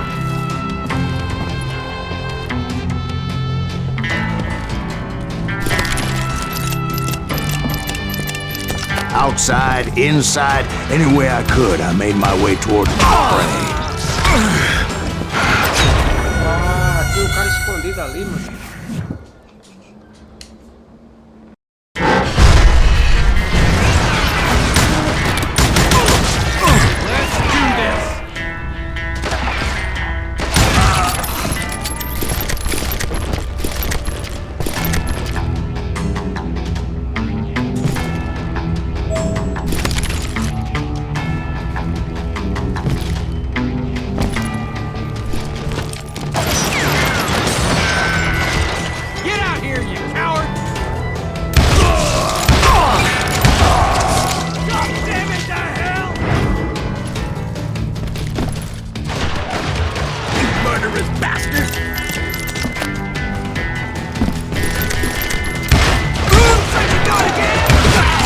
Well, what about the passengers?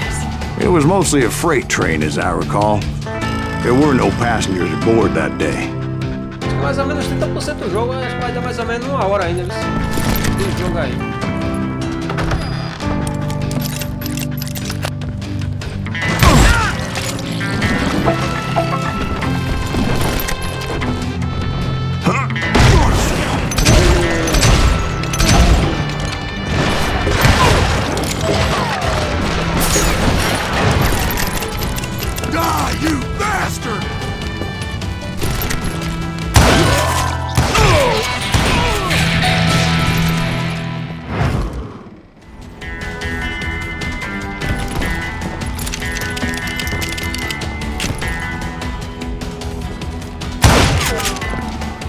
Vai ter que ver quando é que vai agora.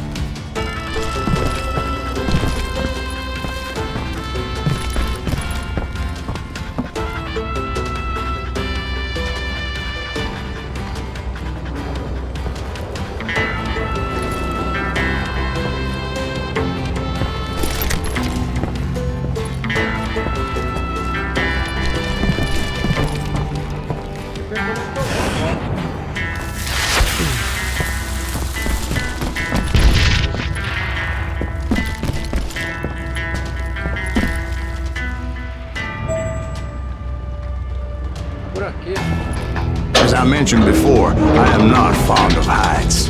But I was too busy dodging bullets to worry about falling to my death. Odds were I was likely to die that day anyway. So I was determined to take down as many of those bastards as I could. It for you! Come out from behind there! Those are my friends you killed!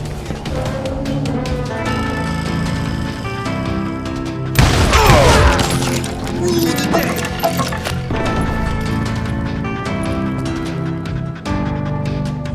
Yeah, you know you can't beat me.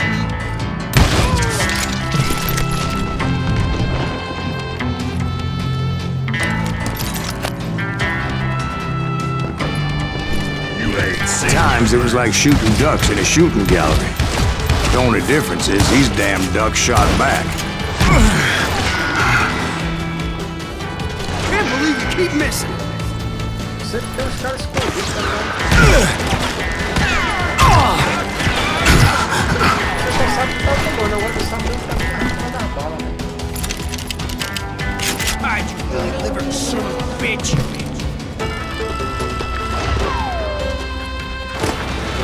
Middle-ate that sucker!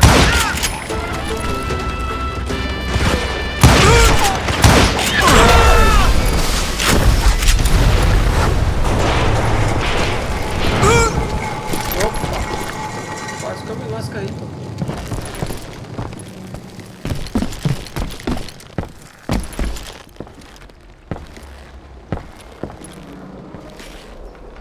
Certo, vou ficar todo.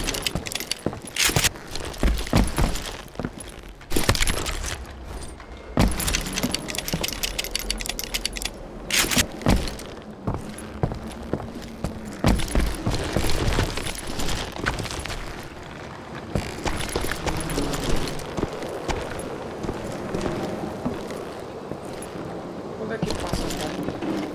Por aqui, né? Eu vi um X aqui, né? Aqui, meu. Por cima agora. Tá vacilando. I kept hoping the law would show up and give me a hand. You mean like that giant Pinkerton posse that I read about? Did they come riding in, guns a-blazing to help?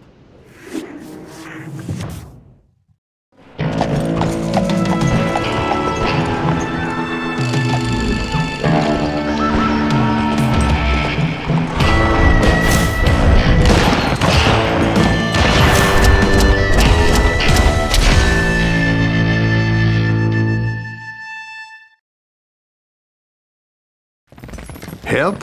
From the Pinkertons? No, son. I had to fight the wild bunch all by my lonesome, as usual. Who the hell is that? Take cover! Retreat! Retreat! Show yourself, coward!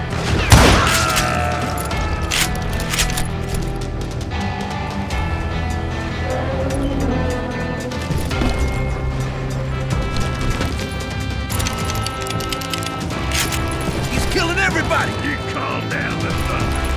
They'll kill us all! You'll not hear me! Death is done with you.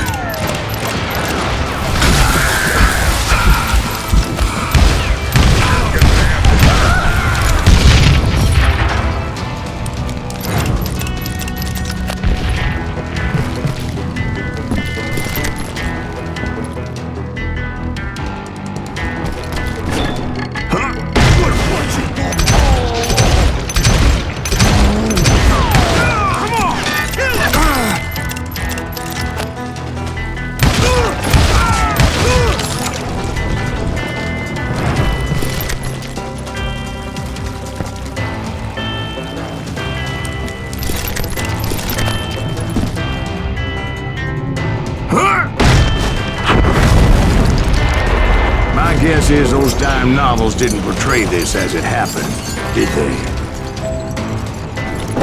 Only a few stragglers were left. I had to cut them down pronto if I was going to stay on old Bob's trail.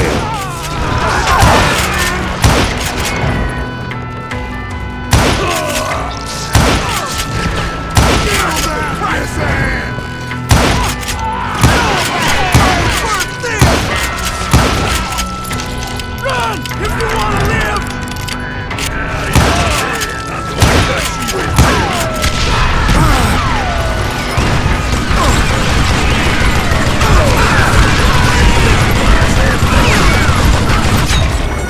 Você pega logo essa poxa dessa arte, tá ligado?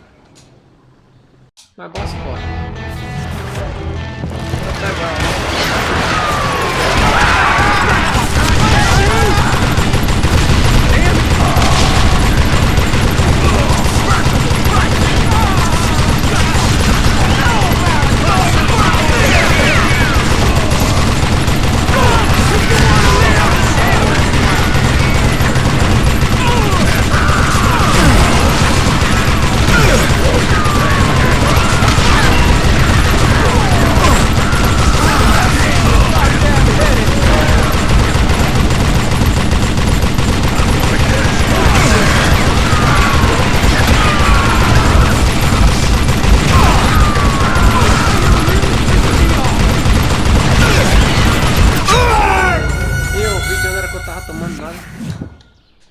Só sei que eu tava me lascando.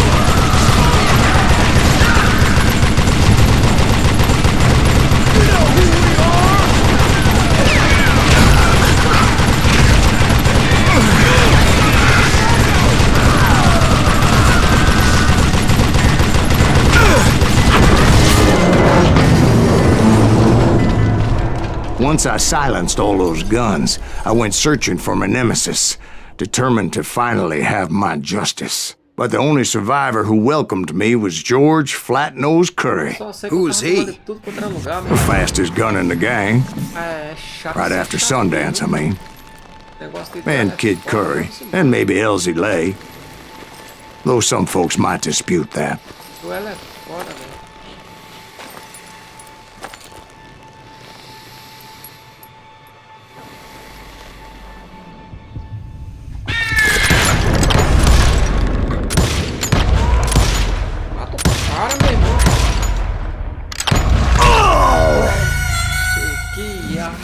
Não é que a arma é ruim, é que a mira aqui é foda, véio, pra controlar, mas vamos embora.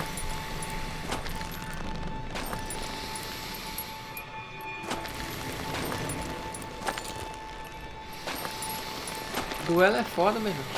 Porque você não tem controle da arma, não.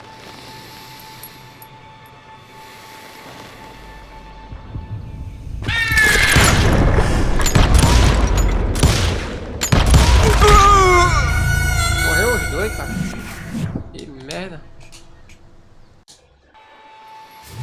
O ruim do duelo é que você não tem controle da arma não, pô.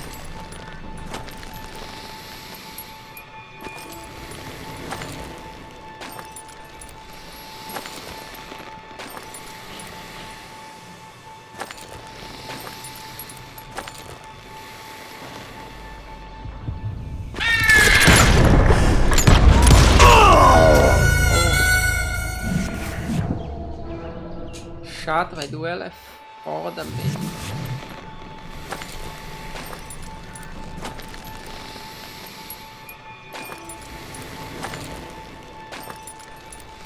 Tem que manter o foco mesmo. Quanto mais o foco, melhor.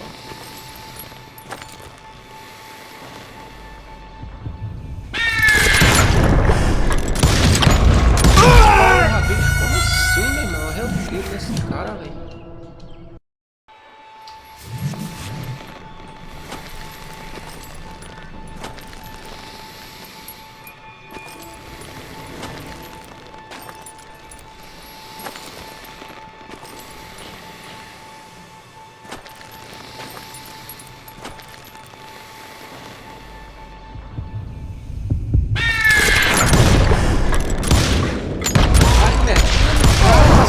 On that very same day, Butch Cassidy and the Sundance Kid decided to leave the Wild Bunch behind and decamped for South America.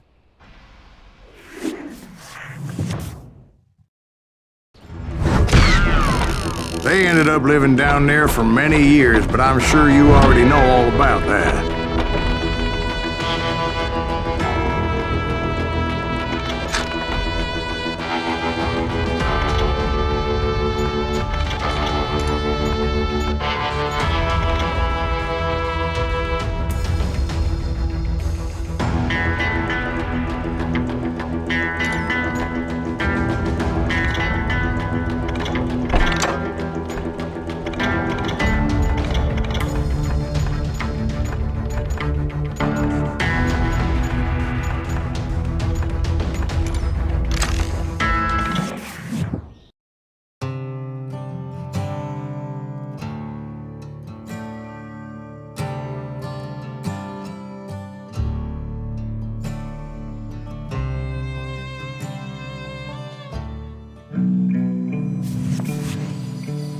I tried to find Bob Bryant, but it was as if he'd disappeared. Sometime later, I heard the Wild Bunch was back together. Kid Curry escaped from jail, and now he was running the whole shebang. So I took to their trail, as I was still in pursuit of my brother's killer and hoped that he was back with him.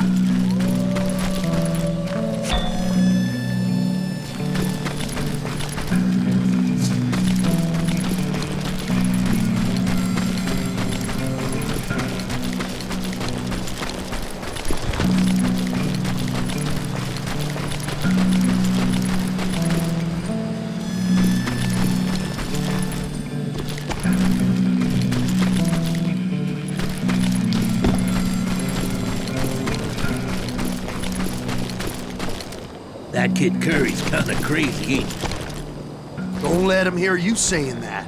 Anyways, I tracked those boys to a camp right outside Parachute, Colorado.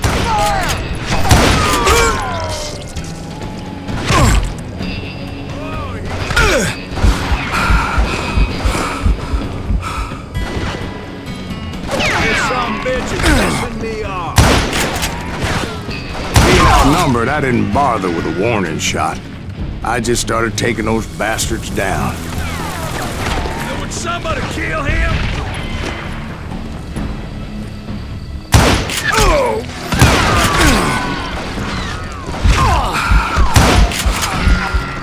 Get around him! You maniac!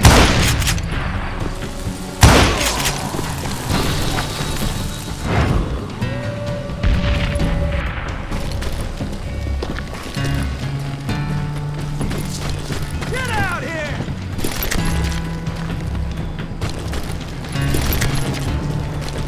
I'm ending you! Old Bob wasn't among them, and neither was Kid Curry. I could sense him close by, however, plotting something nasty. I just needed a clue as to their whereabouts.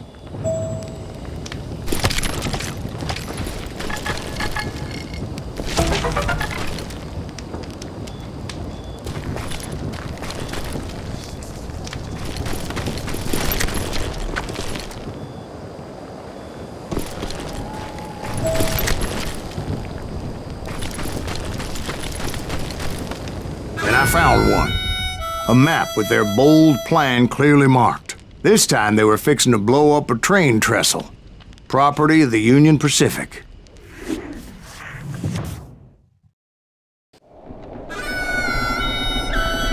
The plan clearly indicated how they were fixing to undermine several of the weakest wooden supports.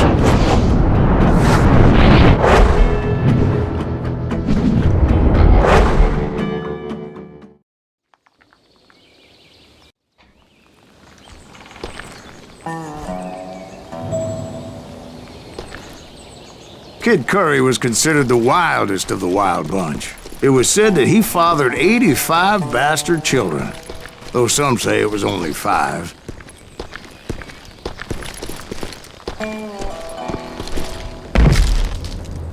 Kid Curry had bragged to a whore how he was gonna rob a train heading to the U.S. Mint in Denver. And that whore, Fat Sally, she told me.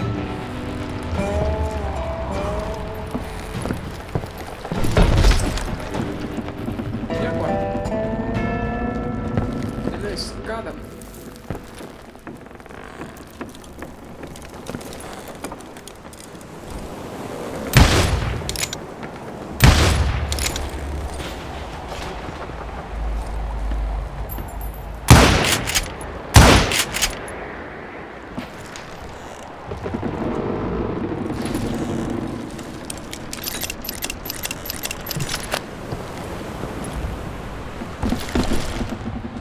Of course, I had to tread carefully. Otherwise, I could, well, Pode pular de die. volta. Beleza. E o caminho é esse mesmo. Ah, tem uma porra de uma escada ali, meu.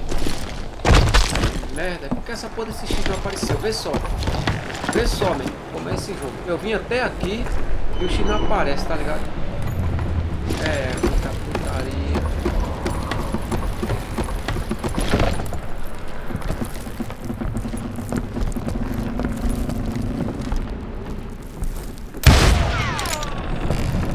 The bridge was rigged with dynamite, so I decided I'd best be careful confronting those bastards. Ah, tem que desativar, né? A moment later, I saw a ladder that somehow had escaped my attention. Don't you blow us up now. Don't worry, I know what I'm doing.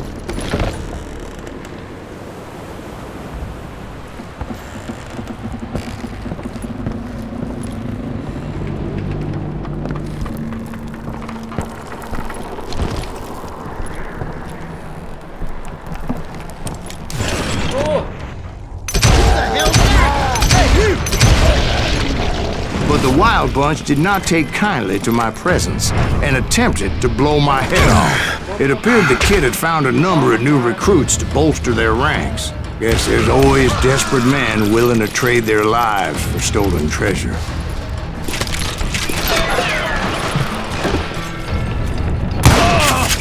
What happened next? Well, having removed the first bundle of dynamite, I decided I might as well remove the other one.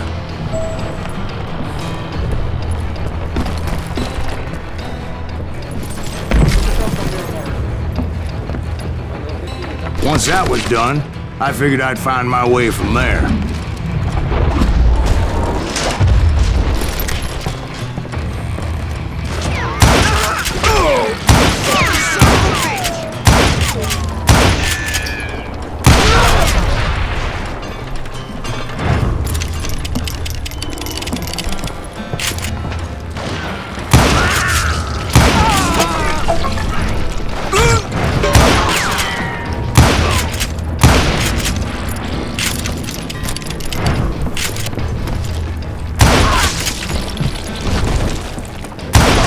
This asshole has a death wish!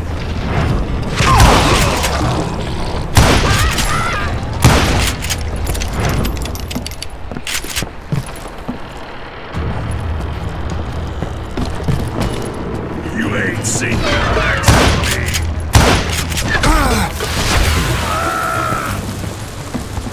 I'm dead. So are you. So, what happened then? Had to remove more of that damn dynamite. Agora, doido, velho. A bala que só deve ser saber a história.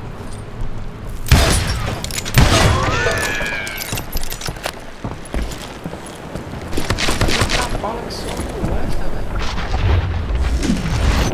It must have been terrifying trying to make your way across. I was sweating it a bit, but then I noticed a footbridge tied up on high, so I shot the rope.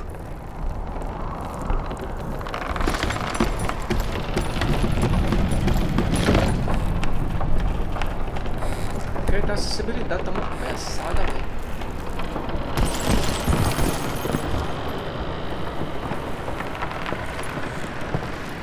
E agora?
So that was all the dynamite? Funny you should mention that, darling.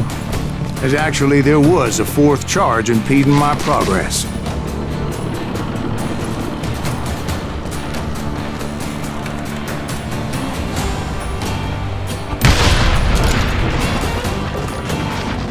Once I removed it, my path was pretty clear.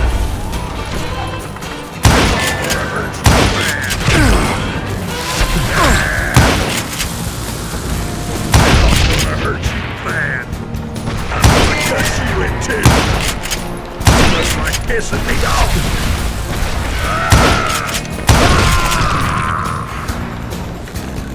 Esse cara é duro de morrer.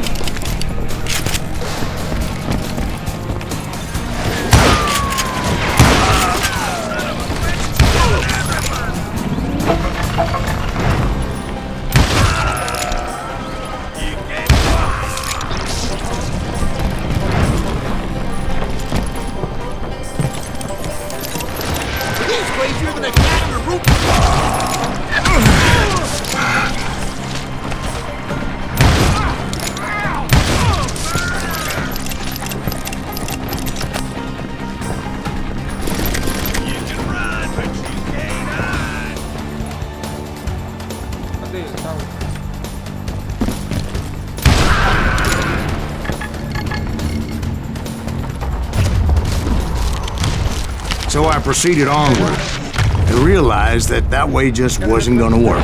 I needed an alternate path forward.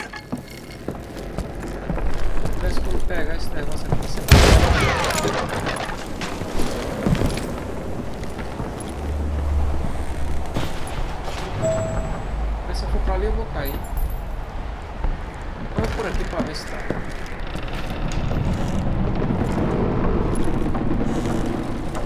Eu só não queria cair, cara.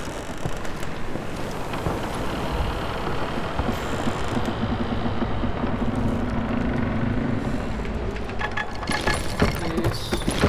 Não, só não cai, meu irmão. It's truly amazing I've made it this far in life, considering how many times I've danced with death. Caiu, que merda, meu irmão.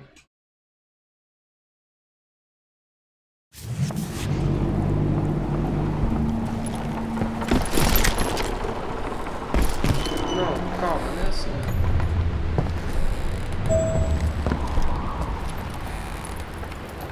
Joga por aí? Eu ia pegar aquele negócio lá. Ah, peguei, já peguei nada, tá lá ainda. Sobe aí.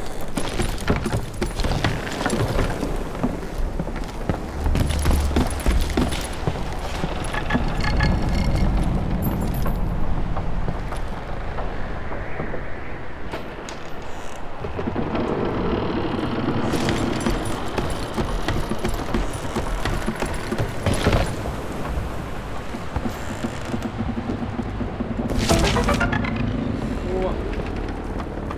Sobe.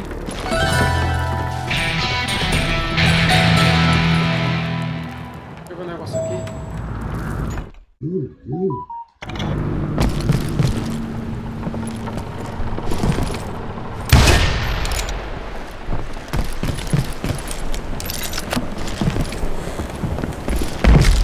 Isso, esse aí, cara. Luckily, I found a cave, and as I made my way back to the bridge, I saw something that concerned me.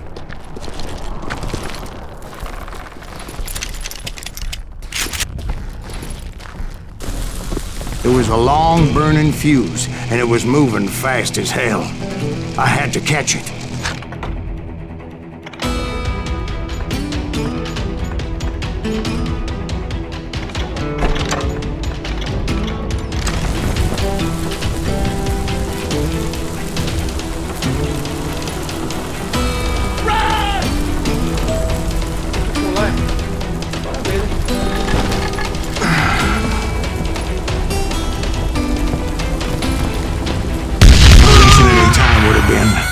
Unfortunate. Não entendi essa.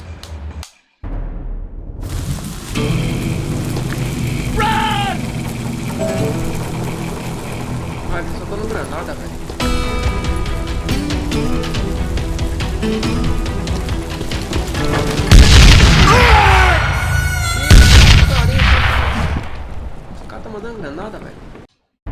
fodeu agora, hein?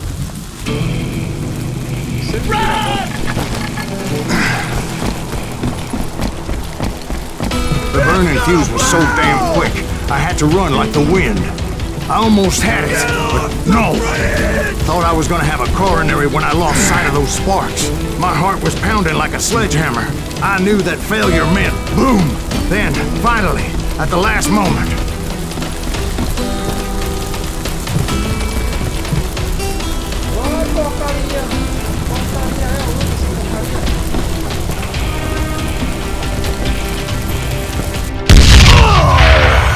Oxe, é onde esse negócio, velho?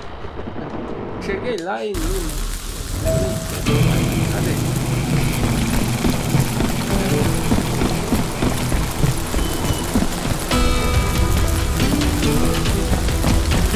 É aqui, né? É aqui. Alguém vai tirar. Whew. Of course, I was successful, or clearly I wouldn't be talking to you folks here today. Naturally, I removed the last dynamite charge. Well, it was a touching reunion.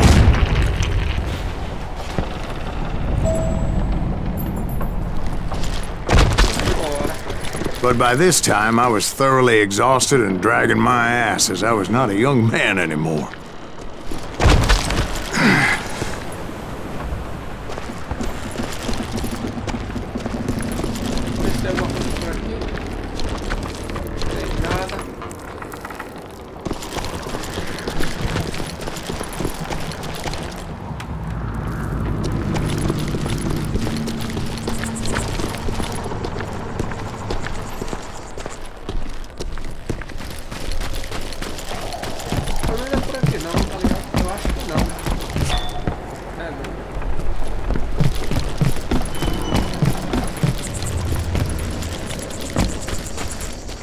Kill that SOB!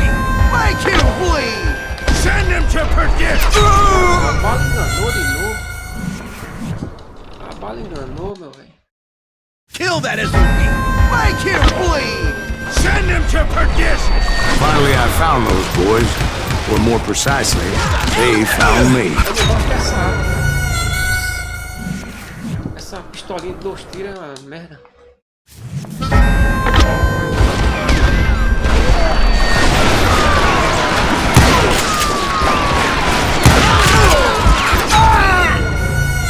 Tem que ser um pouco mais ligeiro aí.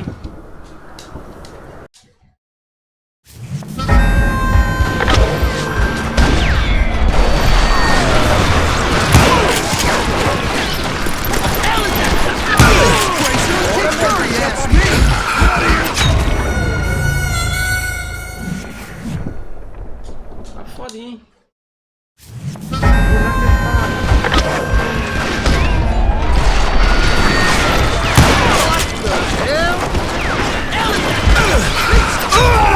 Ele tá muito pesado pra puxado. Eu vou pegar 2 pistolas. Essas 2 pistolas é foda, velho.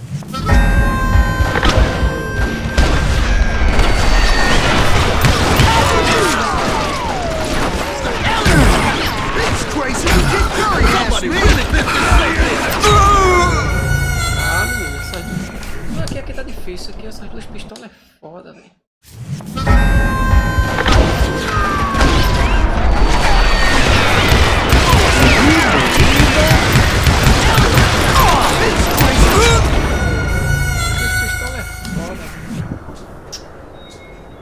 Eu não queria estar com essas 2 pistolas agora na mão, não.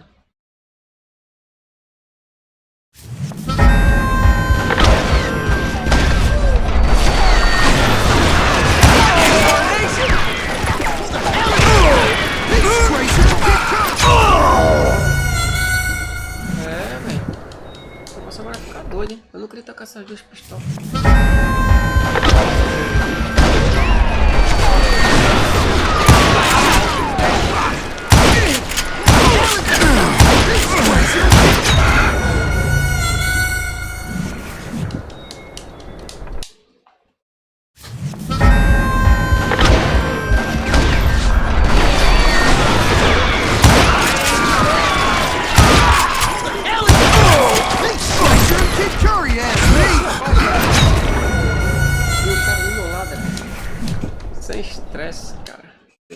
que é que tem que fazer.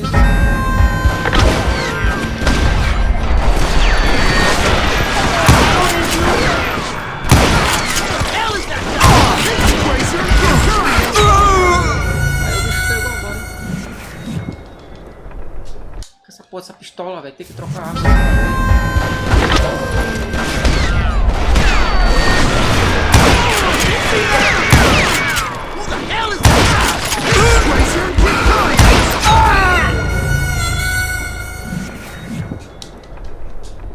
Eita. Kill that Izuki!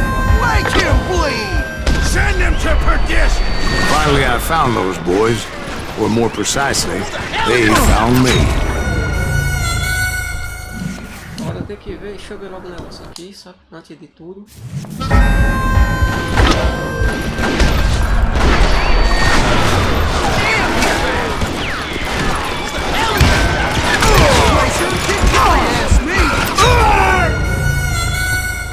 Podem.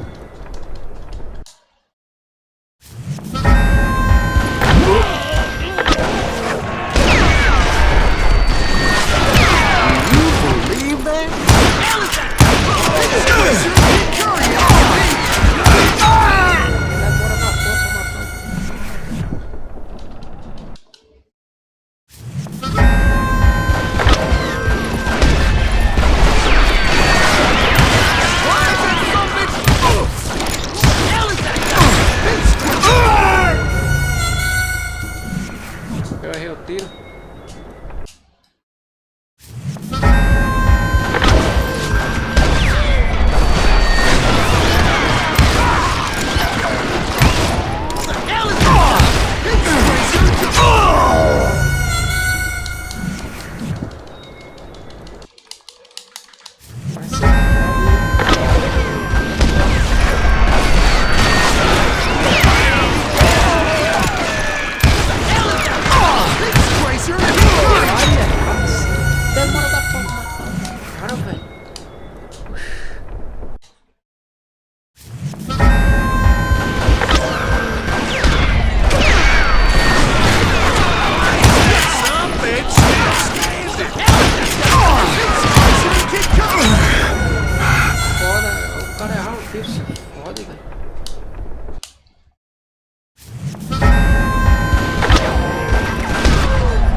Acertou. Se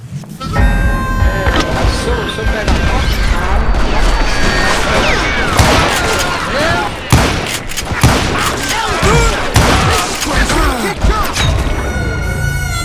essa pedrinha aí não tem futuro, né, velho?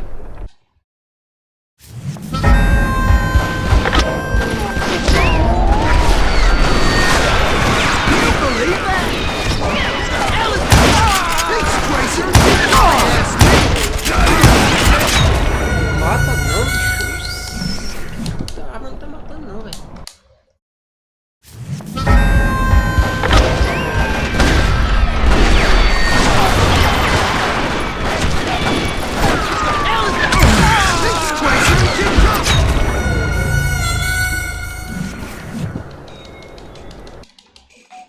Kill that Izuki! Make him bleed! Send him to perdition! Finally, I found those boys. Or more precisely, they found me. Ele não se abaixa também. Tá fodinha agora, hein?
cara de cima que tá me matando.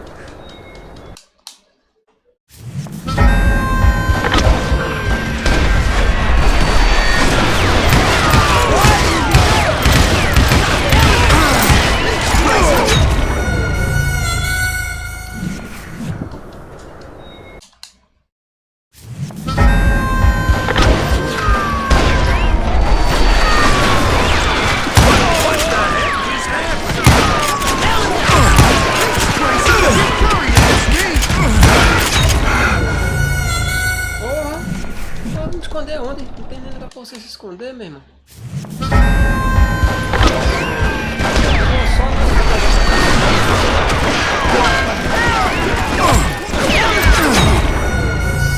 Corri só pra ver onde é que eu tenho que ir, tá ligado? Quero só entender pra onde é que eu tenho que ir antes, né?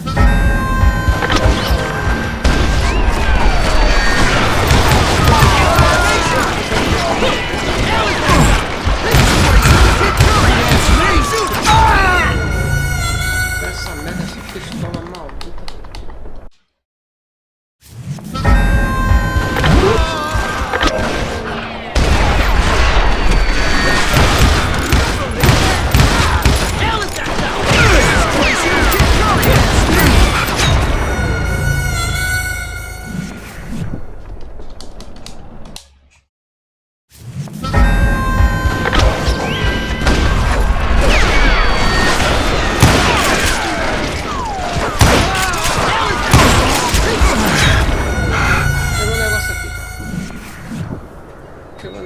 Antes disso.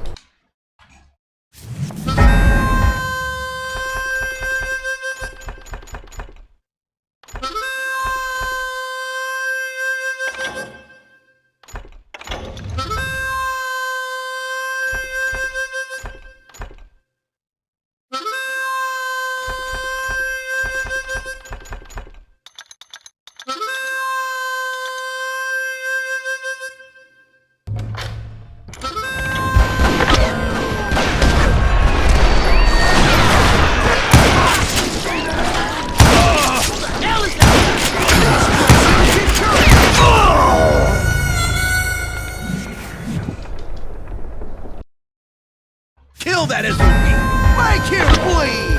Send him to perdition! Finally, I found those boys. Or more precisely, they found me.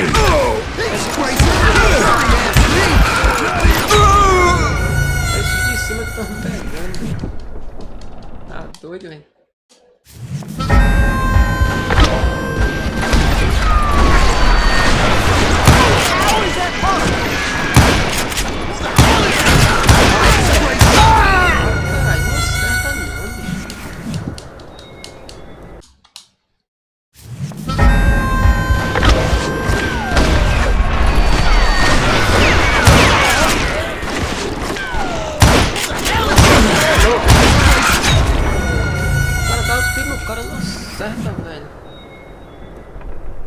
E aí, mano, beleza? Tá ruim aqui, velho. O negócio aqui tá foda agora, hein?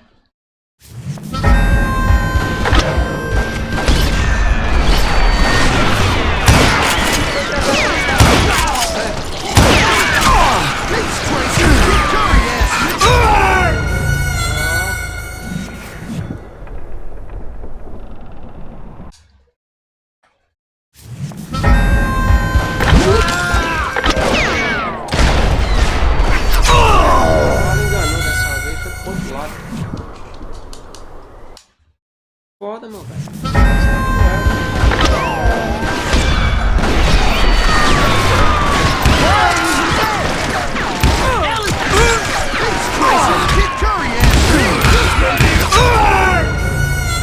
Não tem lugar nem pra você se esconder. Tá ruim, velho. Ah, mas o negócio aqui tá difícil, pô. Não tem lugar nem pro cara se esconder, pô.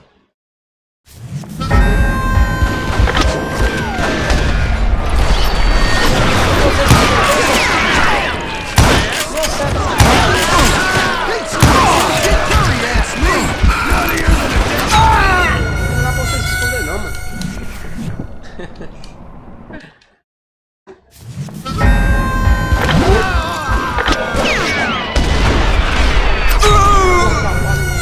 O negócio aqui tá difícil, pô, agora.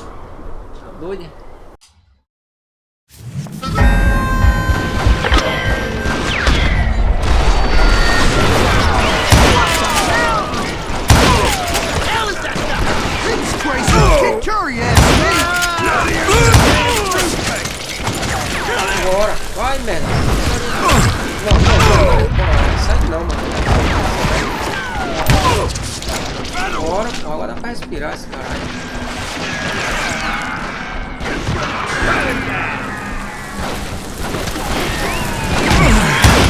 Apelação, hein? Apelação, hein?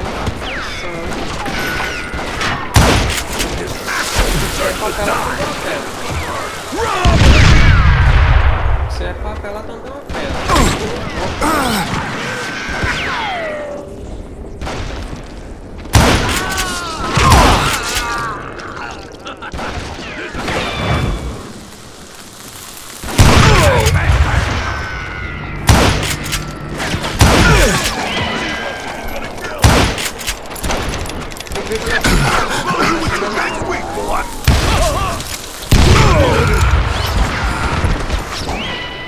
Caramba, velho.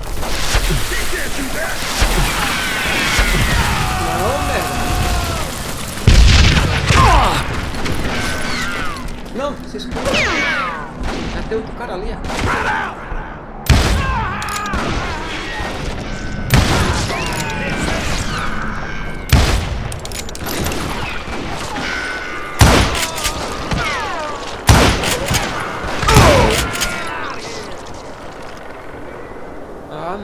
Tá foda, hein?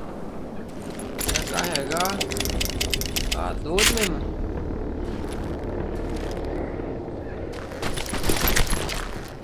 Vou pegar a bala aqui, sabe? Isso. Bora, cadê tu? Não vem atrás não. Aparece.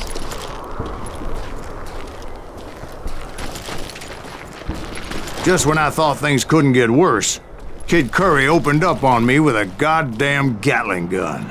It was hidden in this tunnel and pretty well shielded.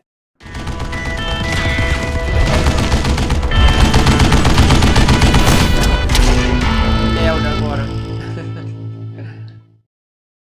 Ainda bem que vai começar daí, menos mina.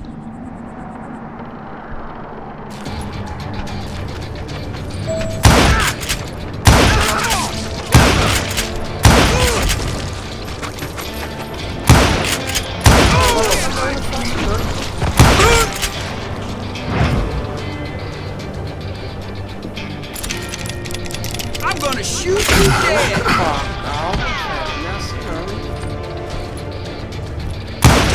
Toma, pega foi Deus.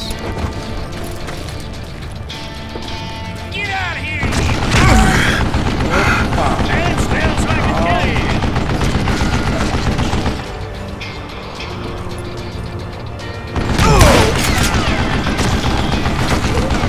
You can't beat me! Calma que a vaca Luckily, I had located some dynamite. I still, however, had my work cut out for me.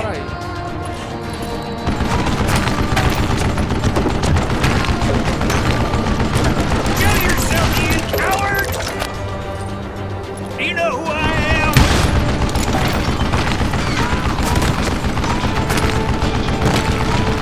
Shit! I gotta reload? Time for you to lay down and die! Ele tá atrás de mim.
tamanho deu. Guess you had enough, huh?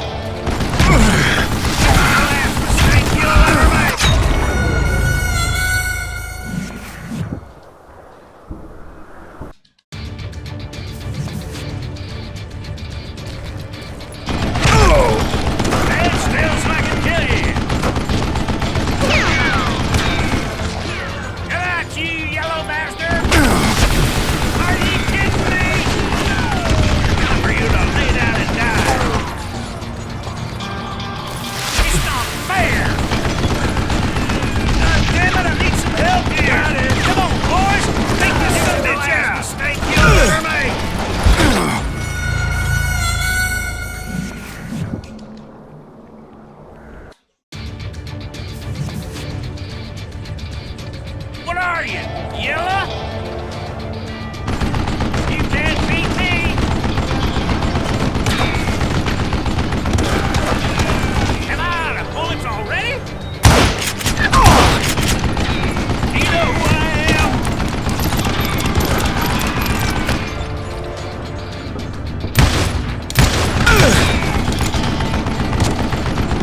This is the last mistake you'll ever make!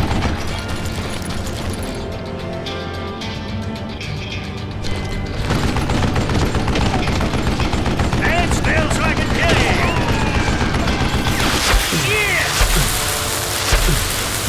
Damn it, I need some help here! Come on, boys! Take this something down! Lay down and die! He's done! I think he's scared! Isso é outro estágio, acho que esse aqui é outra parte. You can't beat me! Ah! You know who I am? Hold me off while I reload! Rola as Get coisas. out of here!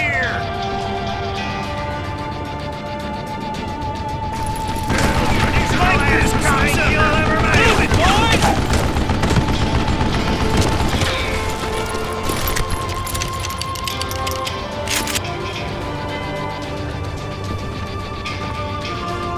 I'm gonna blow your damn head off if I'm going to change with you.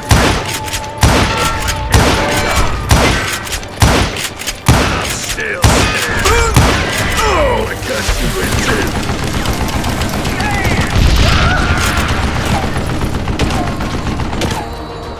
Stupid contraption! Oh, you done lay down and die!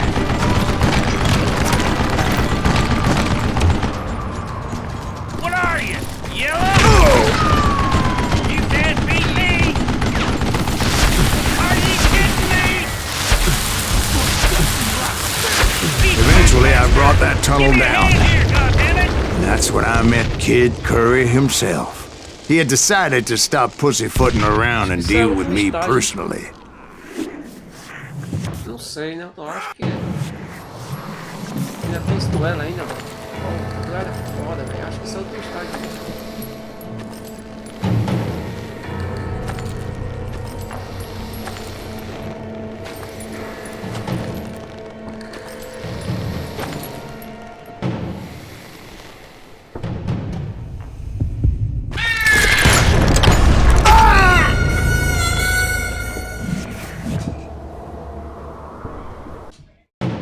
Ainda tem essa porra desse duelo.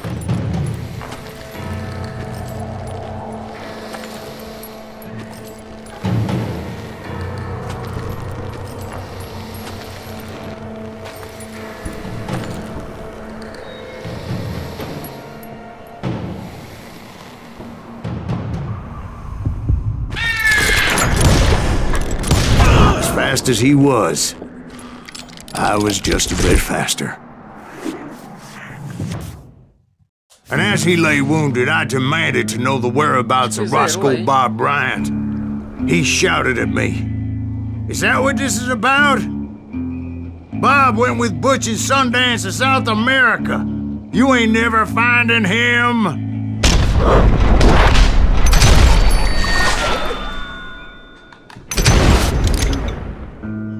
Those were his last words.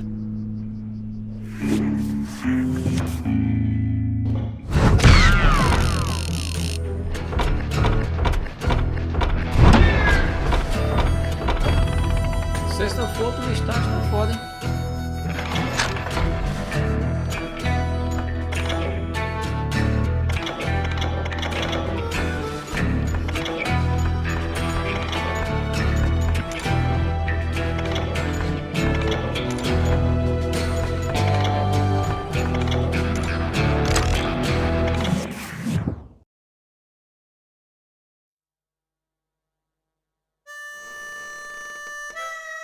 So, Bob Bryant got away?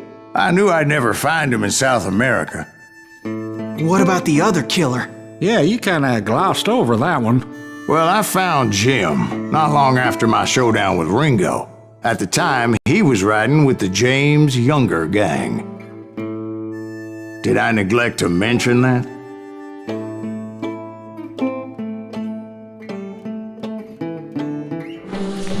Jesse James? The greatest outlaw who ever lived?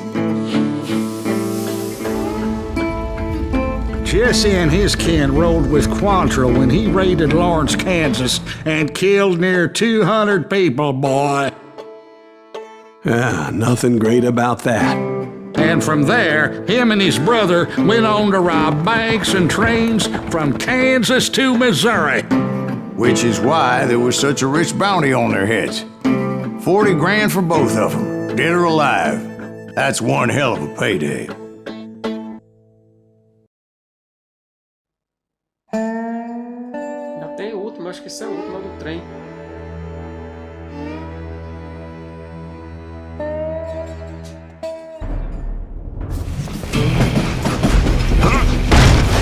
I confronted them as they were robbing a train. Bullets were flying at me from every which way. But I knew I'd have to fight my way forward if I was gonna find this Jim.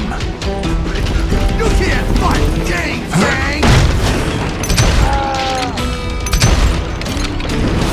Now you're really pissing me off! How you like that? I'll kill you! It's pissing me off!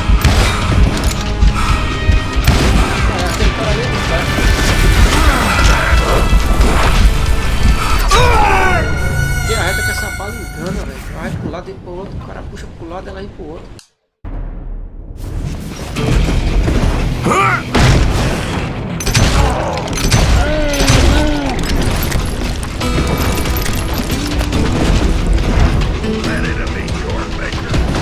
Kill that missing!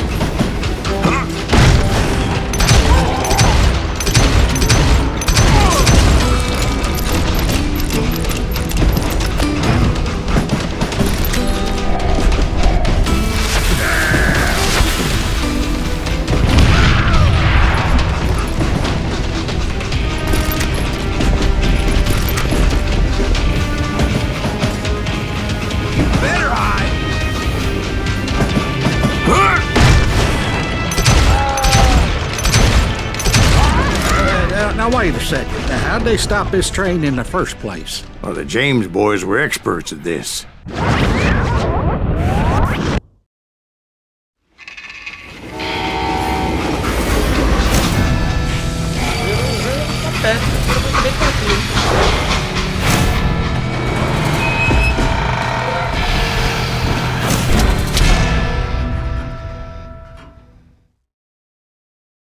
They hopped a freight train having heard there was a big payroll in the express safe. So, I hopped the same train.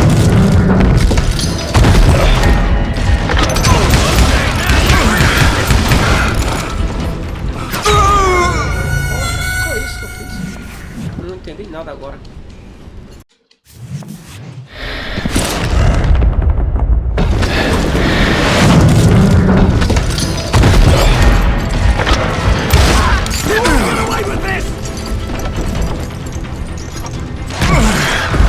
The James Younger gang was decimated after that little fiasco they had in Northfield, Minnesota. So Jesse needed more men and took on the killer I was after, along with a host of others. I was hoping to find my man and put a bullet in his head.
Around that train, I must have swallowed 100 damn bugs before I reached James' that... younger gang pulled the first train robbery west of the Mississippi. Sounds like you hold them in high regard. Everyone knows they were the most famous outlaw gang ever. And you took them all on by your lonesome. Again. I'm finding this all a little hard to swallow, friend. Well, maybe you need to wash it down with some whiskey. By the way, did I mention that that train was flying down those tracks like a bat out of hell?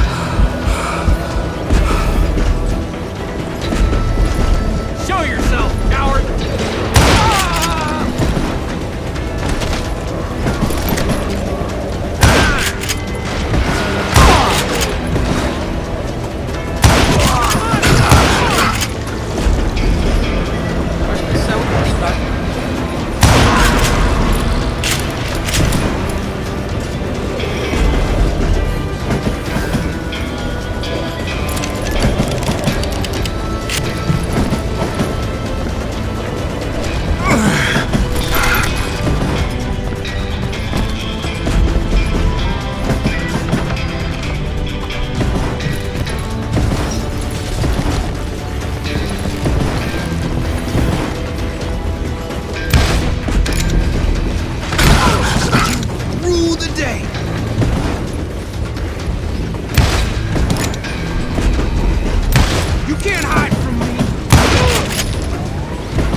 Anyway, excuse me, Ben.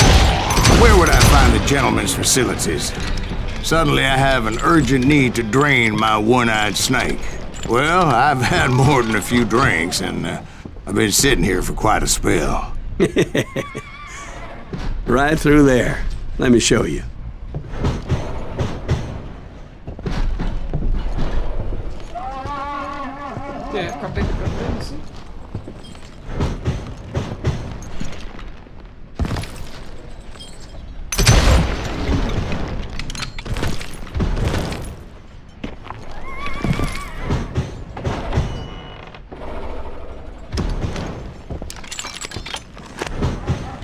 I never heard so much malarkey in my life.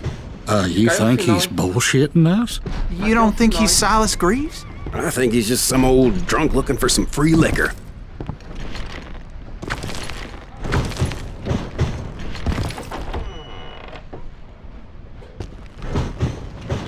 I don't know, Jack. I think I believe him. You don't think he met Jesse James? Boy, you gotta be kidding me. That story makes no sense at all. Jack. I mean, you gotta be 2 bricks short of a load to believe that cock and bull story. I don't agree. Jack, lay off the But bar. you seriously think that tired old man went toe-to-toe with Jesse James?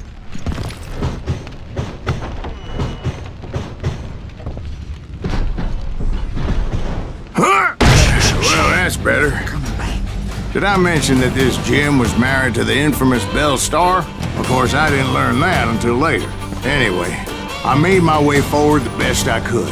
Around the sides, over the roof.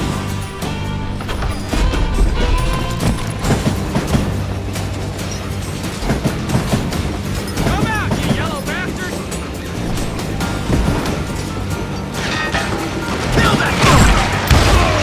At some point, some sumbitch saw me and shouted out, "It's the damn Pinkertons!" It's a damn Pinkerton!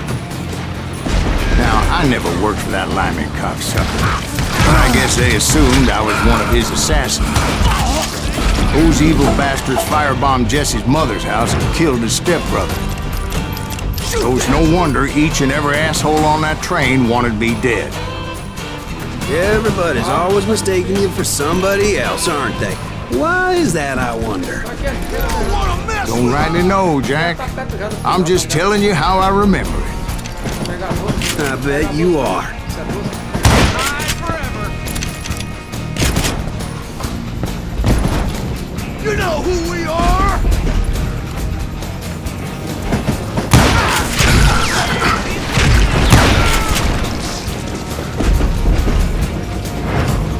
Kill that missing!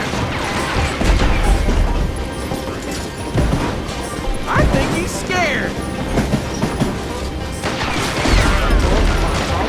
You can't fight James, gang! I just really livered son of a bitch! Die, you bastard!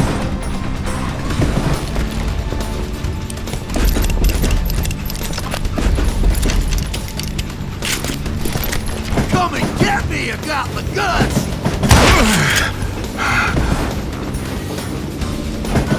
Come out, you yellow bastard! Goddamn law dog!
It was definitely safer on the inside of the train. Aí, cara.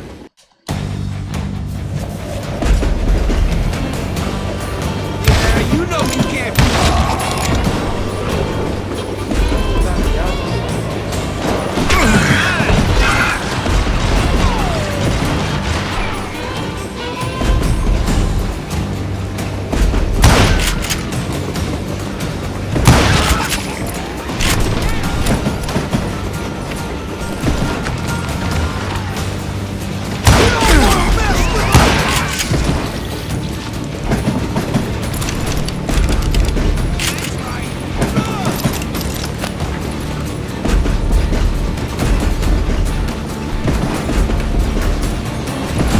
I came across a flat car piled high with logs and had to come up with a creative way to make my way forward.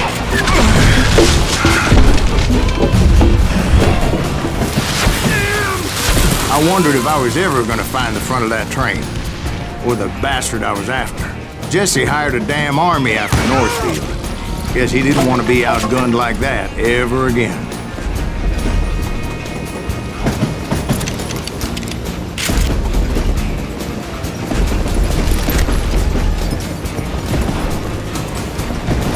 Right about then, I was attacked by some asshole on a Gatling gun. Well, seems like you run into a lot of them. Asshole? Gatling guns. Yes, I did. Now, I don't remember how I took it out. It was either a bullet or dynamite. Where would you find dynamite? Does it really matter, Jack? You're messing with the flow of the story here.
I was looking for Jim and shooting any son of a bitch stupid enough to get in my way. And that included Jesse James himself.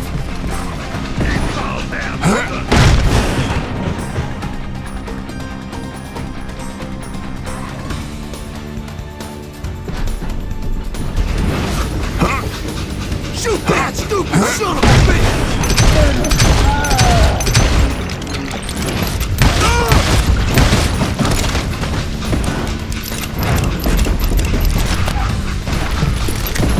Death is coming for you.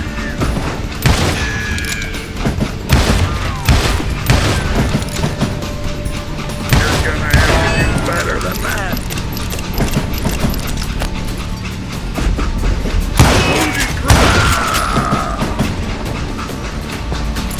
There sure were a lot of men determined to die that day. Yeah, you know you can't. You don't want to mess.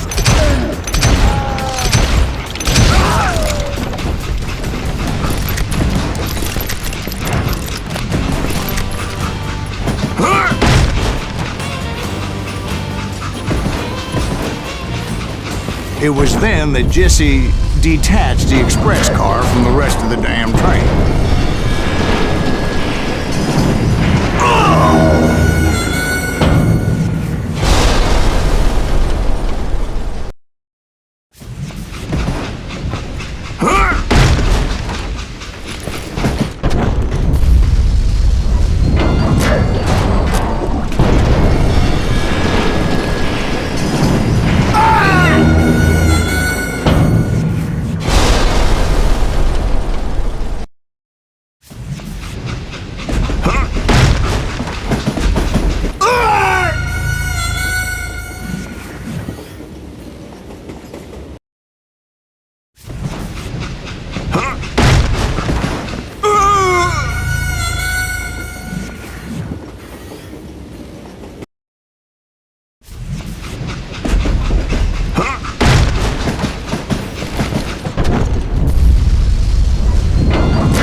I could see Jesse waiting for me, fixing to kill me so he could get away with all that money.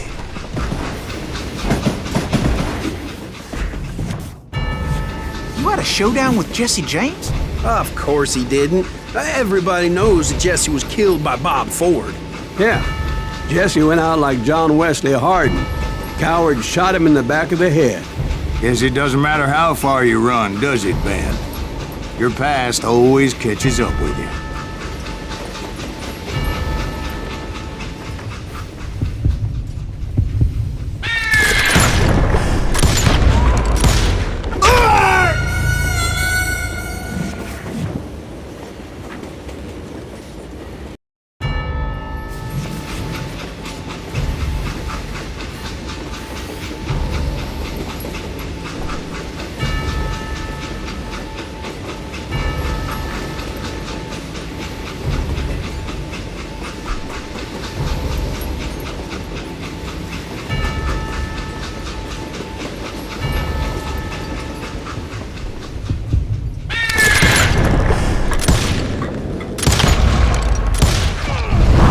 Yeah, I didn't kill Jesse James.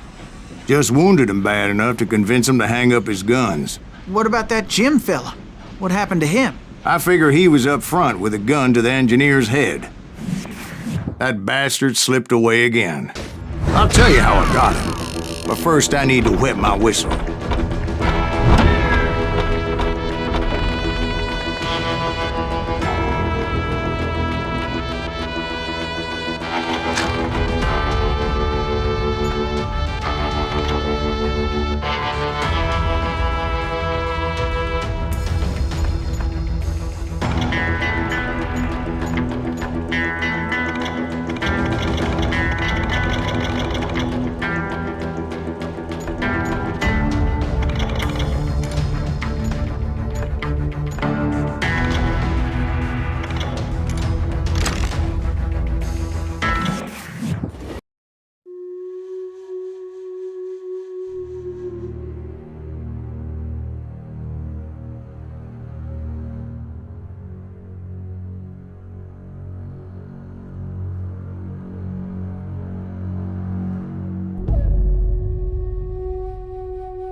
After my showdown with Jesse, I continued to track his brother, Frank, and that son of a bitch, Jim. I followed those bastards into the high mountains as they were going to ground. What mountains would that be? Somewhere in the Ozarks, I believe. The perfect place to hide out from the authorities. In fact, before I could find them, some Indians who fled the res and were hiding out from the military found me first. They probably thought I was a cavalry scout and didn't want me telling the military where they were. Indians? They could have been Cheyenne, but there was all sorts of renegades roaming the landscape back then.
Hey, how about another whiskey, Ben? Nothing better to soothe the troubled soul.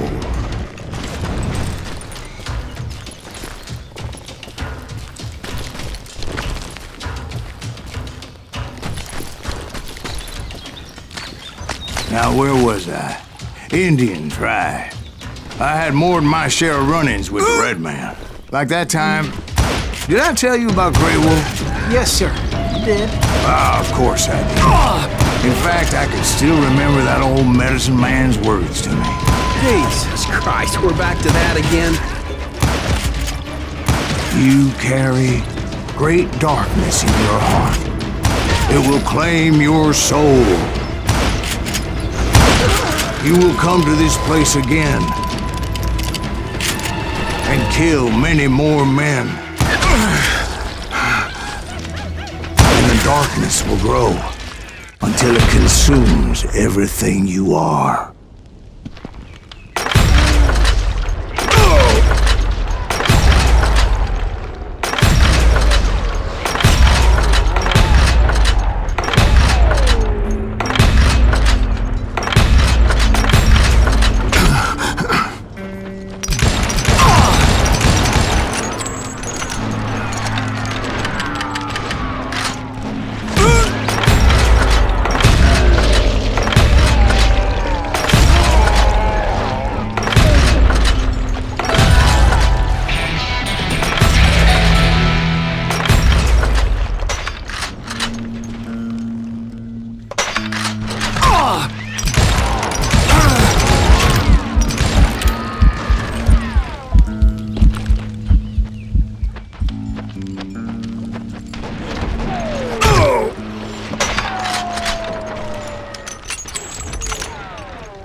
So, did you ever find him? Who? The man you are after. Let me ask you something, Ben. You ever think about death? Mr. Greaves, are you all right? Ooh. death. Oh, death.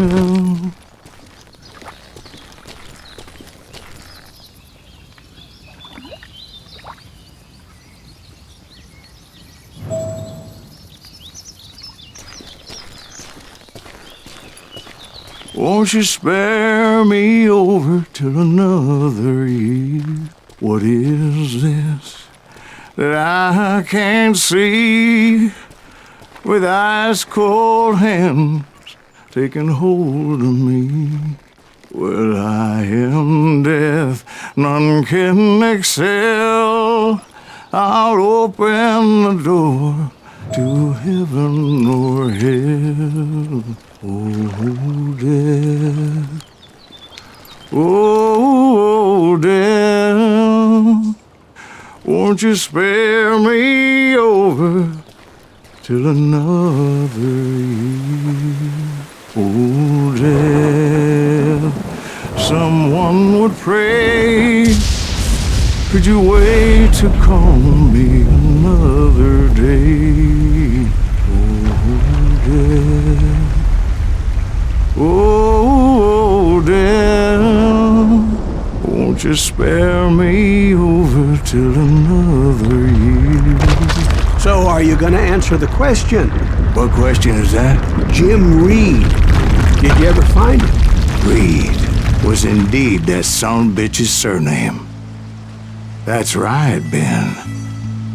A despicable character. I remember him laughing like a hyena that cold morning they lynched me and my brothers. He was intent on avoiding my vengeance, but nothing was gonna stop me. Nothing.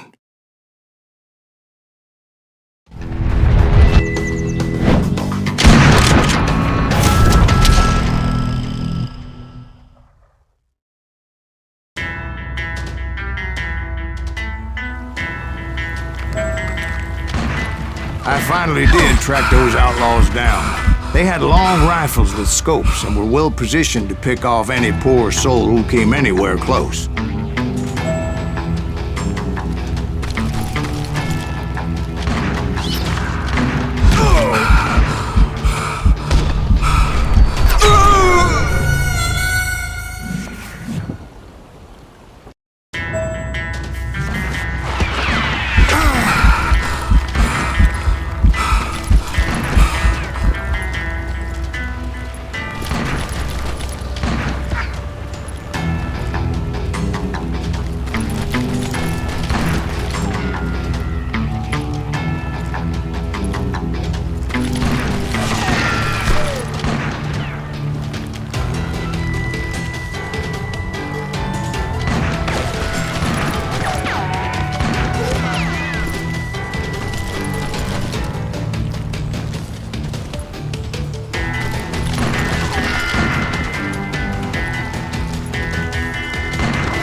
I'm guessing Frank James believed I was responsible for the demise of his brother Jesse. I couldn't really disagree with the man, as I thought Jesse was dead then as well.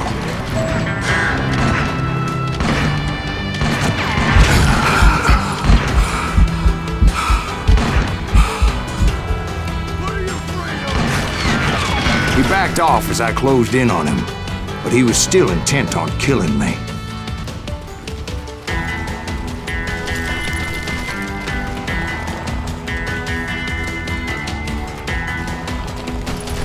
And when I closed in on him again, he backed off again, looking for a better angle on me.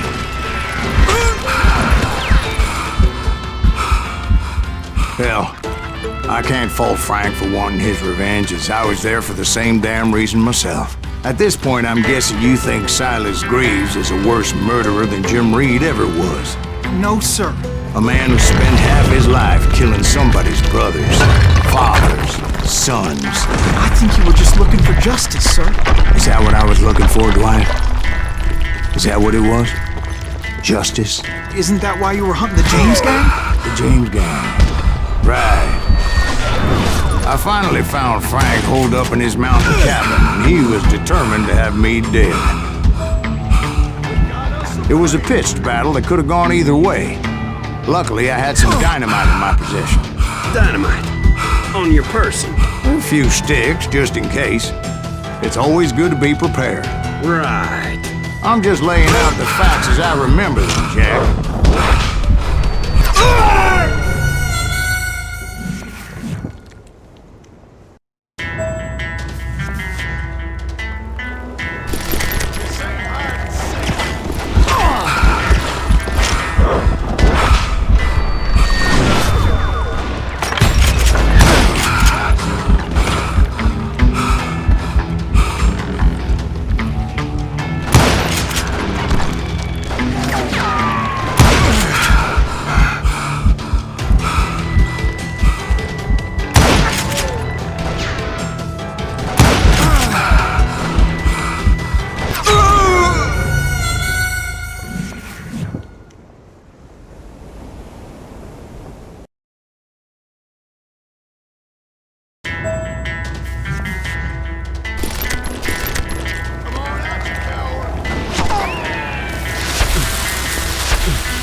Come here!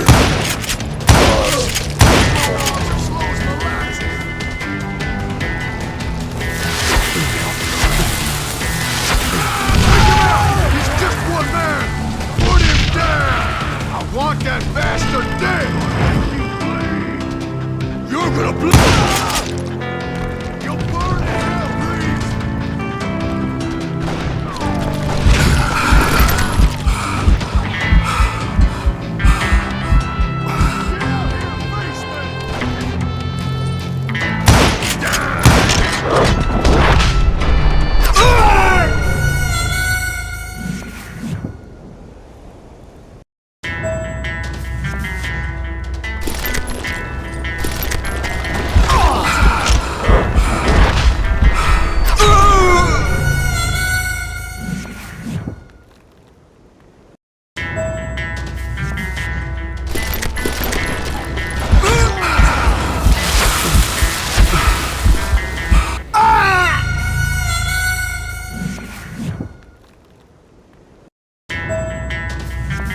It was a pitched battle that could have gone either way. Luckily, I had some dynamite in my possession. Dynamite? On your person?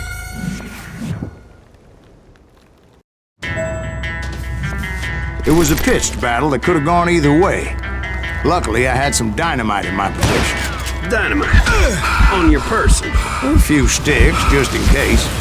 It's always good to be prepared. Right. I'm just laying out the facts as I remember them, Jack.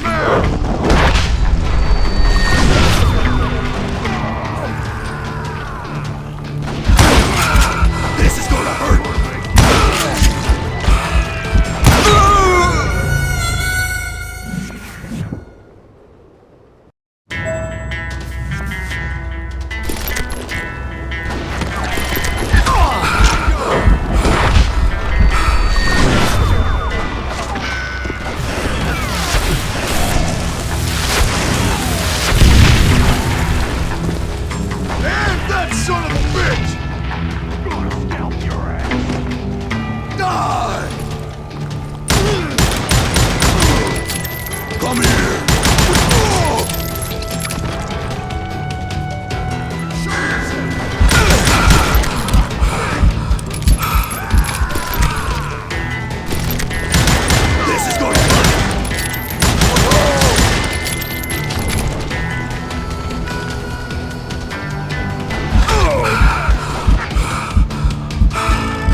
It was a pitched battle that could have gone either way. Luckily, I had some dynamite in my possession. Dynamite? On your person? A few sticks, just in case. It's always good to be prepared. Right. I'm just laying out the facts as I remember them, Jack. He's just one man! Put him down! I want that cut you a new smile! Come here! Oh, your damn head on!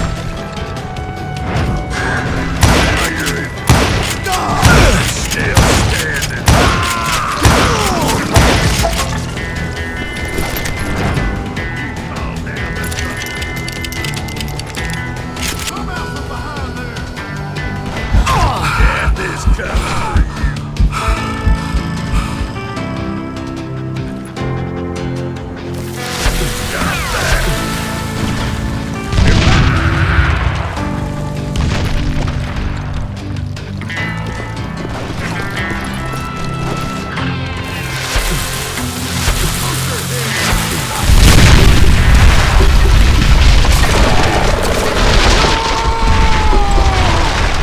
Shack?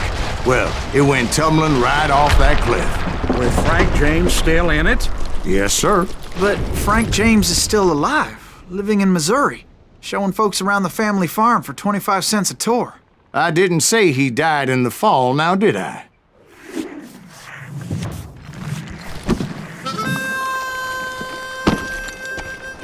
I'm done with this damnable outlaw life! Kill me, don't kill me, do what you will! At this point, I just don't give a shit! I explained to Frank that I had nothing against him personally and that I was looking for someone else. You want Reed? Have at him! I never did like that bastard! I am done here! We parted in peace as Frank pointed out the path to my prey before making his way back down the hill.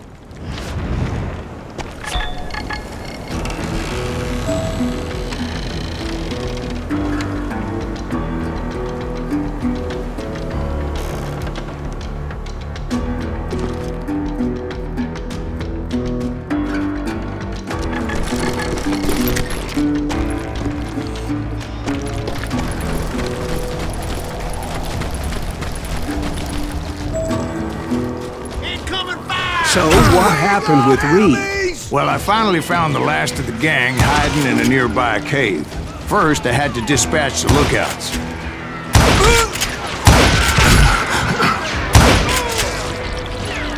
But I was determined not to let that murderer escape my revenge again.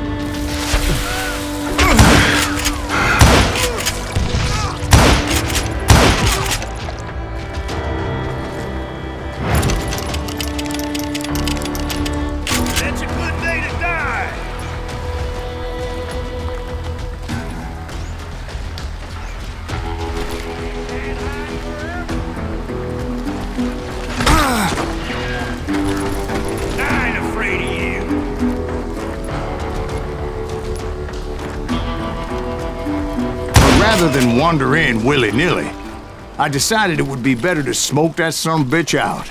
"Hey, Reed!" I shouted. "No wonder you're so ornery.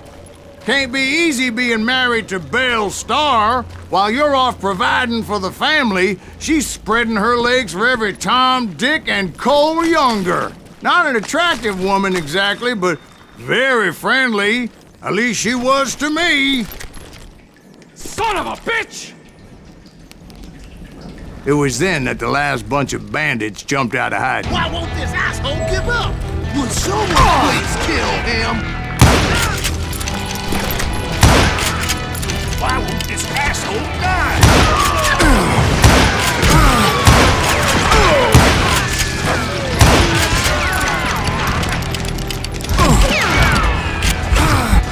I don't think he knows who we are.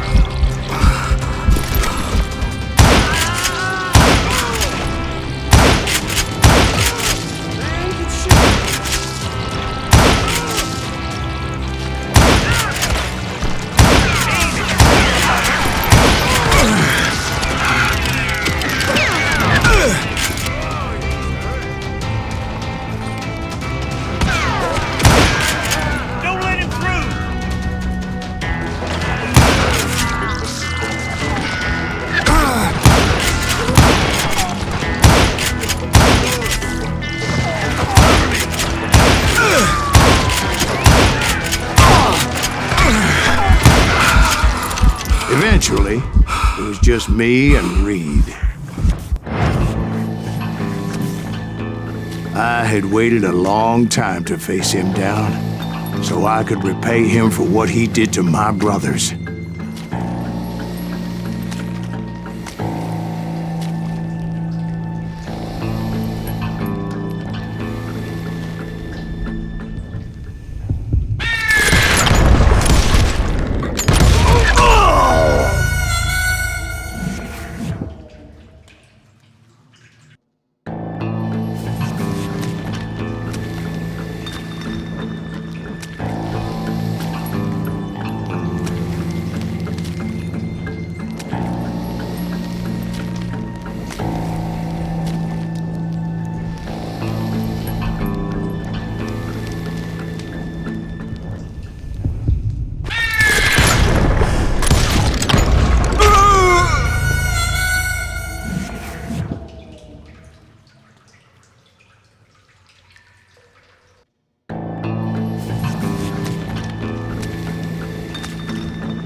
And repay him I did.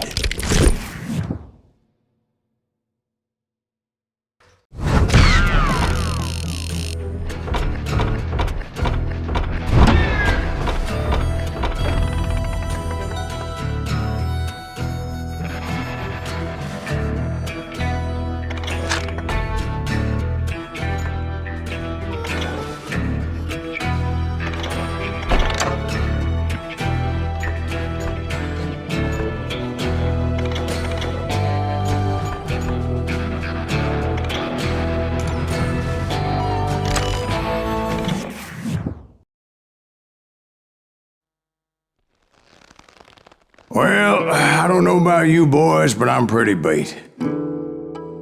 Well, it's too damn bad you never found that Bob character. Seems a shame he never had to pay. Well, funny thing about that, I did have one more chance at him.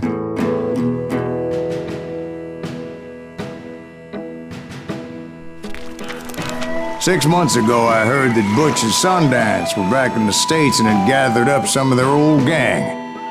I tracked them down, hoping that Roscoe Bob Bryant had returned with them. So you're saying they didn't die down in Bolivia? That's what I'm saying.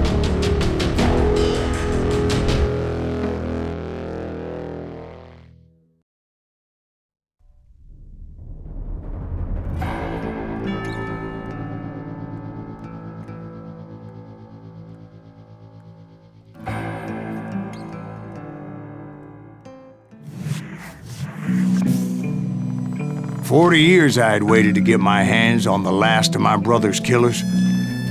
Not even an army of demons could have stopped me now.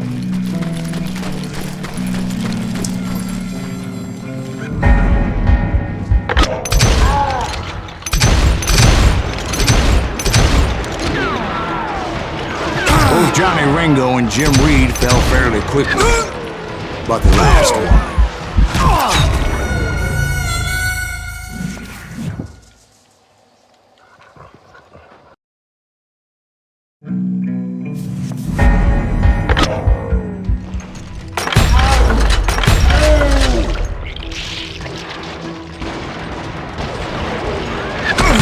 Both Johnny Ringo and Jim Reed fell fairly quickly, but the last one, Roscoe Bob Bryant, that son of a bitch had managed to escape my vengeance time and time again. I couldn't even be certain I'd recognize him after all those years. By now, he had to be close to 70. For all you know, he could have been dead. That thought had indeed crossed my mind, as did others.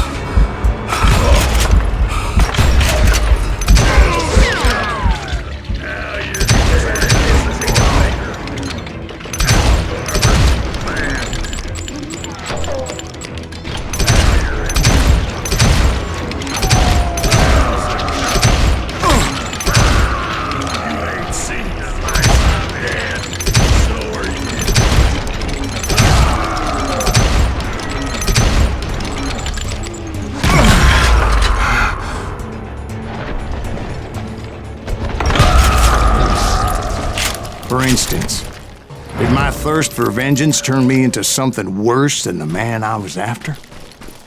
By this point in my storied career, I had killed more men than Bob Bryant ever had. I was furious as hell at that bastard for making me who I am.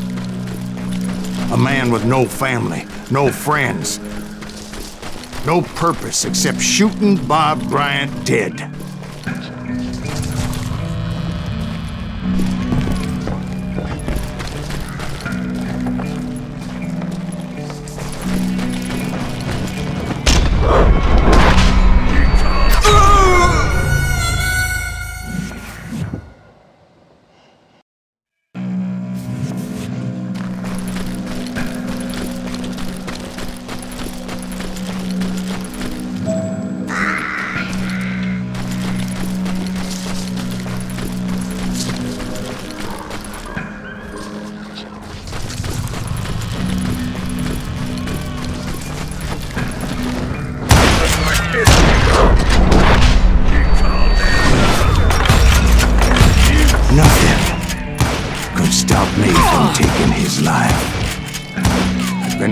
Killer forever.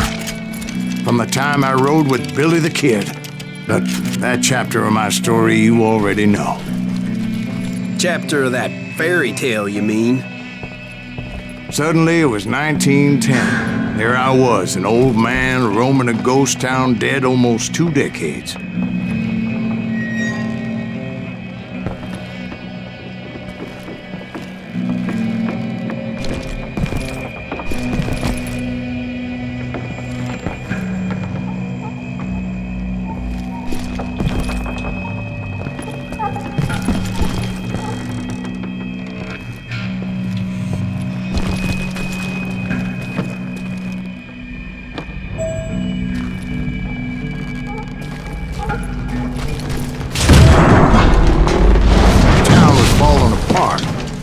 Just like me.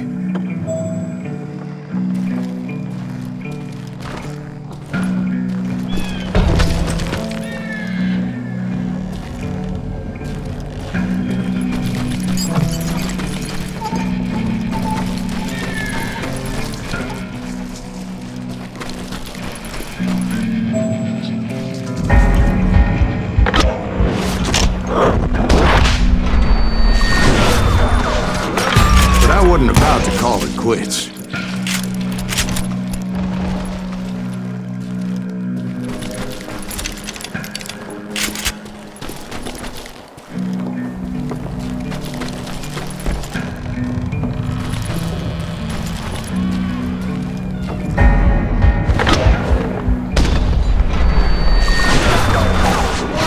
Even though the ghosts of my dead brothers were begging me to end what I started so long ago.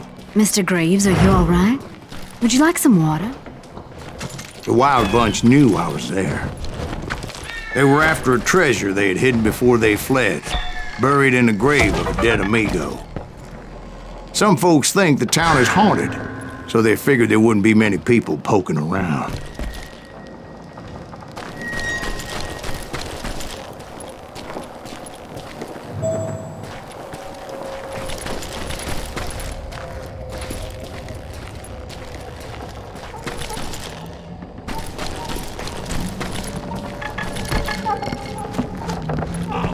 I intended to fill that grave with Bob Bryant's corpse. But like I said, the bandits knew I was on to them. They lured me in and hit me with everything they had.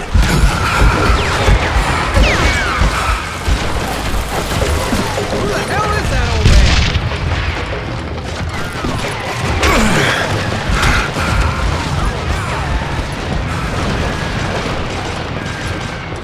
Bury that old asshole!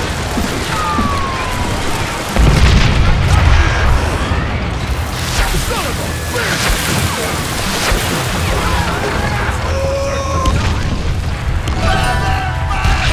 But you obviously prevailed since you're sitting here telling us today. Actually, in that moment, I did not prevail. So I suppose we're talking to a ghost.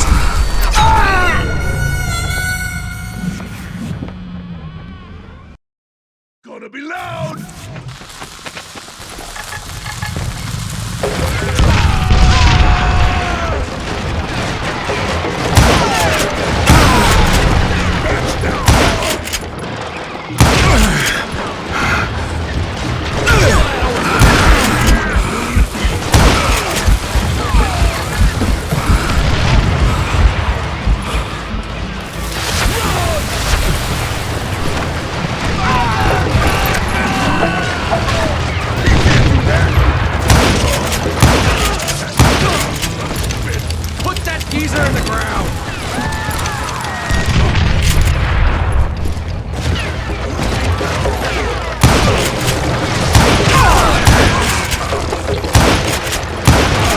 So I suppose we're talking to a ghost. Funny you should put it like that, Jack.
But you obviously prevailed since you're sitting here telling me. Actually, in that moment, I did not prevail. So I suppose we're talking to a ghost. Funny you should put it like that, Jack.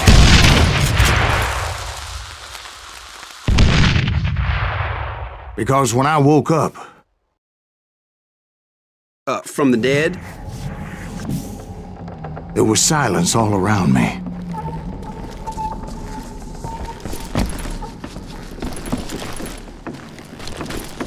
I could swear to God I saw Billy then. Billy who? Billy, the kid. William Bonney. He was shooting at me from a rooftop.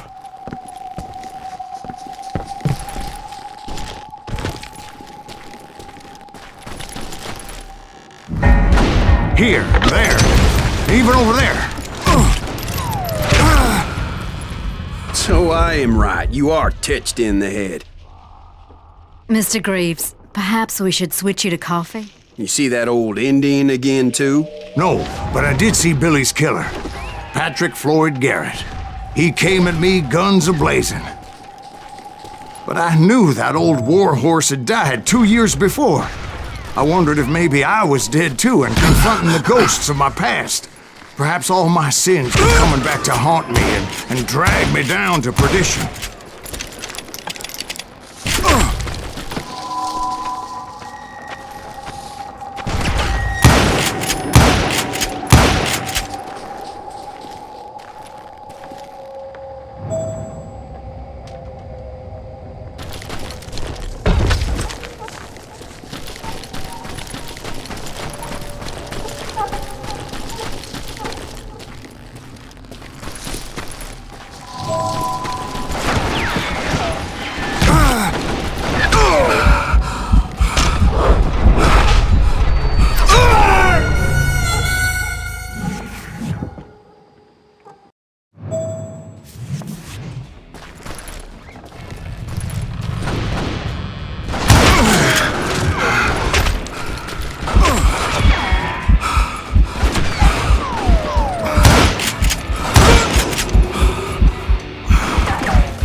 I saw Henry Plummer throw dynamite at me.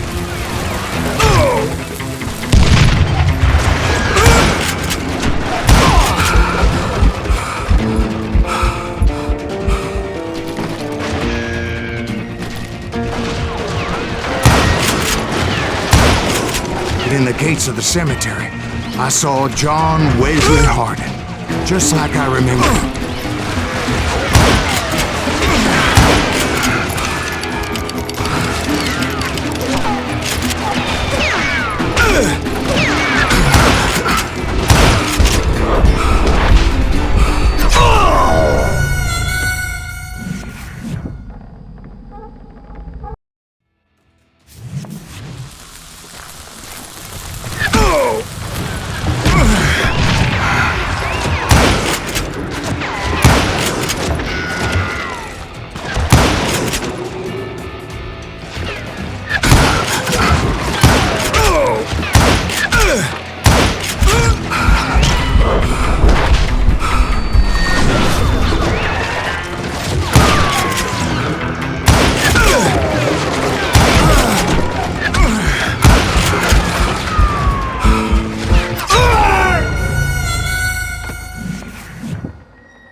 Robert Ollinger appeared with his terrible double-barrel shotgun.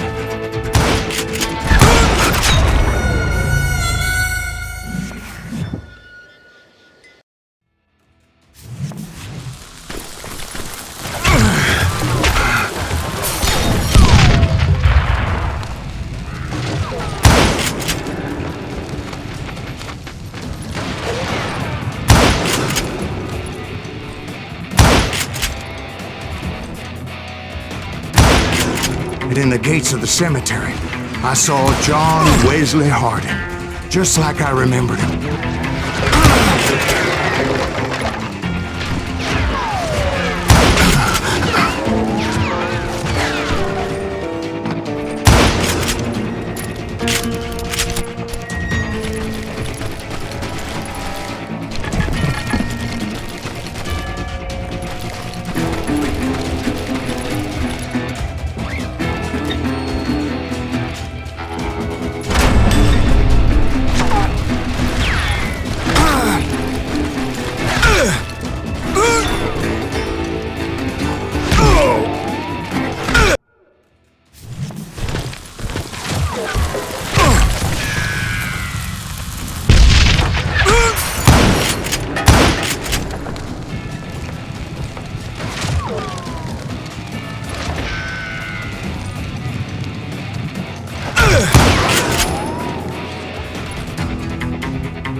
Robert Ollinger appeared with his terrible double-barrel shotgun.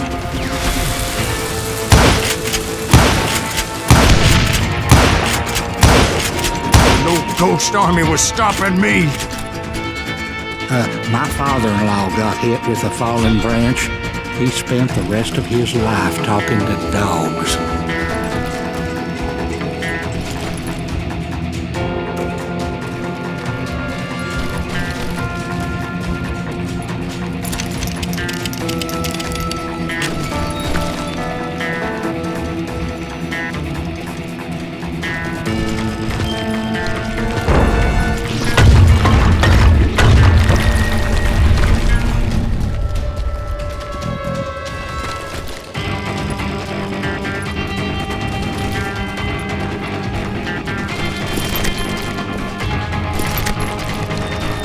Newman Hayes Clanton, William Brocious, John Peters Ringo, they all wanted me dead.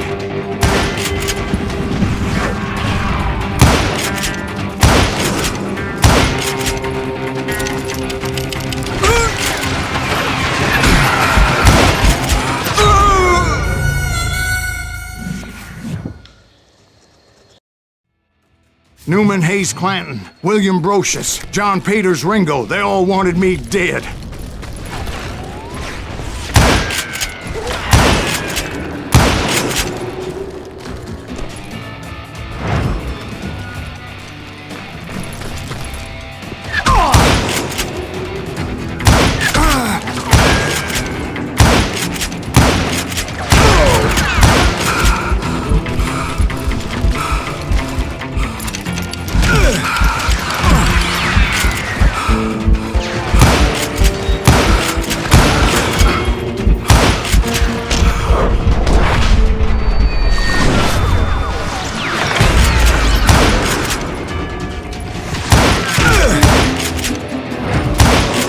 The Dalton brothers, Robert and Grattan, guardians of the Garden of the Dead.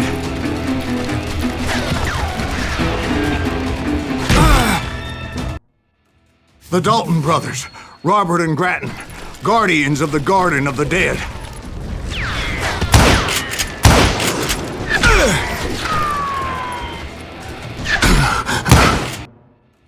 The Dalton brothers, Robert and Grattan, guardians of the Garden of the Dead.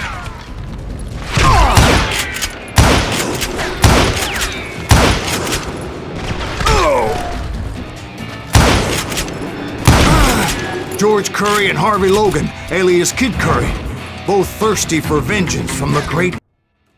The Dalton brothers, Robert and Grattan, guardians of the Garden of the Dead.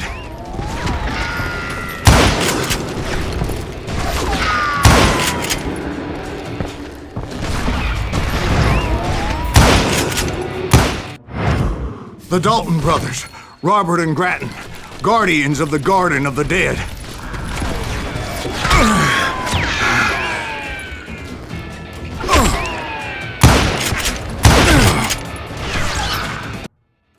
The Dalton brothers, Robert and Grattan, guardians of the Garden of the Dead.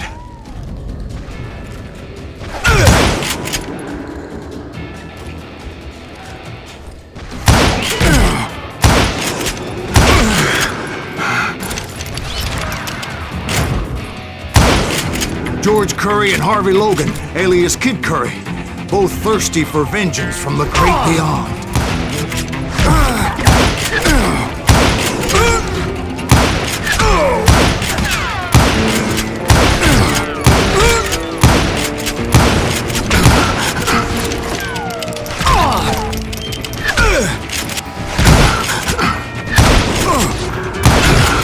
Jesse, Woodson, James, and Jim Reed.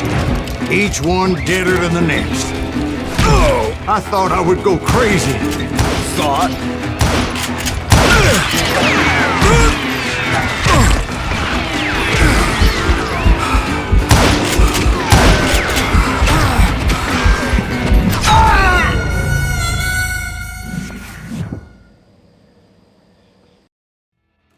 The Dalton brothers, Robert and Grattan, guardians of the Garden of the Dead.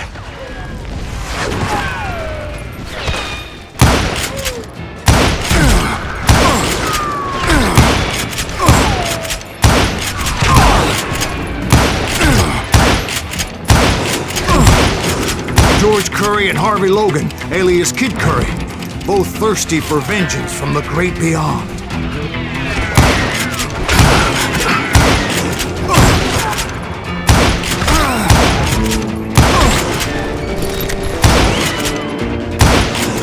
Jesse, Woodson, James, and Jim Reed, each one deader than the next.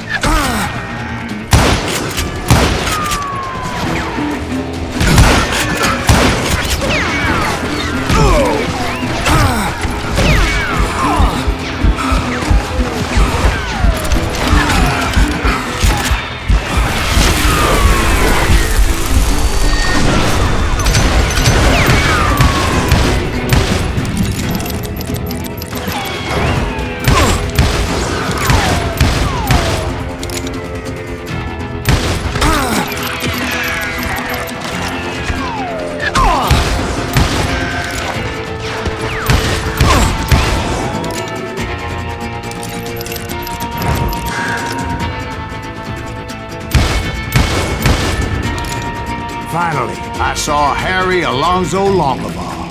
The Sundance Kid? Like a general leading his legion of the dead. You told us before that you see him alive. He was alive.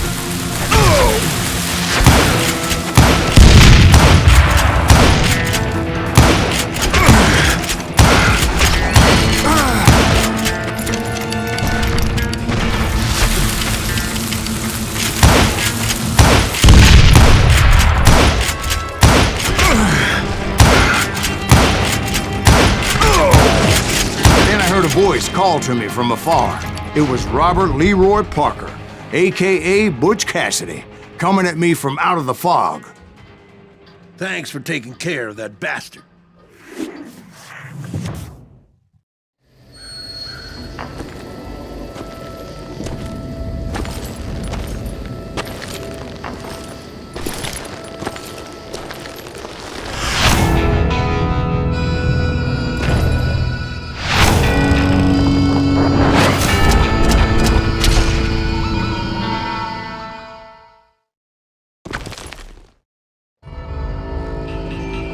But the kid wasn't quite deceased. Not yet. Takes more than one little bullet to kill the likes of me, partner. Those two looked like they hadn't seen each other for quite a while. Clearly, they were no longer amigos. Shit. I was hoping I wouldn't have to kill you. You won't have to, Butch. I'm killing you first. I asked them about Bob Bryant, but they were too busy with their own heated conversation. Let me get this shit straight. You want my money and the love of my life? You frittered it all away, Butch. Eda's mine. So is that damn money. I didn't want to shoot anybody until I had an answer to my question, but those boys didn't give me much of a choice.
Butch Cassidy and the Sundance Kid died there in that cemetery not 6 months ago.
Butch Cassidy and the Sundance Kid were killed by the Bolivian army. Everybody knows that. That's the legend, but it ain't the truth. So, you never found Bob? There is no Bob. This old sumbitch ain't even Silas Greaves. Sir, is that true? Have you been pulling our legs this whole time? Well, not the whole time. Oh man, I think you've worn out your welcome here. Maybe you're right, Jack. Maybe it's time to pay. You see, Ben, or should I say Bob, your past always catches up with you. I was a different man back then, crazy. Drinking, I've changed my ways, I swear to you. If I could turn back the clock, But you can't, Bob.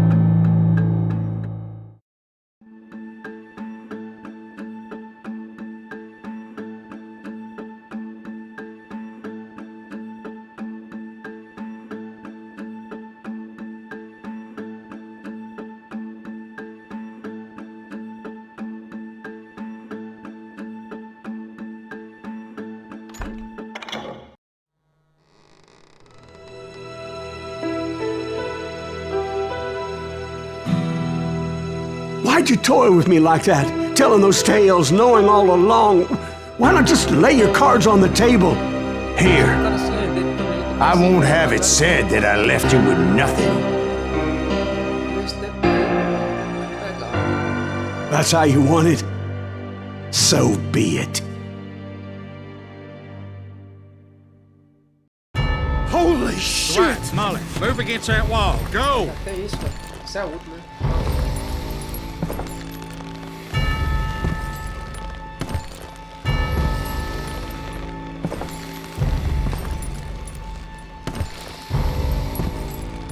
Esse cara ali vê só a porra.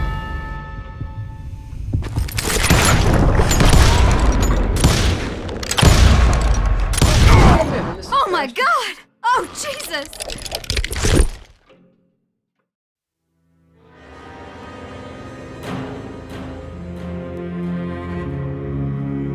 Did you know it was him all along? Cassidy told me Bob was in Abilene before he died. But I wasn't sure Ben was my man until he revealed how much he knew about Ringo and Reed. The coin, of course. Well, that was the last nail in that particular coffin. I better go get the sheriff. You okay, boy? You're looking mighty shook up. Dwight, maybe you best go home. Young Eisenhower here is leaving for West Point tomorrow. He shouldn't get caught up in something like this. I think I might head out myself at this juncture. Unless you want to stop me, Jack. No, sir, Mr. Greaves. So where are you going now? Now that you had your revenge? Doesn't really matter, does it?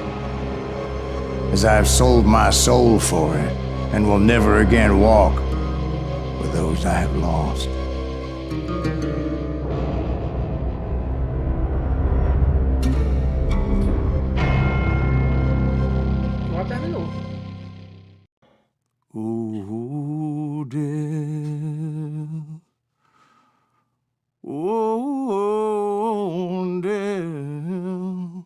Quem gostou aí, Won't you deixa o like spare aí, não, tá me ligado? over to another Se não year? for seguidor, segue aí, dá essa moral aí. Bora que bora.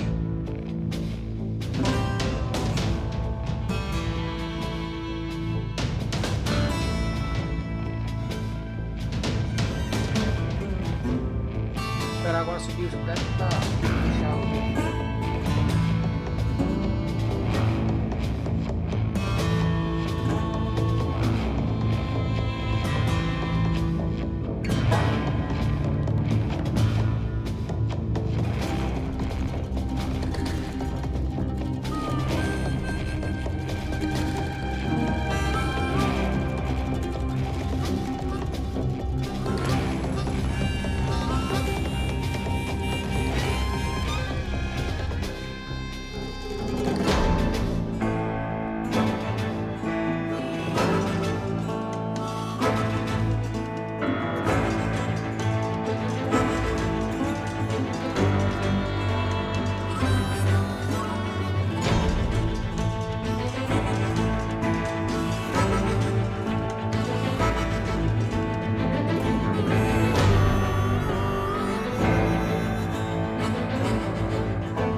There are men who fear legends, but a man legends fear. He's a four-host that reap crying bullets for tears.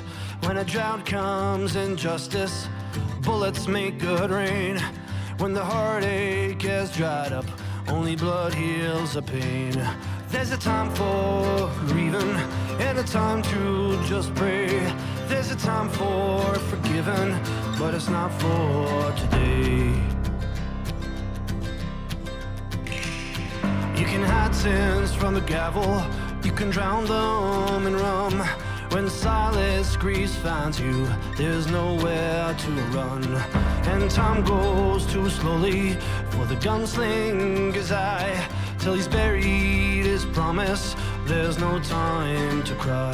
There's a time for grieving and a time to just pray. There's a time for forgiving, but it's not for today. There's a time for grieving and a time to just pray. When Silas Greaves finds you, it's a time you must pay. That's a time you must pay.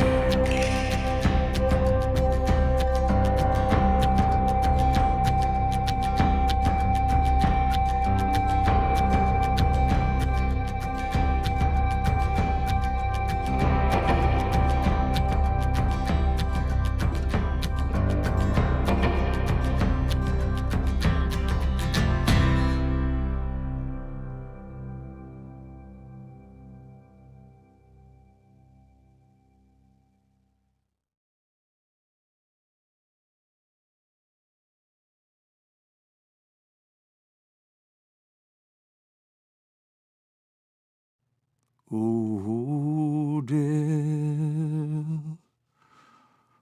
Oh, Dell. Won't you spare me over till another year?